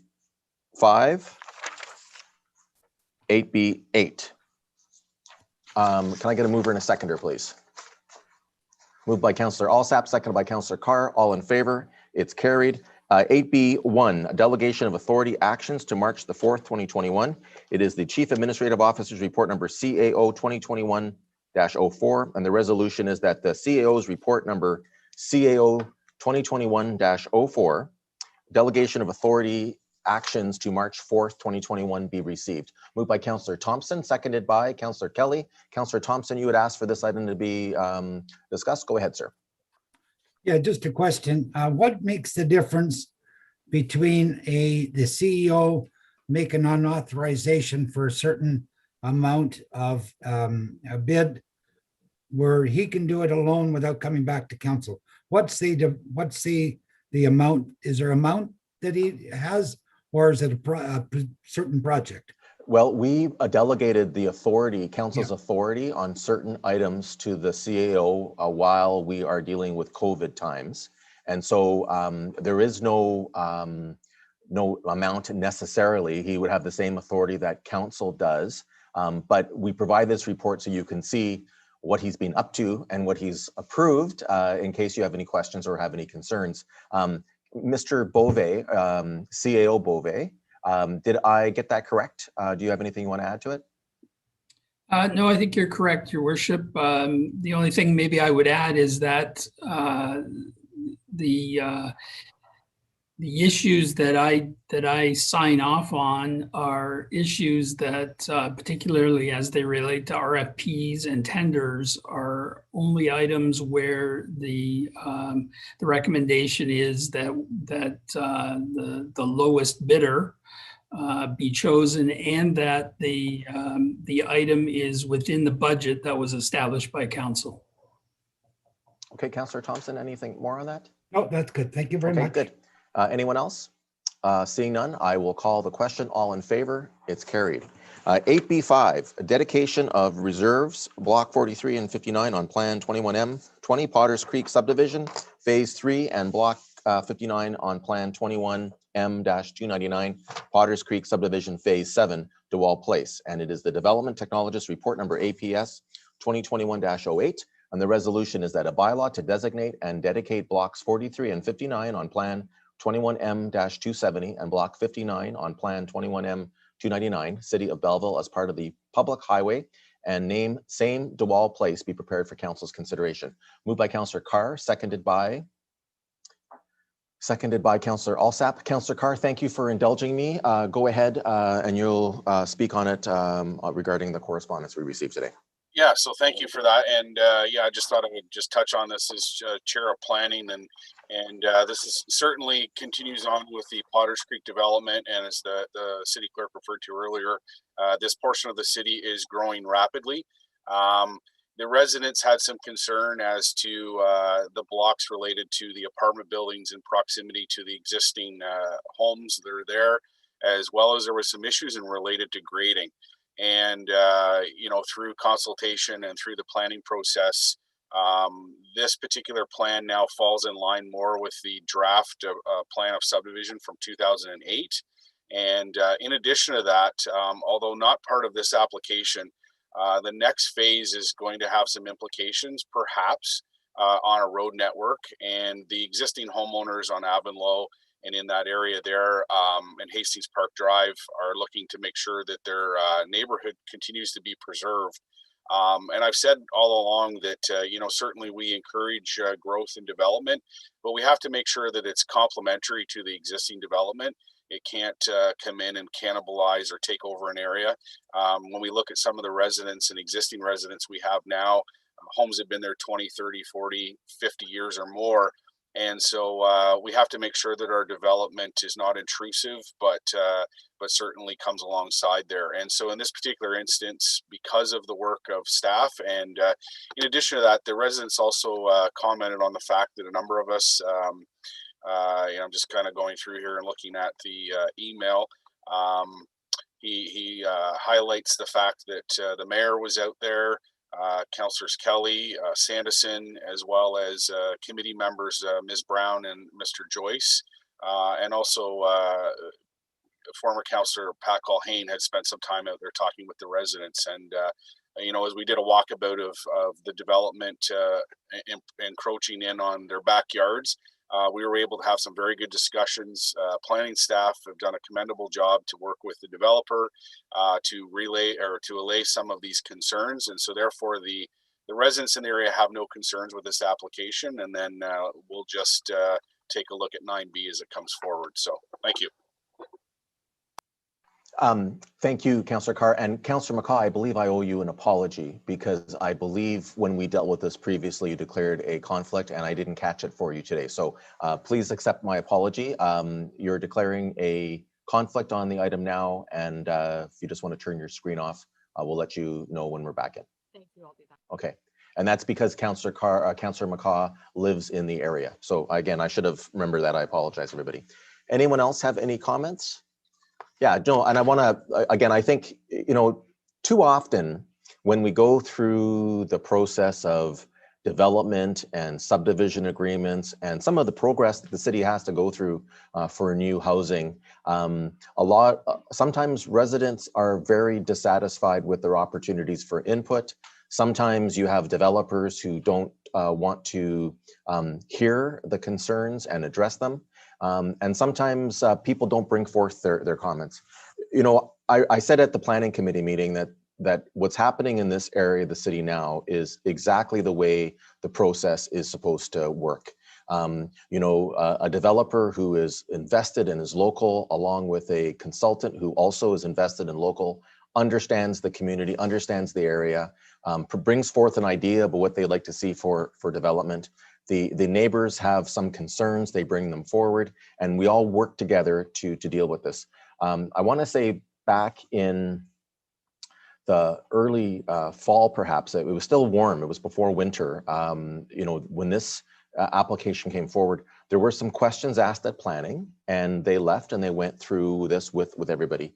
And I read a letter from Mr. Christopher Destin at the planning committee meeting where he just praised those folks involved. And again, I think it's important for us when we have these opportunities is to celebrate how it's supposed to work. And Mr. Destin did ask for us today to talk about the fact that you know, we've committed as a department of staff to develop a Sienna Avonlow intersection as we go forward to deal with some of the legitimate traffic concerns that they had. We can't approve that today because it's not yet ready. But the point that he's making is that he has had assurances from city staff, and he's worked with Ruth Ferguson Althouse, and they've been assured that that will happen in phase 9B for the purposes expressed, and that the proceeding with 9A now will not have any restrictions or barriers to having that new road developed. So the residents have backed off on their opposition under that understanding.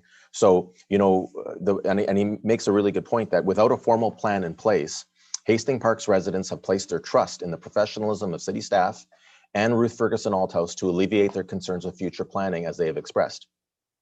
And they asked us to specifically mention that.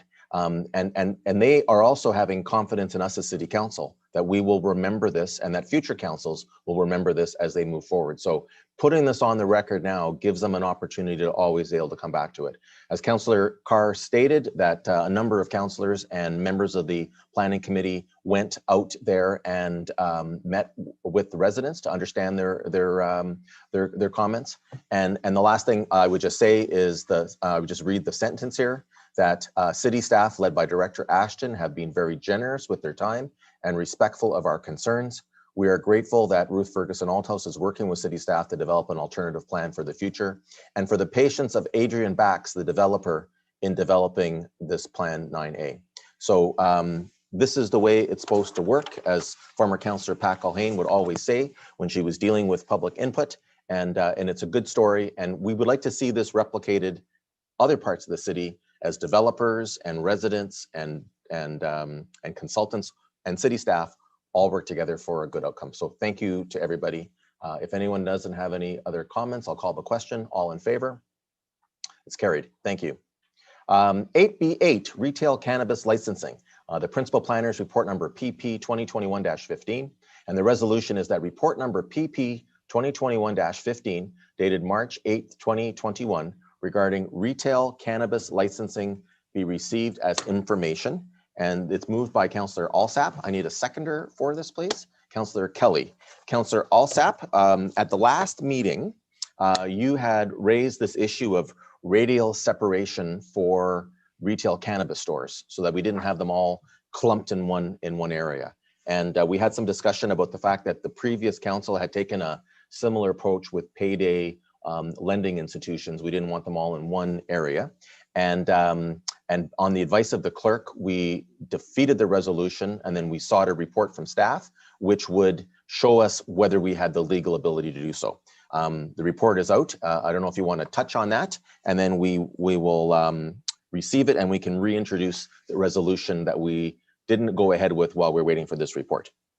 Yes, thank you, Chair. And I guess for my part, what I was really looking for there is not so much whether we have the authority to do radial separation, because obviously that's what the letter was outlining, is that we would lobby the province to establish it. What I was really looking for there is sort of a proposal from city staff as to what we would suggest, sort of a made in Belleville solution, such that when we sign on to endorsing the letter, we know specifically what it is we're signing on to endorse. For instance, it's possible that the province would come up with a radial separation policy that I would not be in favor of. And since we didn't have any set parameters, any distances or anything like that on the initial letter, I was reticent to sign it at that time. I certainly understand the position of staff that because it's not under our authority, that they didn't want to get into the, well, what would it look like and how would we do it? But that was really what I was looking for in that report. And so since we didn't get that from that report, I was okay to just receive this as information. But if we are going to bring back up the letter to be signed, I think because I don't have any specifics as to what that policy might look like or suggestions on it, I probably would not sign on to that letter personally. Well, so what we did last time is we developed a policy to restrict the geographic locations for future payday lending institutions, and we would do the same thing if we were given the ability to. So, you know, for folks watching from home, one of the ways the city can regulate businesses and have some direction is through issuing a business license. And where it comes to retail cannabis locations, we do not have that ability. It's exempt from our licensing provision. So when we made the decision in January of 2019 that we would be a willing host to retail cannabis, we accepted the rules and conditions, which meant that we could not preclude these establishments. We could not control them. And but I don't think anybody at that time was expecting that we would see them clumped together in one area, you know, like almost like an auto mall where you have, you know, multiple different brands of vehicles being sold, and it's easier for shoppers because they go to one place. You know, I don't think we want to see 3 or 4 or 5 of these establishments in close proximity. We want to see them spread out throughout the city. So if we did receive, I don't want to say permission, but if we did receive jurisdiction to be able to issue licensing to these establishments, we will come up with a policy that would say, you know, for example, how many we would want to see in a geographic area. Those would all be things that will come forth at that time. But in the meantime, once we receive this report, I'd like to see us bring in a resolution to support the city of Port Colborne's request for us to have those abilities. Anyone else on this item? Councillor Carr. Yeah, thank you. And I seconded the motion there at the last meeting. And so what they're asking though is for the province to review the legislation. And so whether it's they bring in a radial separation along with the license, or they delegate that authority down to the municipality, that's for them to decide. But I agree with you, Mayor, that we need to at least put the bug in the ear of the province to say that this should be considered, because when the program first started rolling out, the licensing was coming out as a trickle, and some municipalities were accepting it, some weren't, but the number of licenses per area was very small. But as that program continues to build and the province has the robust ability to issue more licenses, then there is the potential where you could get more licenses per municipality. And I wholeheartedly agree that we don't need a marijuana alley, if you will, down a particular business sector. Certainly if they're distributed throughout the community. And, you know, staff do make a good point, and I've, you know, brought this up before. We can't zone people. And when you put the medical side to the marijuana stores, we have to make sure it's accessible for that purpose. But I think it doesn't hurt for us to float this through the province, just to say, you know, we certainly accepted it and council voted on that, but let's be reasonable as to how these are scattered throughout our municipality. So, you know, I support that. Good, thank you. Councillor Millette. Thank you, Your Worship. And quickly on that point that I just have a question to anybody who can answer it. Perhaps Mr. McDonald, is there a requirement? Is there radial separation, do you know, for licensed liquor establishments? Because I don't frequent them that often, so I don't know if they're clustered in any places. So I don't see too many liquor alleys anywhere, but I'm just wondering, is there spatial separation for licensed establishments? Through the chair to Councillor Millett, there's not that I'm aware of, certainly in Belleville. But to the point of separation and payday loans, for instance, this council or the city did that. We did it through licensing and by zone for newly established. Okay. So to the point here about cannabis, it's legislated and regulated above the municipal level. I think the mayor's point that, and to Councillor Carr's point that we should add our voice to the call for a review of the legislation, because as this business matures, certainly it's happening in our communities. And I think what Port Colborne is asking for is a voice in regulating how it grows. That's it. Okay. Fair enough. Thank you. Okay, anyone else? What I would say, Councillor Millett, is that we do, from time to time, you'll see on your agenda, the approval of liquor licenses for licensed establishments in the city. And that is a mechanism where we can hear from neighbors and residents and people that might be concerned about the establishment of any licensed facility. We have no such power when it comes to cannabis. The applications won't be coming and putting on the council agenda for you to raise questions about what the hours of operation would be or those types of things. And I think that's what we're getting at. So so good. So the resolution is to receive the report. I'll call the question. All in favor? It's carried. I'm looking for a mover and a seconder that Belleville City Council support the resolution of the City of Port Colborne requesting the province to consider amending its licensing and application process for cannabis retail stores to consider radial separation for other cannabis locations. Can I please have a mover and a seconder on that resolution? Councillor Kelly, seconded by Councillor Carr. Any discussion on it? All in favor? It's carried.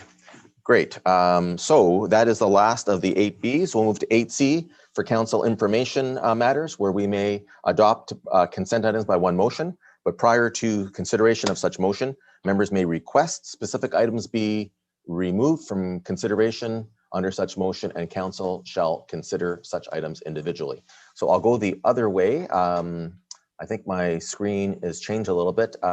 Councillor McCaw. No, thank you. Councillor Millett. No. Councillor Williams. No, thank you. Councillor Alsap. No, thank you. Councillor Sandison. No, thank you. Councillor Carr. No, thank you. Councillor Thompson. 8CB. 8C3B, you mean? Thank you. Okay. Okay.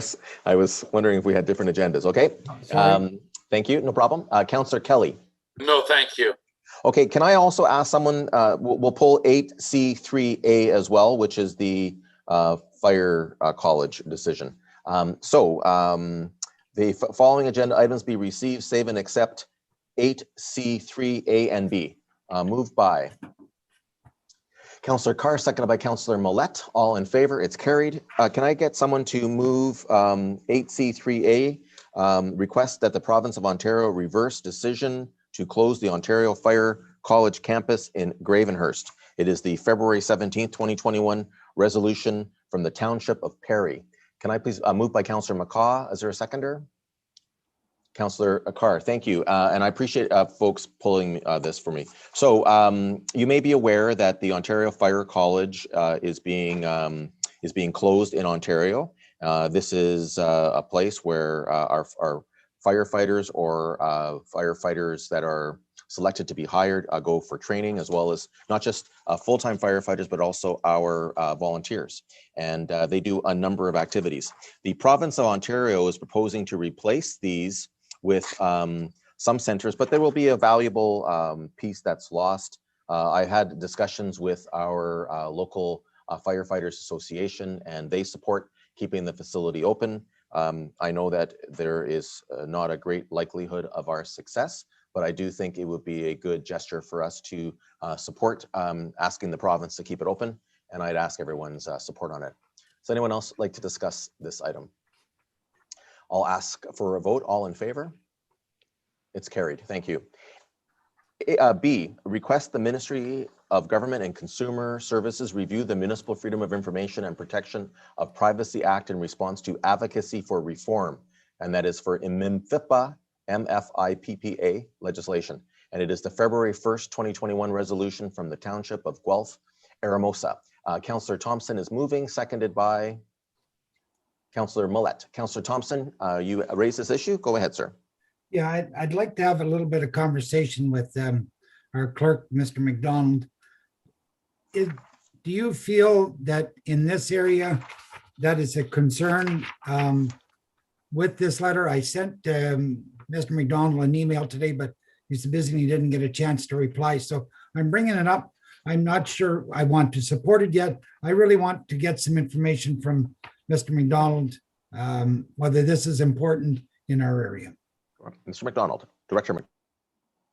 Through the chair to Councillor Thompson. So, yeah, I apologize for that, but yes, this piece of legislation is in dire need of an overhaul. It is, in my estimation, probably the oldest piece of legislation that is used on a regular basis in the municipal sector. So, for those that aren't aware, MFIPPA is the Municipal Freedom of Information Protection of Privacy Act. The protection of privacy piece is almost always forgotten. When we do orientation or any of those education sessions with you, and it is my turn to speak to you, I will almost always identify this legislation and the accompanying workload as an issue in corporate services.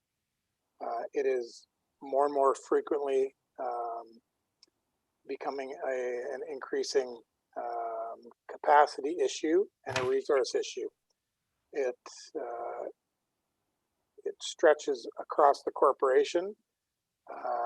We're seeing an increased volume. As the letter states, it does not contemplate electronic storage or retrieval methods. It does not contemplate solicitors using it prior to disclosure, whether it be for insurance or personal injury and accident legislation or litigation. So from my perspective, the request for a review is a valid one. It's one that certainly our associations have been making through to the ministry consistently, but it is overdue from my perspective, yes. Thank you, Mr. McDonald. And that's what I read into this. It's a situation where the workload can be extremely with your department, with too much of this going on. And, we need to look at it as the whole regulations. So I'm going to ask the council to support this here request from the municipality and move it. And hopefully we can get support from this council. Thank you. Great, thanks, Councillor Thompson. Councillor Millette.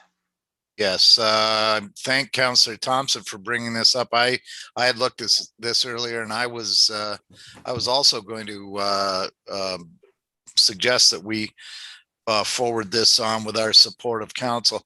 I've just in casual conversation with some people around City Hall, I'm afraid that the act, while valuable and absolutely a cornerstone of the democratic process, where average citizens should have access to information that is open for the public. Unfortunately, sometimes we have vexatious individuals who use it for frivolous means, and they use the act to basically swamp people. Fishing expeditions, and that wasn't the intent. And I'm sure I'm not saying anything new from Mr. McDonald or any of his staff, but it really does undermine the legitimate work of an awful lot of our staff at City Hall. And it does absolutely need an overhaul.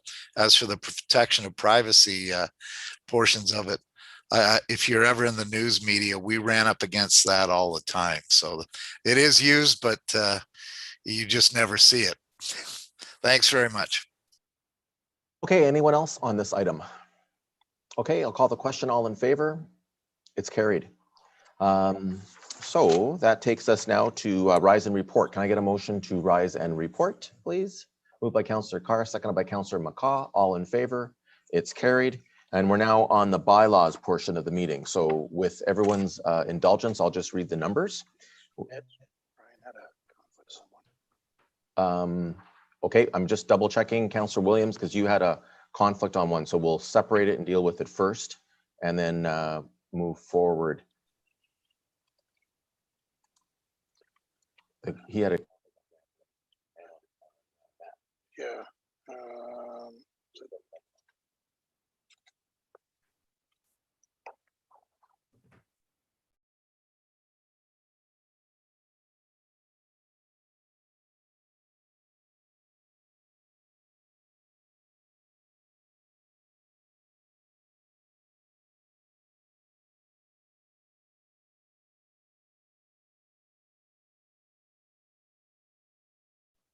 Councillor Williams, we believe you declared a conflict on 2021-34, which is the municipal accommodation tax bylaw. So I'll separate that and deal with it first, and then we'll come back and deal with the other ones.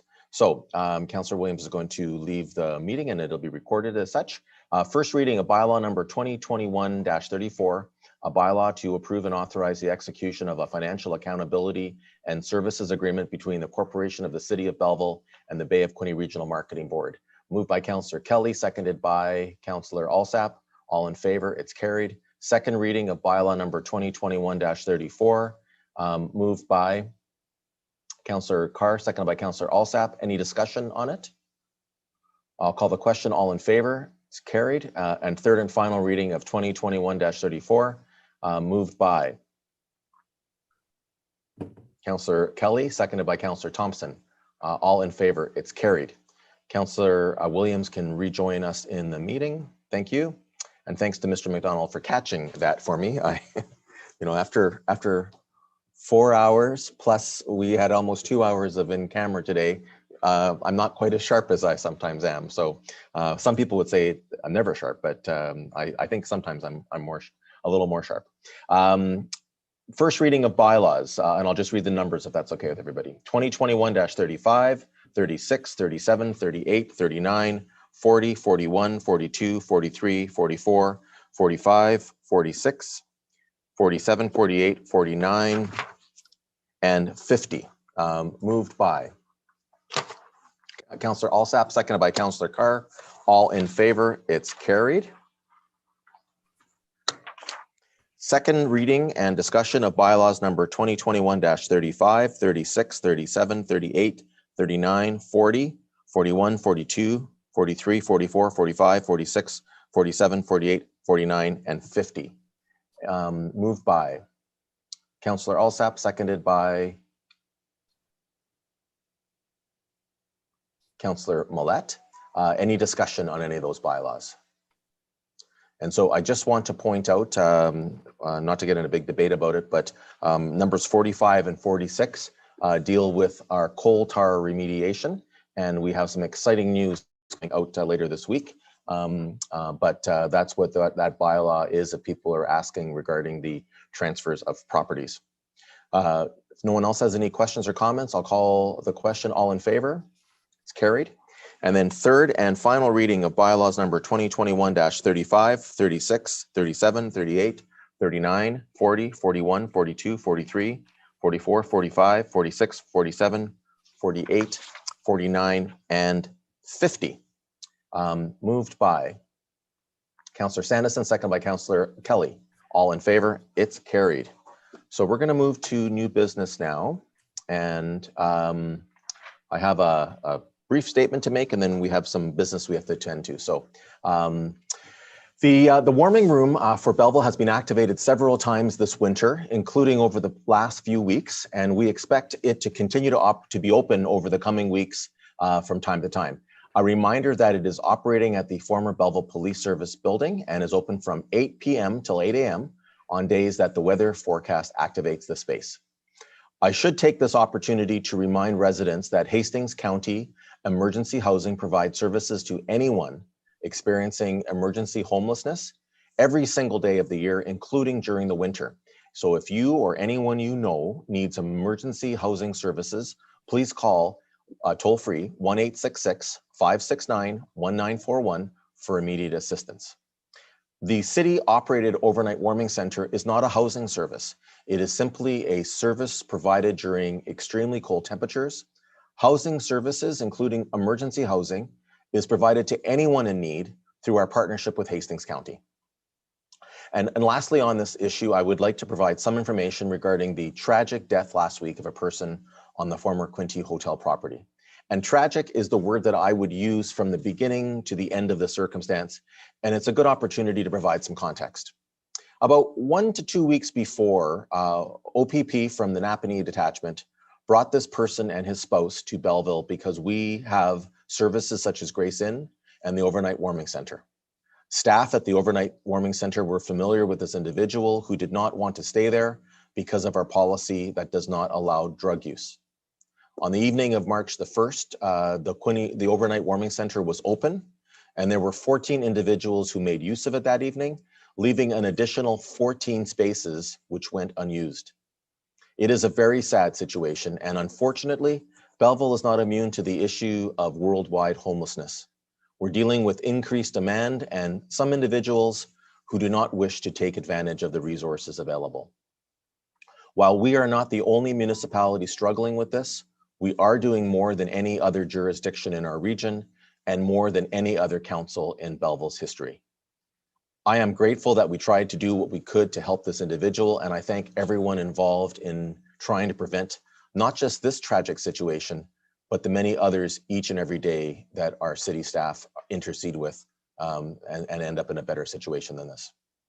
I again call on the provincial government to restore provincial mental health and addiction services as part of our health system, and so that we can avoid similar circumstances in the future. We offer our condolences to the individual and his loved ones and friends. For our part, we will continue to offer the support of the City of Belleville to providing a solution, including tomorrow evening as we host a mental health and community policing forum. I would also like to remind residents that all of our winter trails and parks are open. We encourage you to take advantage of getting outside for some physical and mental exercise, including walks, hiking, etc. We must all take care of ourselves during this difficult time, and as long as you respect all the safety protocols in place, we want you to enjoy your municipal facilities. Outdoor skating on the Victoria Harbour and West Zwick's areas of the Bay of Quinte were a very popular activity this year. While it was for a short period of time, many of our residents took advantage of our winter climate to enjoy those activities. With the warming temperatures, those facilities are now closed, but I wanted to thank residents for their safe use and thank our staff for providing those outdoor skating opportunities. Those using the outdoor community rinks should consult with the volunteers who provide those rinks regarding how long they will remain open. But as forecast a high of plus 13 degrees Celsius on Wednesday, it does not appear that they will be open for much longer. Several indoor activities are coming back online since the province-wide restrictions have been lifted, including those at the Quinte Sports and Wellness Center. Thank you to everyone for their patience, as well as our staff who are ensuring that we can reopen with the appropriate safety protocols in place. Our continued plan is to be able to provide full outdoor activities this summer with appropriate COVID safety protocols in place, and the resumption of full indoor activities when it is safe to do so. More information on those activities will be released when it's available. And lastly, regarding vaccines, there was some very good news from Prime Minister Trudeau last week regarding additional vaccine delivery, as well as approval of the Johnson & Johnson single-dose vaccine.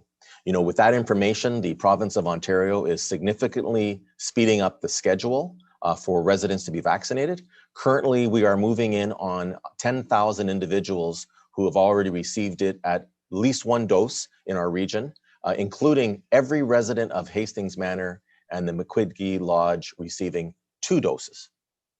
Loyalist College is currently a regional vaccination center, and our offer of an arena at the Quinte Sports and Wellness Center will likely be announced shortly in terms of a day that it'll be used. I want to thank everyone for their continued vigilance in preventing the spread of COVID and ask for continued patience as we all get the opportunity to be vaccinated.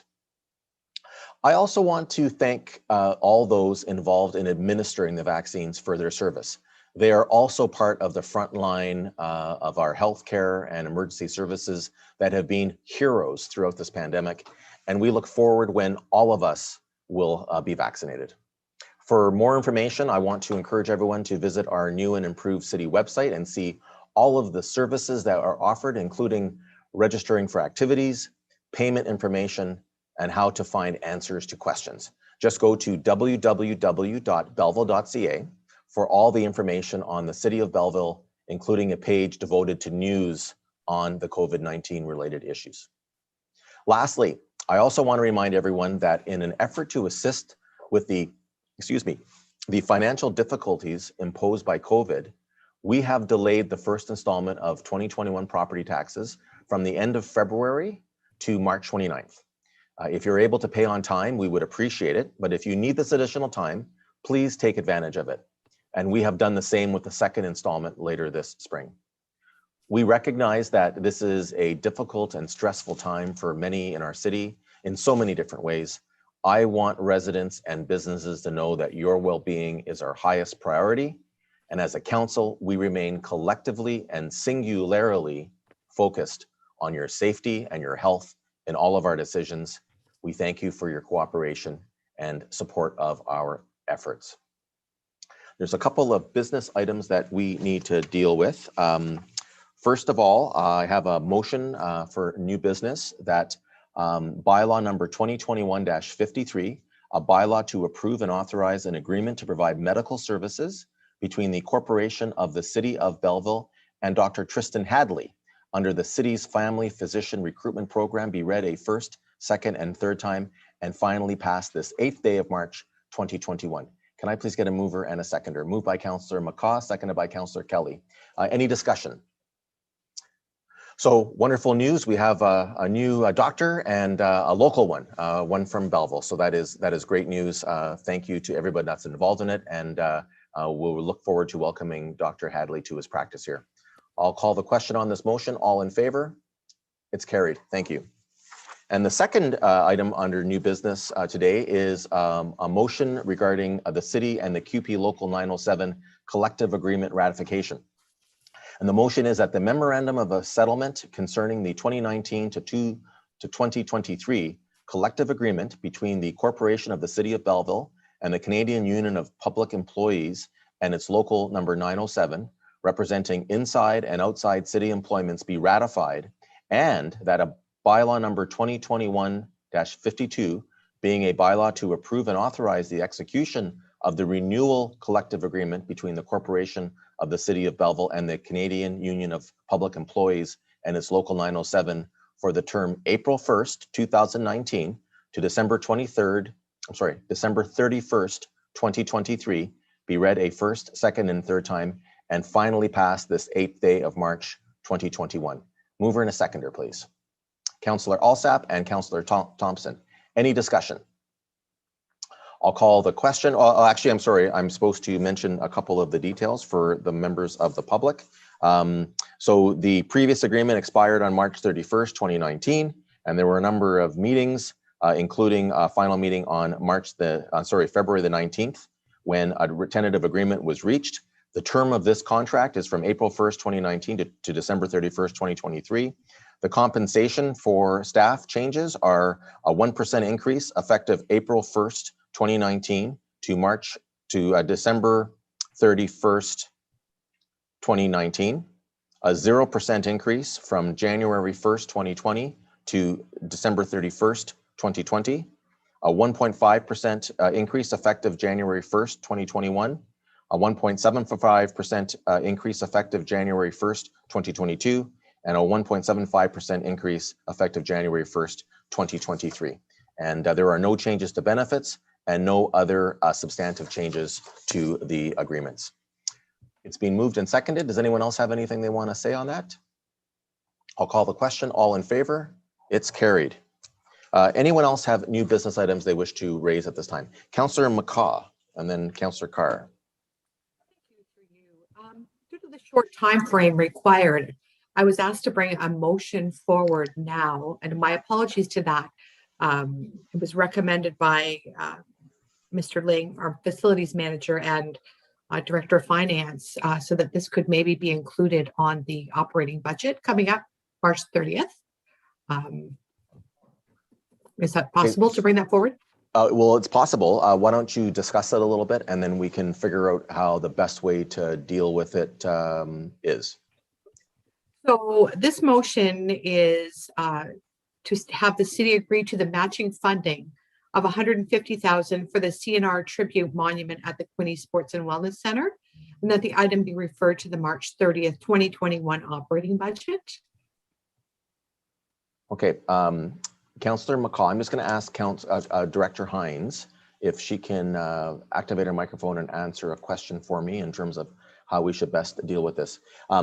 So the fundraising for the monument or the memorial for the CN employees and the yardmen, is that a capital budget item or an operating budget item? It's a capital budget item. So in terms of an agreement for matching funds, Councillor McCaw, did you have an amount of what the matching funds would be? To a maximum of 150,000. Okay, So they would raise 150 and then we would raise 150, or we would contribute up to 150. Right. So Director Hines, would that be appropriate to refer to the 2022 capital budget or to deal with it later this month during the operating budget? So we have a couple of options. If there is funding that needs to actually be spent prior to the consideration of the 2022 capital budget, which would be probably late November of 2021, then you may want to reconsider reopening the 2021 capital budget. And I would suggest if you're doing that, that a report come to council at the operating budget at March 30th, outlining the project along with an issue sheet. And then council could consider that as an item which could be added to the 2021 capital budget. But if the funding is not likely that the funding will be spent until 2022, it could be deferred to the 2022 capital budget consideration. Okay, thank you, Director Hines. So Councillor McCaw, are we planning on, if council were to support this, are you planning on expenditure of funds before November this year? We're now in March. Unfortunately, Mr. Chair, Mayor, Yeah. I can't say that for sure. I don't know. Okay. So my sense from you raised this a few meetings ago, and I had suggested that you come back with some more details. And I appreciate the work that committee is doing. And I think you're looking for some certainty or some agreement from council that if the committee raised funds up to 150,000, that the city would match those funds towards some type of a monument or some type of to be determined recognition of the yardmen. Is that correct? Correct. So at this point, the budget, or I would say, I don't even want to call it the budget, but some of the numbers that have come forward have been 300,000, and all they were asking for was if they were to raise the funds of 150,000, that we would match the 150 up to 150,000, no more than that. Okay. So my suggestion would be that that council agrees to match the fundraising up to a maximum of $150,000, but we refer this item to the 2022 capital budget. Because at that point, then council will see what the plans are, what the total budget is, what the costs are, the maintenance of it, how successful the committee has been with fundraising. all those things at that point, and we can make a decision. I'm afraid that if we try to squeeze this into the operating budget this month, that we don't have enough information to make when I say responsible decision, I'm not saying that funding the monument is not responsible. It's just that we don't have enough information today. You would get the commitment that council would support these matching funds, but yet you'd also have the time to work out all the details. I think that motion, that's what I would recommend. Certainly it's your choice. Any motion is in order, but I remind you that under new business, the threshold for approval is a little bit higher. Thank you. And if I could just refer to Ms. Hines, Director Hines, just to verify that that would probably be the best way to do it. I'm happy to do that. I'm getting a little confused by the varying opinions in that regard. So if I could hear from Director Hines, that would be great. Certainly. So, I mean, I think the timing is the critical part of the exercise. And so if we're committing to spending money, we need a couple of things in place. First, we need their share of the funding in place. We need council's approval that we are going to commit to the project, and we need a funding source as well. And I'm guessing that between now and November, they may need that time to do the fundraising. So consideration in the fall would probably be more amenable at this point.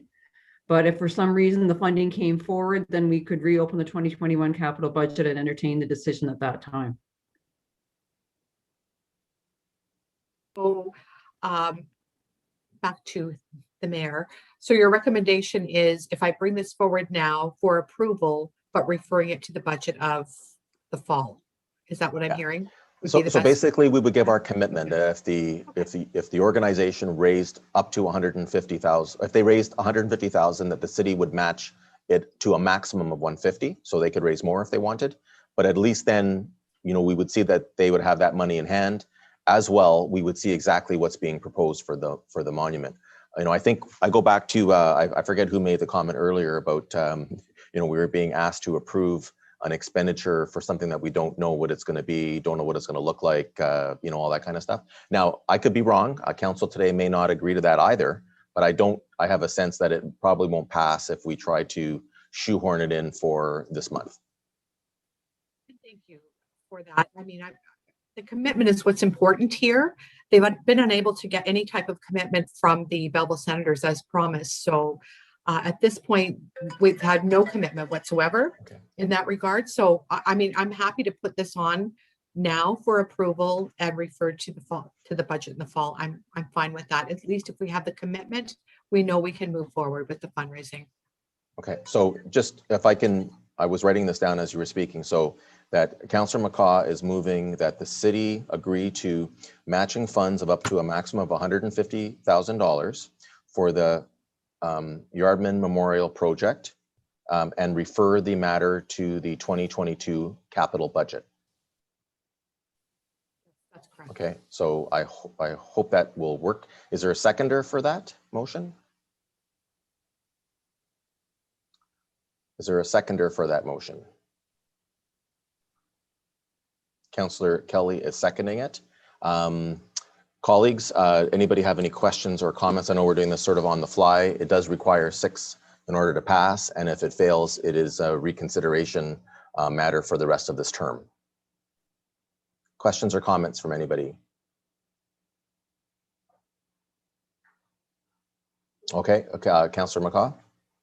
Maybe if I could just talk about it for a minute, just so everyone understands or give the history on it. Many know that are originally from Belleville, but for those that don't,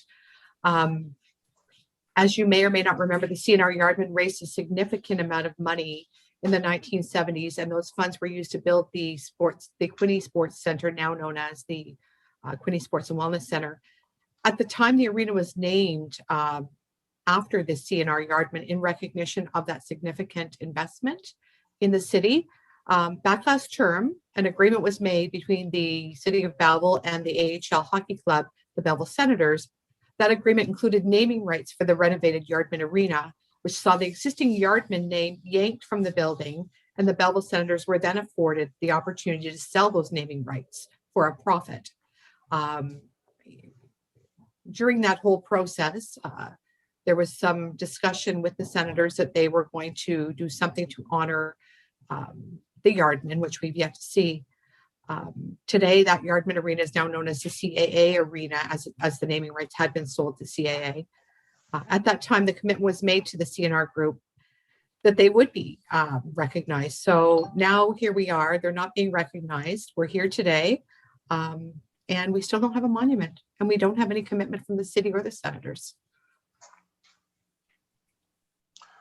Okay, so anyone else discussion? Councillor Carr. Yeah, thank you. And, I can appreciate what Councillor McCaw's trying to do is then, we look at the Community Humane Society in particular, they're looking for that little extra push to get them going. And if you're going to fundraise, you need to at least say that there's a large donor here, and then that would, hopefully get people to commit to it.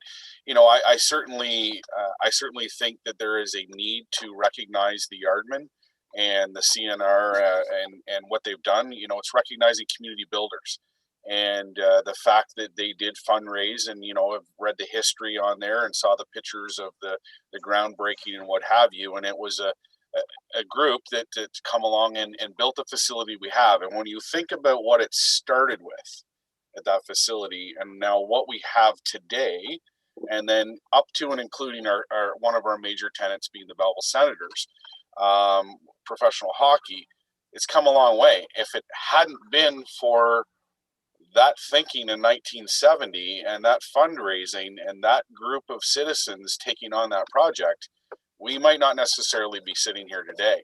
And, so it's because of those building blocks that we have the product we have today. And so I certainly appreciate that. And I think it's important that we honor our past and we honor those that build our community. This is a little extraordinary as to how it's coming, but it's going to be deferred to the 2022 capital budget. So I don't see any reason why voting in favor of it today to get it on the budget, and then that way it sends a very good signal to that committee and that group to proceed. And so no, I can support this wholeheartedly. Okay, anyone else on this? Councillor Thompson and then Councillor Kelly. Thank you very much. And I'm going to support it. And I commend Councillor McCaw and past Councillor Pat Culhane was on that committee. This Yardman Arena, and I'm not from Belleville originally, but I'll tell you what they put into this community and what they give us, they certainly need the recognition. And I certainly appreciate the committee working towards it. I look forward to them bringing a budget back in the fall and some sort of a diagram of what they expect to have. But, if we don't recognize these people that put years and years and years and efforts into this building to get us started, then we're really not doing justice. And we're known as the old railway town. So let's not forget that. And so I commend them for bringing this forward. Look forward to coming back in the fall with the exact figures. So thank you. Thank you. Councillor Kelly. Thank you. Through you, Mr. Chair. First of all, Councillor McCaw, thanks for bringing this up and sharing some of the history of the Yardmen and those that worked. And I didn't realize it was in the early 70s, but this is a chance, as Councillor Carr touched on, to thank those and remember those who had key roles into our sports community. And look, as Councillor Carr mentioned, look at that place now. Professional hockey, swimming pool, like it's just grown. And I'm a new committee member for the CN group, and there was no way I was not going to support this. I know that they're hard workers. They'll raise the $150,000. I'm not worried about that. If any of my colleagues sitting around here are worried about $150,000, they can build a sports complex. They can raise $150,000. It's in the genes. So let's get moving on this. Anyone else on this? Okay, well, thank you. So the motion is on the floor. Does anyone need it to be read again? Okay, I'll call the question. All in favor? It's carried. Thank you. So Councillor McCaw, you and your committee now have some certainty that if you can raise that money, we will match it up to $150,000. And I know that you'll continue to update us as you go along.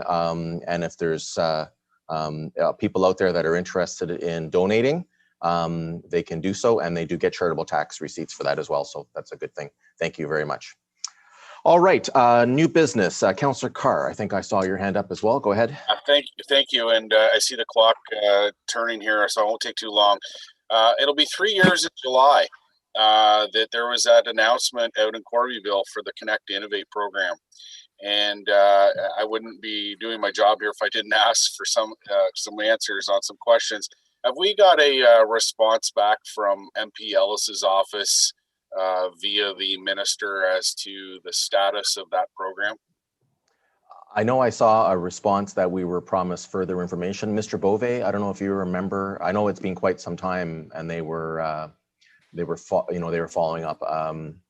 I would say, Councillor Carr, we haven't had an answer to our specific questions about that.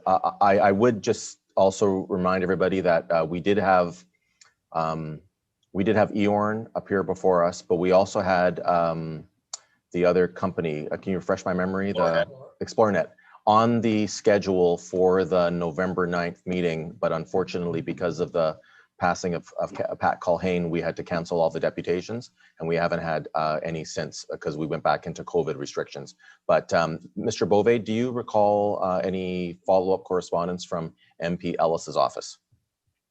No, I have not seen anything as of yet, but we will reach out to his office and see if we get an answer. Okay, and then just to dovetail into that, and going along the lines of the ExploreNet deputation, that and we're doing well here, with COVID and low risk, and with the council chambers whenever it gets done, or however you want to organize deputations. All I would ask is that we get it organized so that ExploreNet would come sooner rather than later, because again, it is a burning issue, and it's good to see the province and coming along with some new announcements for funding.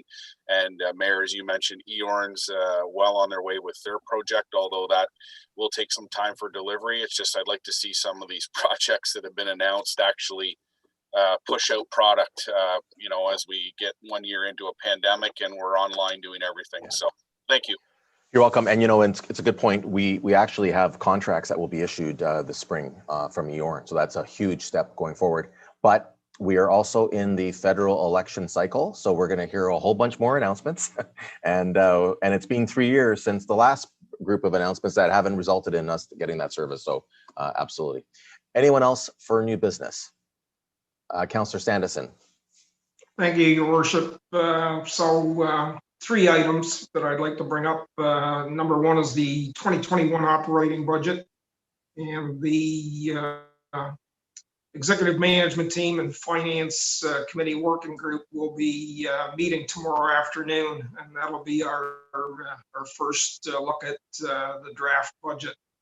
And so, not surprisingly, I'm expecting that there's going to be various pressures in play, and certainly we've got early recognition of a problem or a challenge, if you will, with Hastings County, who sent out their draft budget, and they've actually called it final. So I don't know whether it's a draft or whether it's final, or whether the committees are going to get some opportunity to have some input. But as chair of the finance committee, I did ask Hastings County to hold the line for 2021, as we had given them a fairly significant increase in 2020. And in fact, I think it was the first time ever we actually increased the budget that they brought to us on the long-term care to be able to provide that 4 hours of care that was a provincial target. So I have asked Hastings County to identify to us what services, capital projects, or reserves could be reduced, deferred, or utilized such that we return a minimal increase beyond the 2020 levels. So it's important, or at least I would ask that the council members that are on those various committees, that they bring that mindset to the meetings that are going to occur this coming Wednesday, and see if we can achieve a more reasonable number. Second item is I'd like to ask the Director of Corporate Services for a staff report on the open investigations by of the Integrity Commissioner. So when we changed Integrity Commissioners 5 months ago, there were 3 outstanding investigations. And so it's important that we have transparency, accountability, and faith in the process of these investigations that are undertaken by the IC. And while it should never be in question, the time lag is actually inviting public speculation of the process. So again, I'd like to ask the Director for staff report to come to Council in April to provide us with an update on the 3 open investigations, including an expected date for when we might expect those 3 reports to come to Council. Okay, just one moment, Councillor Sanderson.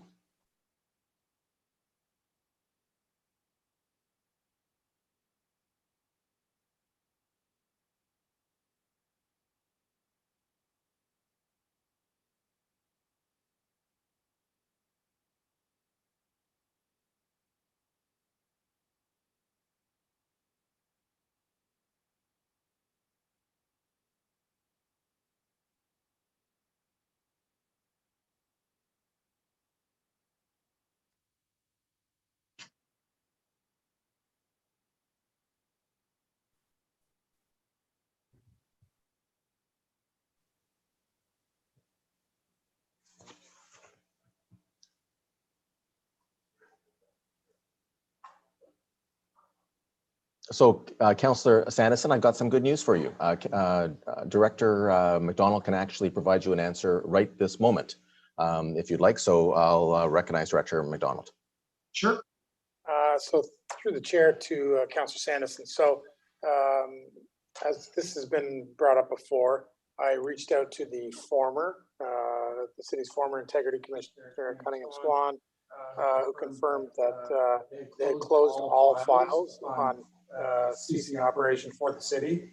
And I've spoken to the current Integrity Commissioner for the city, Robert Swayze, who has no current active files as well. I can confirm that again with Cunningham Swan, but that was current information.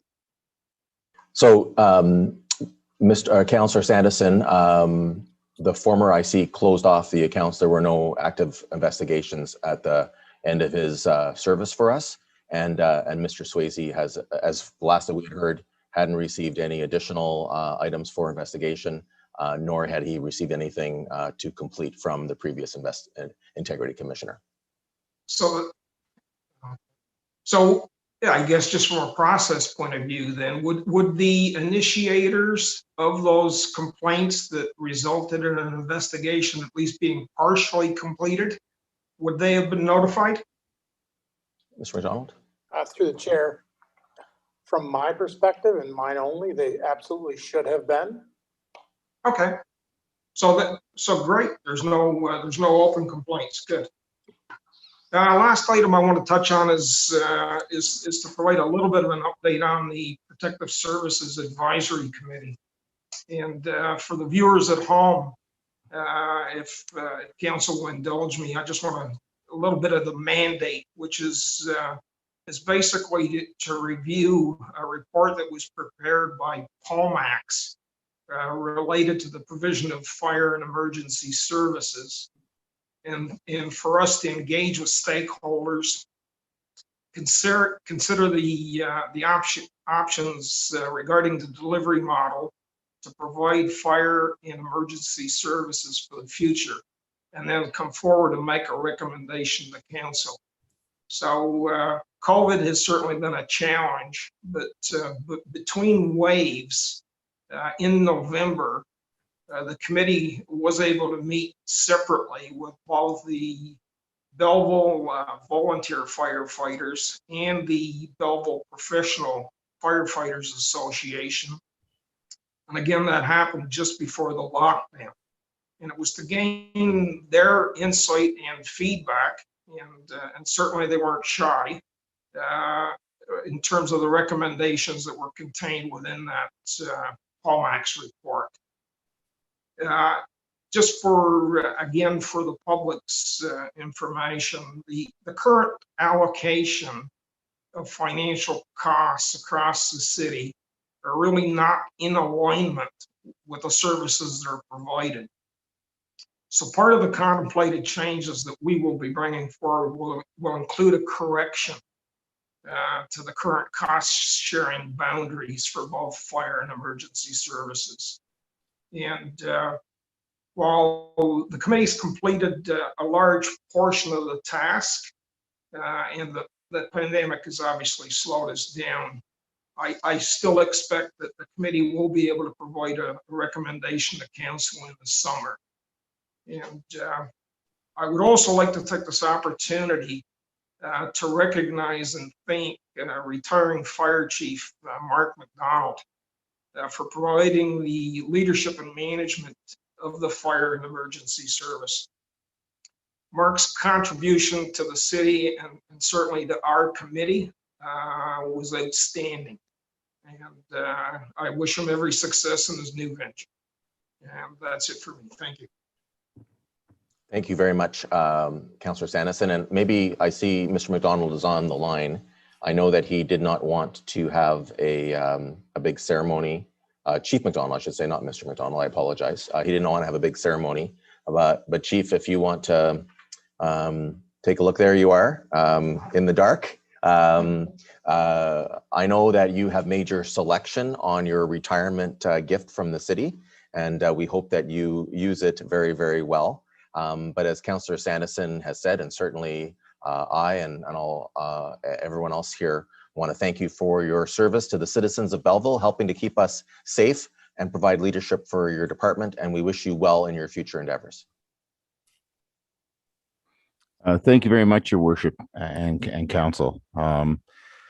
It certainly seems like it was just yesterday when I started in Belleville, and it was Cliff Belch was the CAO, Doug Wright was the personnel director, Shirley Langer was the mayor, and Chief Gord Gaisley and Deputy Bob Anderson. My first captain was Jack Matthews.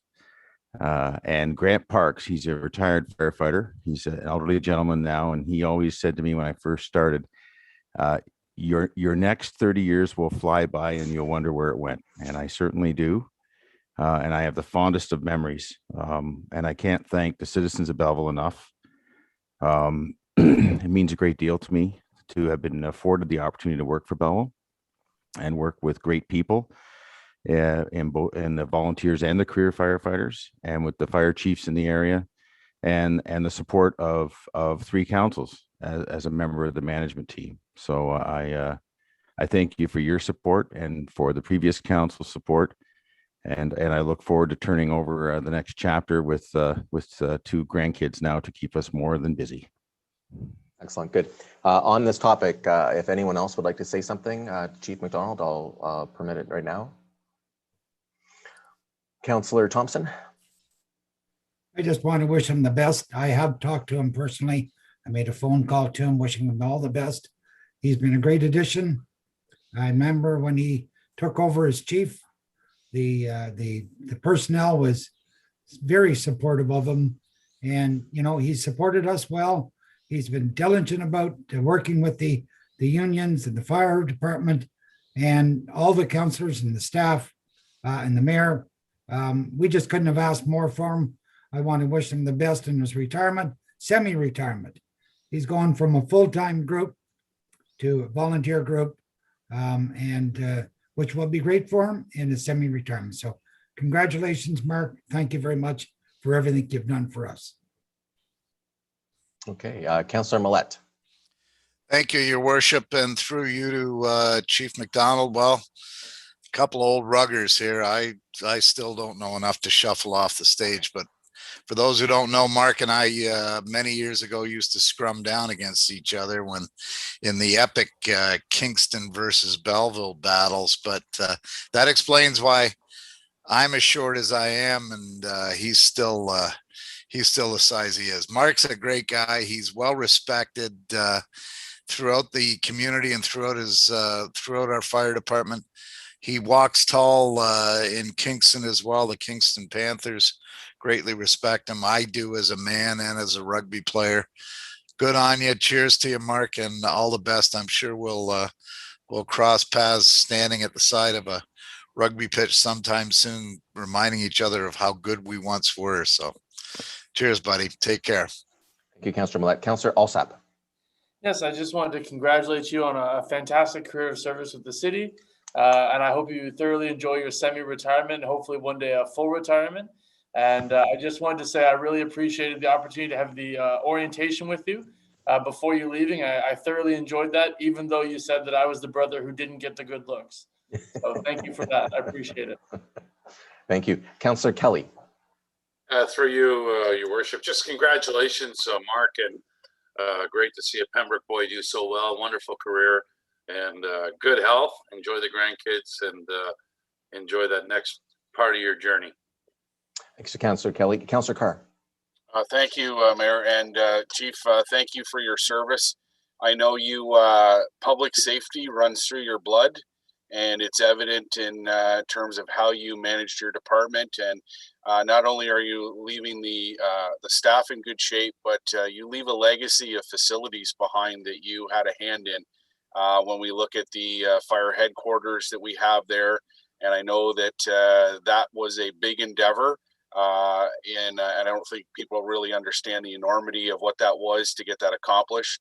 And then in addition to that, you were instrumental in the two fire stations that we have in Ward 2, and how that serves our community well, and the expansion out into Plainfield. And so that protection and that public safety, that legacy that you build lives on, and that public safety continues to serve our residents well. So all the best in your future endeavors. Thank you. Okay, anyone else? Councillor McCaw. I'll just keep it short. Chief McDonald, you've been wonderful to work with. We're really going to miss you around there, but we wish you the very best. Thanks for your service. Good. Okay. Anyone else? Chief McDonald, I know that you have some accumulated vacation time that you'll be using, so we will see you around a little bit, and then we won't see you around so much. And then we will see you around the region as we continue to work together. So, on behalf of everyone, again, we just wanted to say thank you, congratulations. We really appreciate your service to the city, not just the length, but as Councillor Carr pointed out, I think you have the record for most fire halls constructed during the term of a chief, and 3 is the trifecta is a pretty good record to have. So in addition to everything else, all the best. I'll give you the last word, and again, you have our gratitude. Again, thank you so much. It has been a privilege and an honor to serve Belleville, and Belleville is our home. It's the home for our children and our grandchildren, and it's a great place to be, and we love the area, and I have nothing but very fond memories to look forward to looking back on a great career with a great group of people. So thanks again. Yeah. If nothing else, we will see you at on the water. So that's a good thing. Congratulations.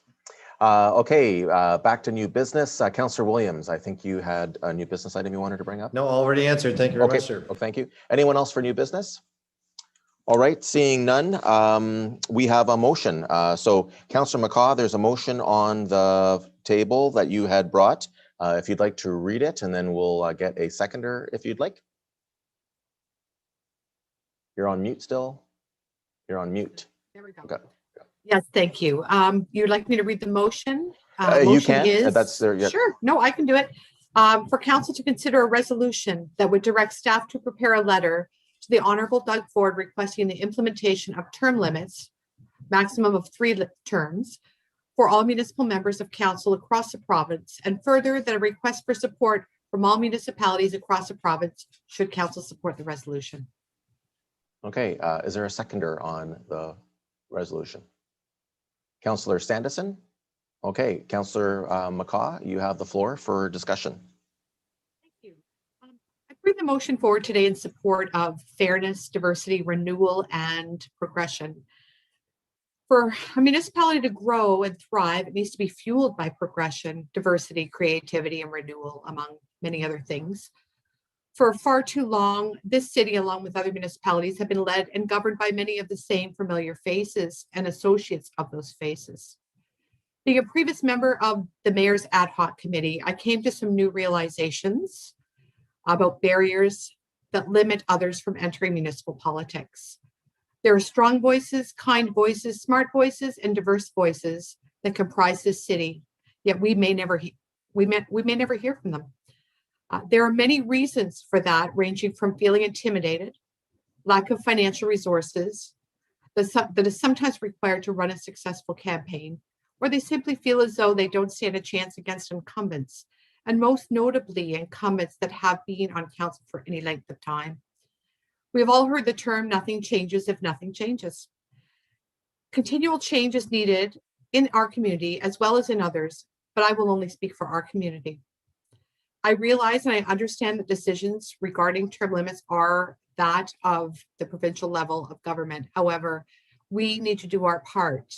I believe by advocating for term limits, it affords an opportunity for fairness, diversity, and transparency, at the same time as eliminating barriers for those aspiring to serve their community.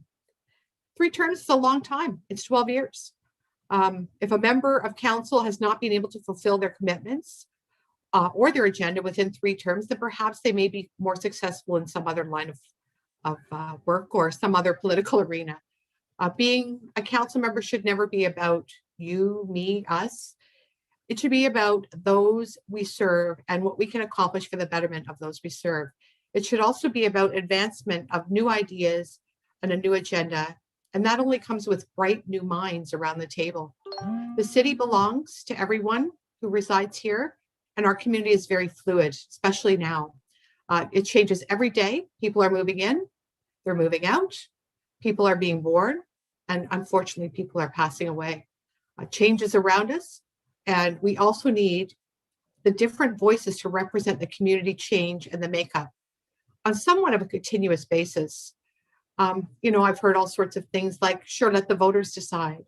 But the reality is that when given a choice, many voters will go with a name they recognize the most, because anyone who has not had the same opportunity to display a track record, they certainly don't have a chance. And there will never be a playing field that will ever be achieved that is level if this continues. I've heard the argument that experience is needed around the table, and I would argue that not all council members will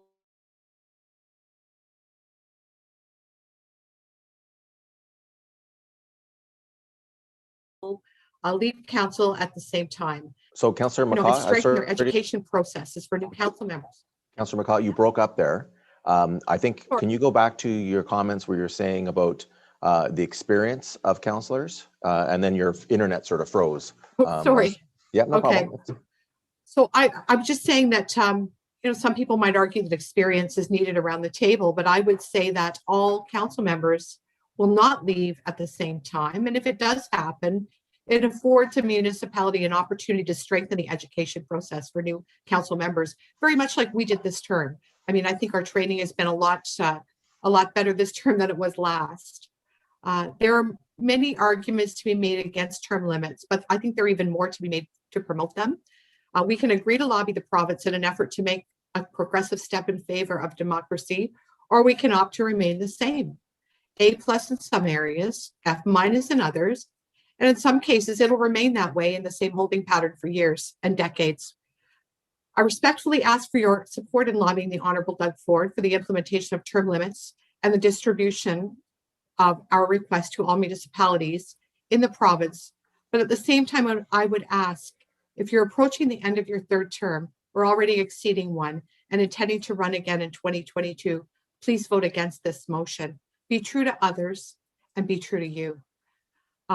If you're going to talk the talk, you also need to walk the walk, and only actions matter.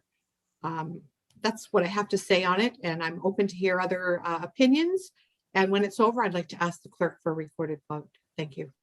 Thank you, Councillor McCaw. Councillor Sanderson, you seconded the motion. Do you want to speak on it?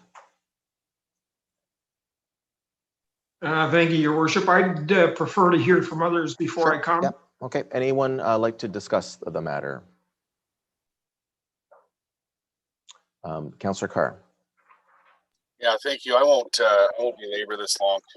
The framers of our Constitution never put term limits at the federal level, and they aren't there at the provincial level. And there's no limits even on the ballots. And you know, I guess this is my third term, so I'll speak to it. I don't know what my future is going to hold next election or where I'm going from there. So I'm not going to speculate or certainly talk about that today. What I can say is when I joined council the first time, it was 2000. I was 27 years old. I had just purchased a home a year or so earlier and started paying property taxes and started asking questions of where's my money going? What is it being spent on? And that's how I got involved. And back then it was 3-year terms. And after the third year, I did not get reelected. And the voters went a different direction, which is fine. And I ran again in a different ward, actually. I ran in Ward 1 in 2006 and was not successful, and which is fine. And so I took that opportunity to certainly focus on my family, focus on my career. And when I came back in 2014, life was different. My children were older, going into adulthood. And so that gave me the freedom to put my name forward. At the end of the day, I look at myself as just a working person who wants to represent the citizens, facilitate their concerns. And I tell people all the time, I do not have all the answers, and I don't pretend to have them. And that's one of the reasons, even 20 years ago when I got on council, I started the ward meetings, was simply for the reason of the best way to represent you is to hear from you. And that's been my philosophy all the way along. And, you know, so when I look at, if you can't accomplish anything in 12 years, let me tell you, 20 years ago, municipal government was very different, operated very different. And where we are today was some of the places I wanted to go 20 years ago. And email was just starting to be a thing for the city. So think about that. Here we are in a virtual meeting for the last 4 hours in our own homes, some in offices. This would not even be conceivable 20 years ago when I was on council the first term. So when you look at trying to accomplish and grow your city, that first term was a building block for me. But now here I feel I'm in a position to contribute. And like I said, the ballots don't have limits. Everybody can put their name forward. I certainly don't come from money. I certainly don't come from connections. And what I do is lead and facilitate so that I can represent others. And again, I don't know what 2 years is going to bring, but to put limits on it when there's no limits at any other level, and people still have the opportunity to contribute, people still have the opportunity to be voted in or out. And at the end of the day, I've said this all along, none of us own these seats. And we can put our names forward, but it's the voters that decide who goes there. And certainly if there's those that feel that that diversity is end all and be all, then by all means vacate your seat after this term ends and open it up. But I think that putting term limits is not reasonable and doesn't bode well. So I'm not going to support it. Okay, Councillor Alsap. Yes, thank you. Well, when I think of you, Councillor McCaw, I think of someone who's been very, very in favor of diversity, very in favor of more women in politics. And I was a little bit surprised by what you said in terms of if you can't get it done in 12 years, maybe you should consider a different line of work or a different occupation. Because when I think about multi-term municipal leaders and women in politics, I think about Hazel McCallion, who I think just had her 100th birthday not too long ago, maybe a couple of weeks ago, who I believe served 11 terms starting in 1978. So if she was limited to 12 years, she would have been finished in 1990. Did you think that there was anything after 1990 that she did that was of value? Through the chair, please, Councillor Sorry, Alsap. through the chair. I apologize. So let's debate, and Councillor McCaw will have a chance to speak at the end. Is that all you had to say, Councillor Alsap? Yes. Okay, thank you. Next, I've got Councillor Thompson. Oh, she doesn't. Okay. She can answer if she chooses when she does her summary. She will speak last as the mover of the motion, but it's not a back and forth situation where we make our points, we have a vote, and the decision of council rules. So thank you very much. Councillor Thompson. Yeah, I'm just going to make a couple of comments. I'm certainly in that category where I've been there 3 terms. And I think, you have to put some faith back into that particular councillor, male or female, whether they've reached their limit of contributing to the municipality. They ran to contribute to the municipality. And if they feel that they've given all they can, I certainly don't like the ones that maybe is some that just refuse to stop. But I really truly believe most councillors, most people in political life are there for the good of the community. And if we start putting term limits on, I think we're really restricting ourselves from some very valuable politicians that may be still willing to serve and be a benefit to the community. I get asked sometimes, what am I going to do in the future? I don't know.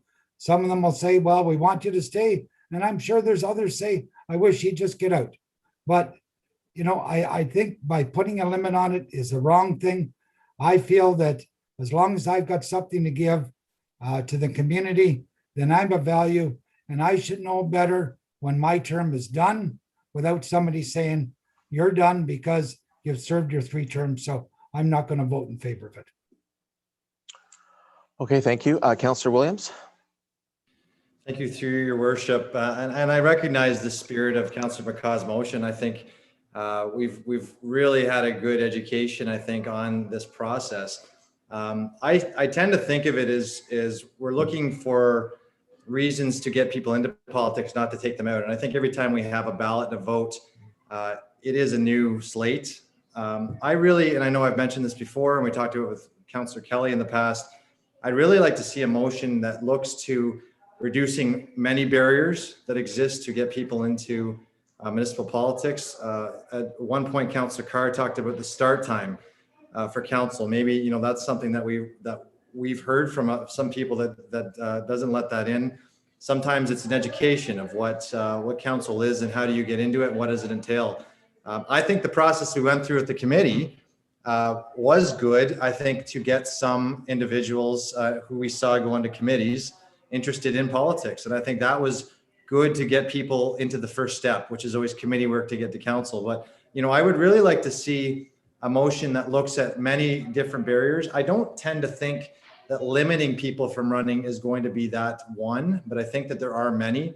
And I definitely would like to see something come back very soon that looks to how we can really make sure we're eliminating a lot of barriers for people and making sure we're giving them an okay to go, not just telling them they can't. So that would be mine, and I'm not going to support this motion. Okay, thank you. Anyone else? Councillor Standison. Yeah, thank you, Your Worship, and certainly my thanks to Councillor McCaw for bringing this motion forward. I think it's worth having a debate on it, and it's certainly worthy of consideration.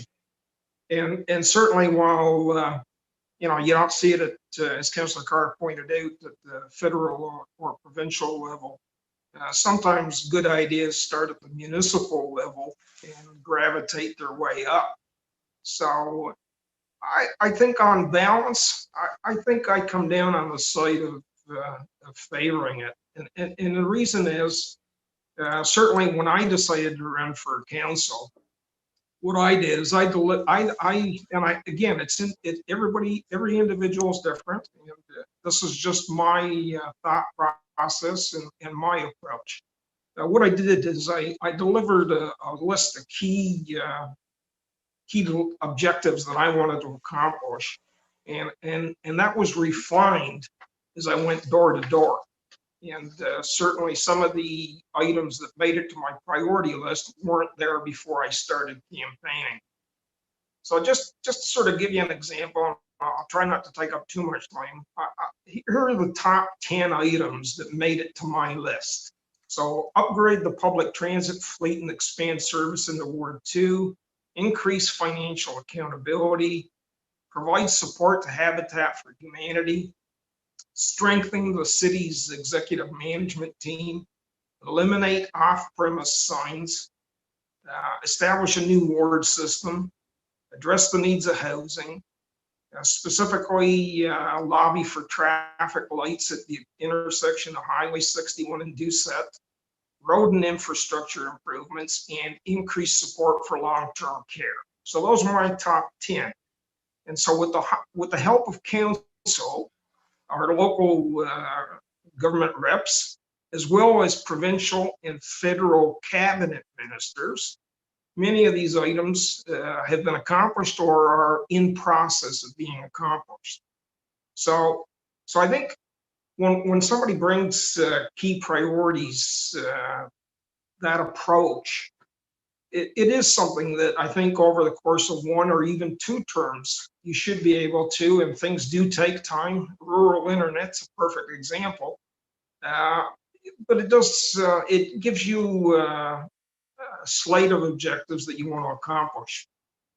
At the end of the 2 years, my own belief is that you should be ready to move on and let some fresh blood with fresh ideas move in. So the whole notion of 3 terms, I would consider that a maximum. And I think, and again, I'm only talking for myself, not anybody else.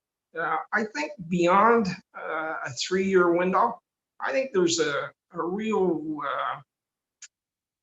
how would I say, I think there's a natural aging experiential process that really does, for lack of a better word, you sort of get, you follow the rhythm.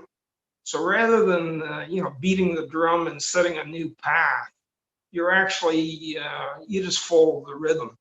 So I'm all about, and this council is a perfect example.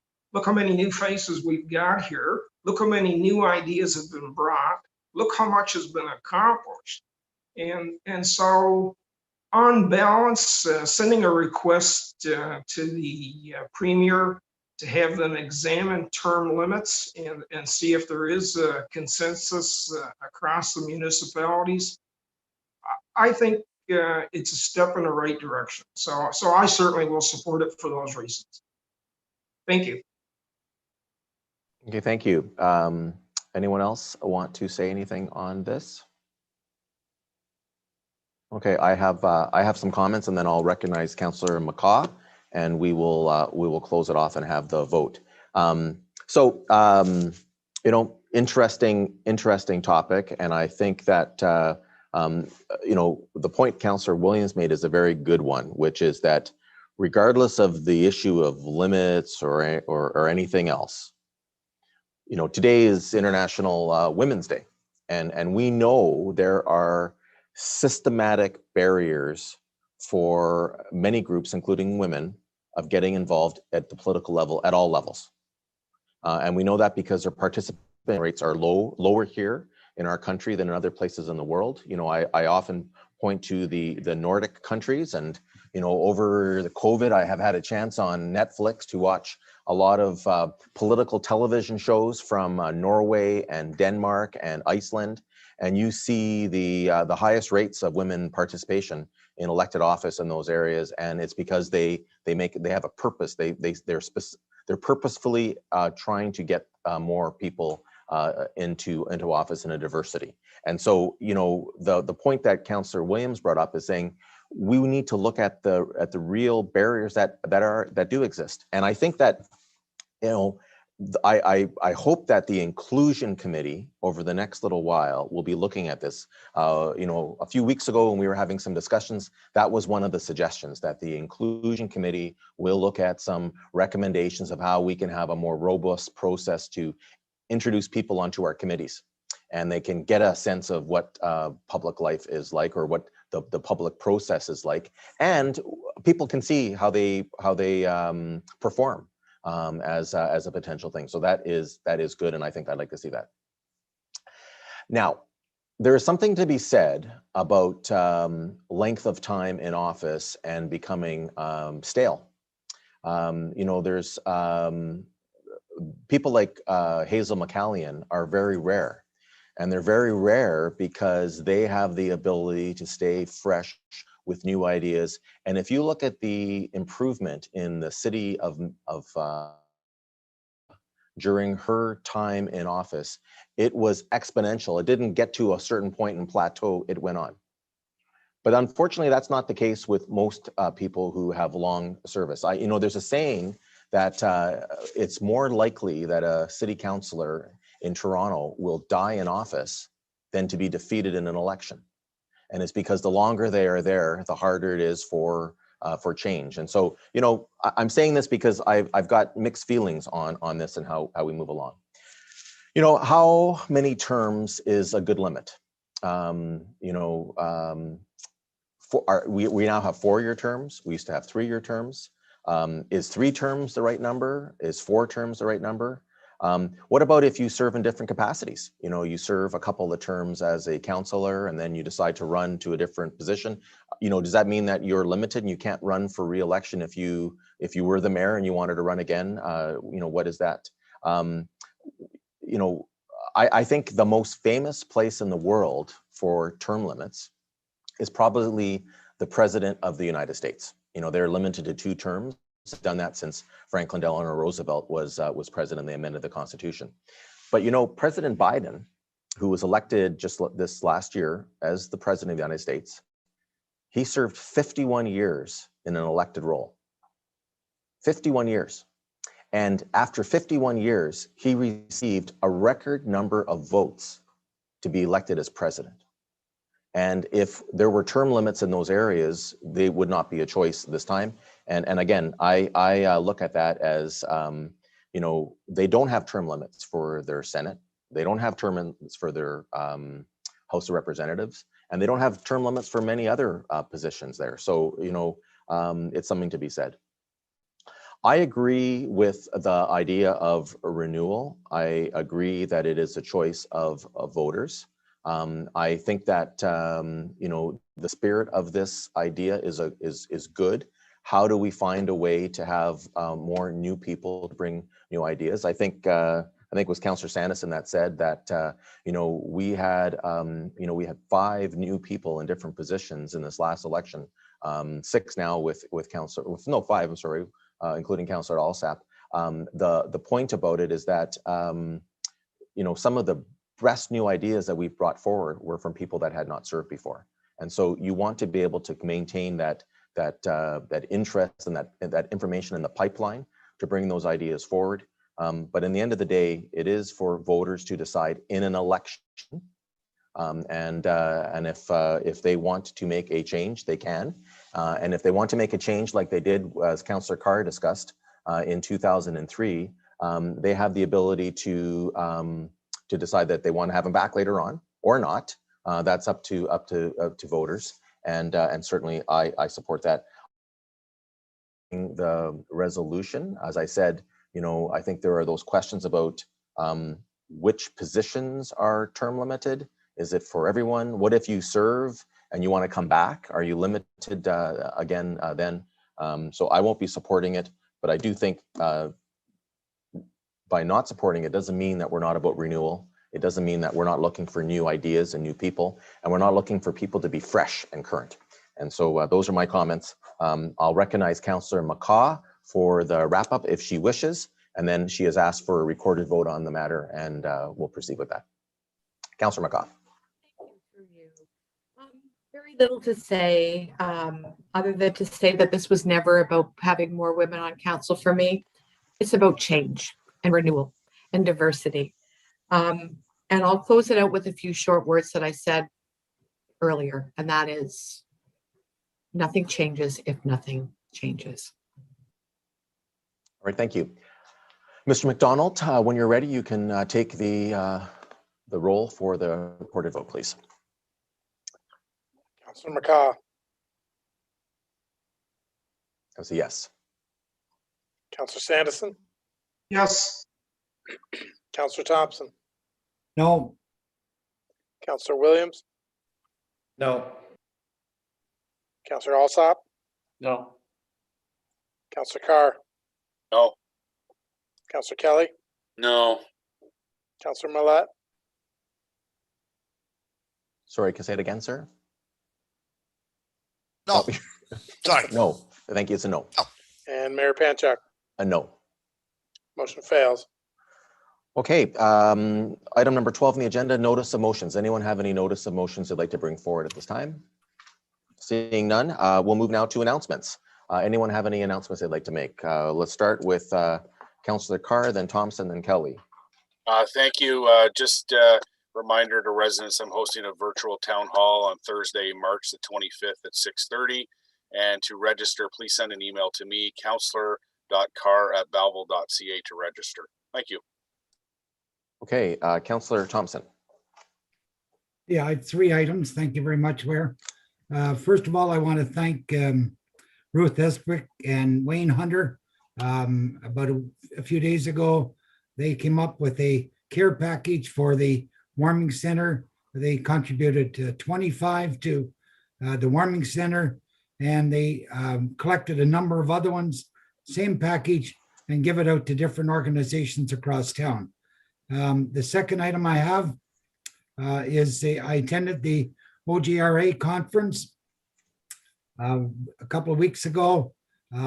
Great speakers on a diverse group of topics, from roads to vehicles, to calming measures for the city, to homelessness, a number of very good topics. It was a great seminar to attend, and I must give a little shout out to our manager, Joe Reed, who presented the system that he uses for sidewalks, and he did a great opportunity for the city to present that. And the third item I wanted to thank, and the mayor may also noted, was the Snow Angels. We made 3 awards to 3 people. We gave a Roy Sherrard, William Crothers, and Eric and Gordy Crawford, which was a son and father duo that went out and did a number of shoveling of driveways. It's a great program, and I commend the mayor for having these gifts for them. And that's the 3 items I have tonight. Thank you very much. All right, Councillor Kelly. Through you, Your Worship, just a quick comment. Today's International Women's Day. Choose Change is the theme this year. So we'll honor Councillor McCaw, all the women that work for the city of Belleville, and all our family and friends. So thank you so much for everything you do. Thank you, Councillor Kelly. And Councillor Kelly, thank you. You know, throughout the whole very long afternoon today, I've been looking over your right shoulder. Left on my screen, I can see the clock, and I've been watching it move throughout it. So thank you for that. Councillor Sanderson, new business, or sorry, announcements. Thank you, Your Worship. 2 items I've got. So communications with residents in Ward 2 and across the city is a key deliverable. And I will be releasing a quarterly community update video next week that will sort of cover a general update on key actions, response to broad inquiries, and planned activities for 2021. So COVID has introduced the need to change so many things we do.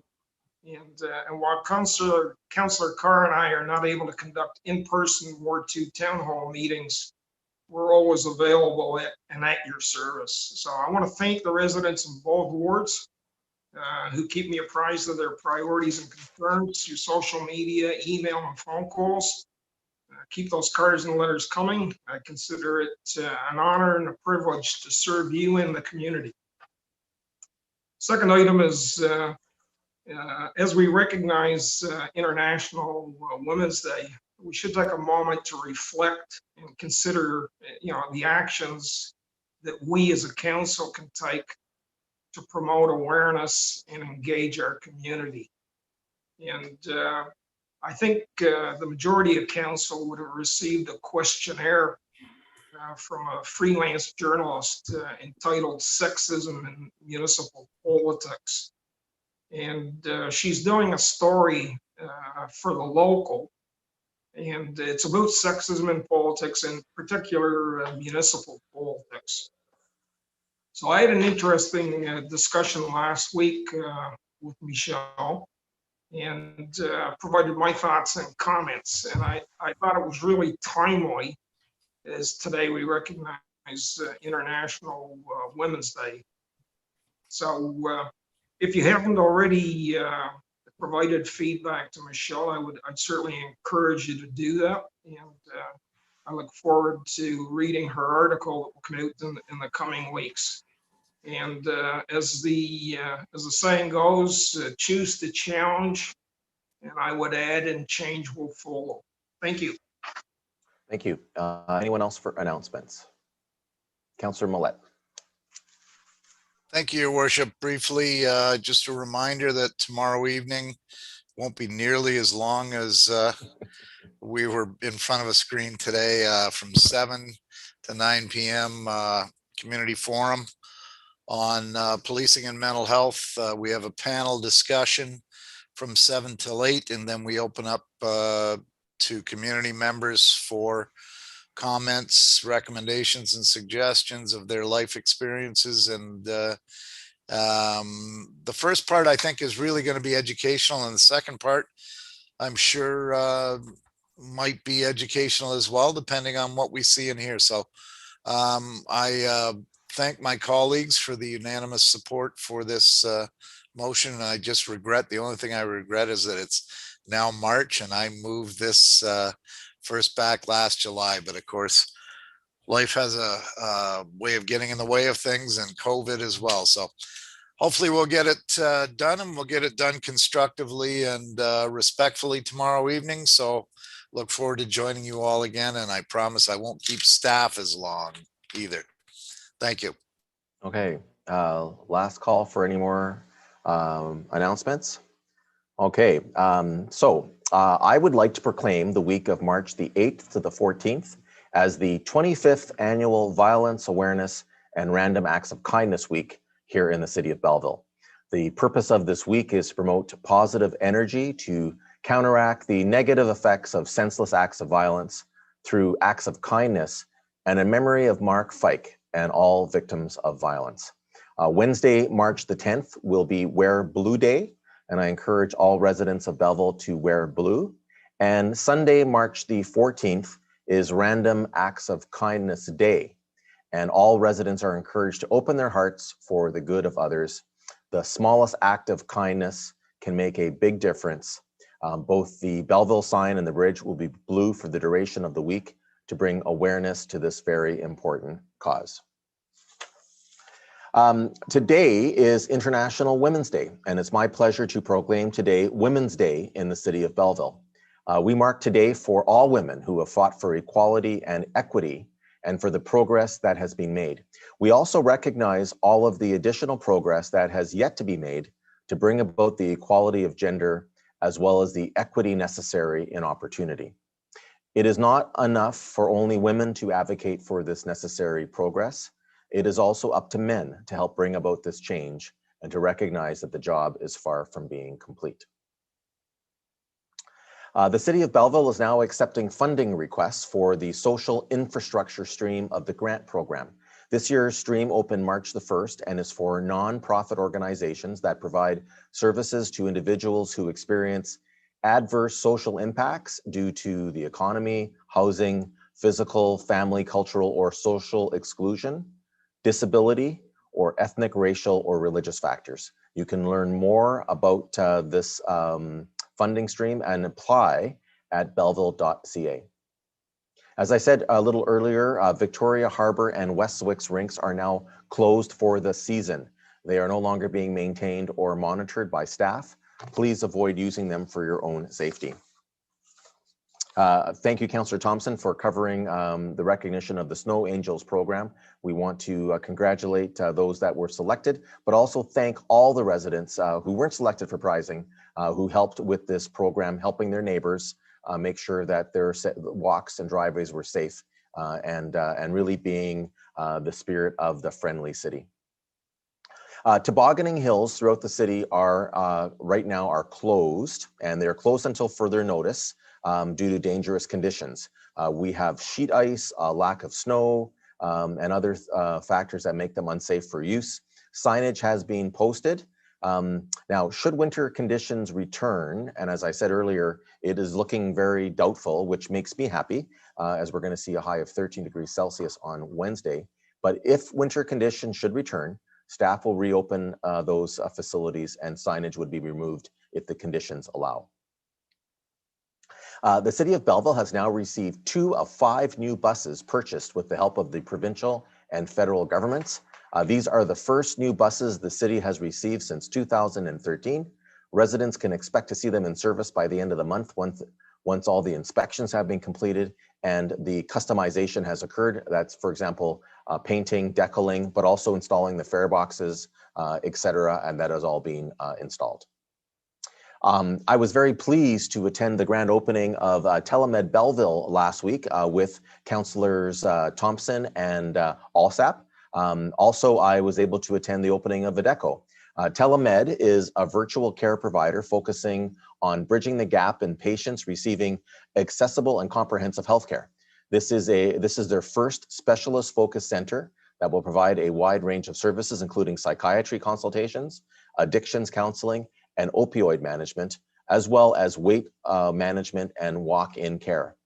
Deco provides temporary and permanent staffing solutions and on-site managed services to some of the largest employers in Belleville, some of whom are really still struggling with job vacancies. And I encourage anyone that was looking for work to either apply for one of the vacancies or consult a company like Deco. As Councillor Millette mentioned, a reminder that the Policing and Mental Health Public Forum will be held virtually tomorrow evening on March the 9th from 7 to 9 p.m. Those who do not register can watch the forum on the city's YouTube channel at youtube.com/Belleville City Hall. It's all one word. And we are looking forward to, as Councillor Millette said, particularly an educational first portion of it, but I think an equally informative second portion of it. Again, it's only 2 hours, and it is action that our council is taking to try to find solutions to some of the problems that are plaguing all communities in Ontario. The Quinte Region Career Fair will be held online on March the 10th. Job seekers and employers alike can now register for one of 2 sessions. They are from 10 a.m. To noon, or they are from 5 to 7 p.m. Again, on March the 10th. An American Sign Language interpreter will be available for both sessions. Please visit quintecareerfair.ca for more information. The City of Belleville is now seeking residents' input on traffic calming measures throughout the city. In accordance with the traffic calming policy, traffic calming methods will only be considered on roads within the urban areas of Ward 1 and 2. Please visit the city's website for more information and to submit specific traffic concerns for consideration before March 31st. And lastly, Sierra Planning and city staff held a virtual public meeting for the Hillcrest Park Community Improvement Project back on February the 24th. The team discussed potential plans for the park and answered questions from residents about the project. Those who missed that meeting can download the presentation and find a link to the recorded streaming episode at belleville.ca/Hillcrest. With that, I will now ask for a confirmatory bylaw, that bylaw number 2021-51, a bylaw to confirm the proceedings of council at its meeting held on March the 8th, 2021, be read a first, second, and third time, and finally passed this 8th day of March 2021. Moved by Councillor Kelly. Cheers back to you, sir. Councillor McCaw. All in favor? It's carried. Motion to adjourn moved by Councillor Carr, seconded by Councillor Millette. All in favor? It's carried. Thank you, everybody, for your patience. I remind you that last term we used to skip this meeting and go from the first meeting in February all the way to the end of March. So we can imagine how much longer that would have been.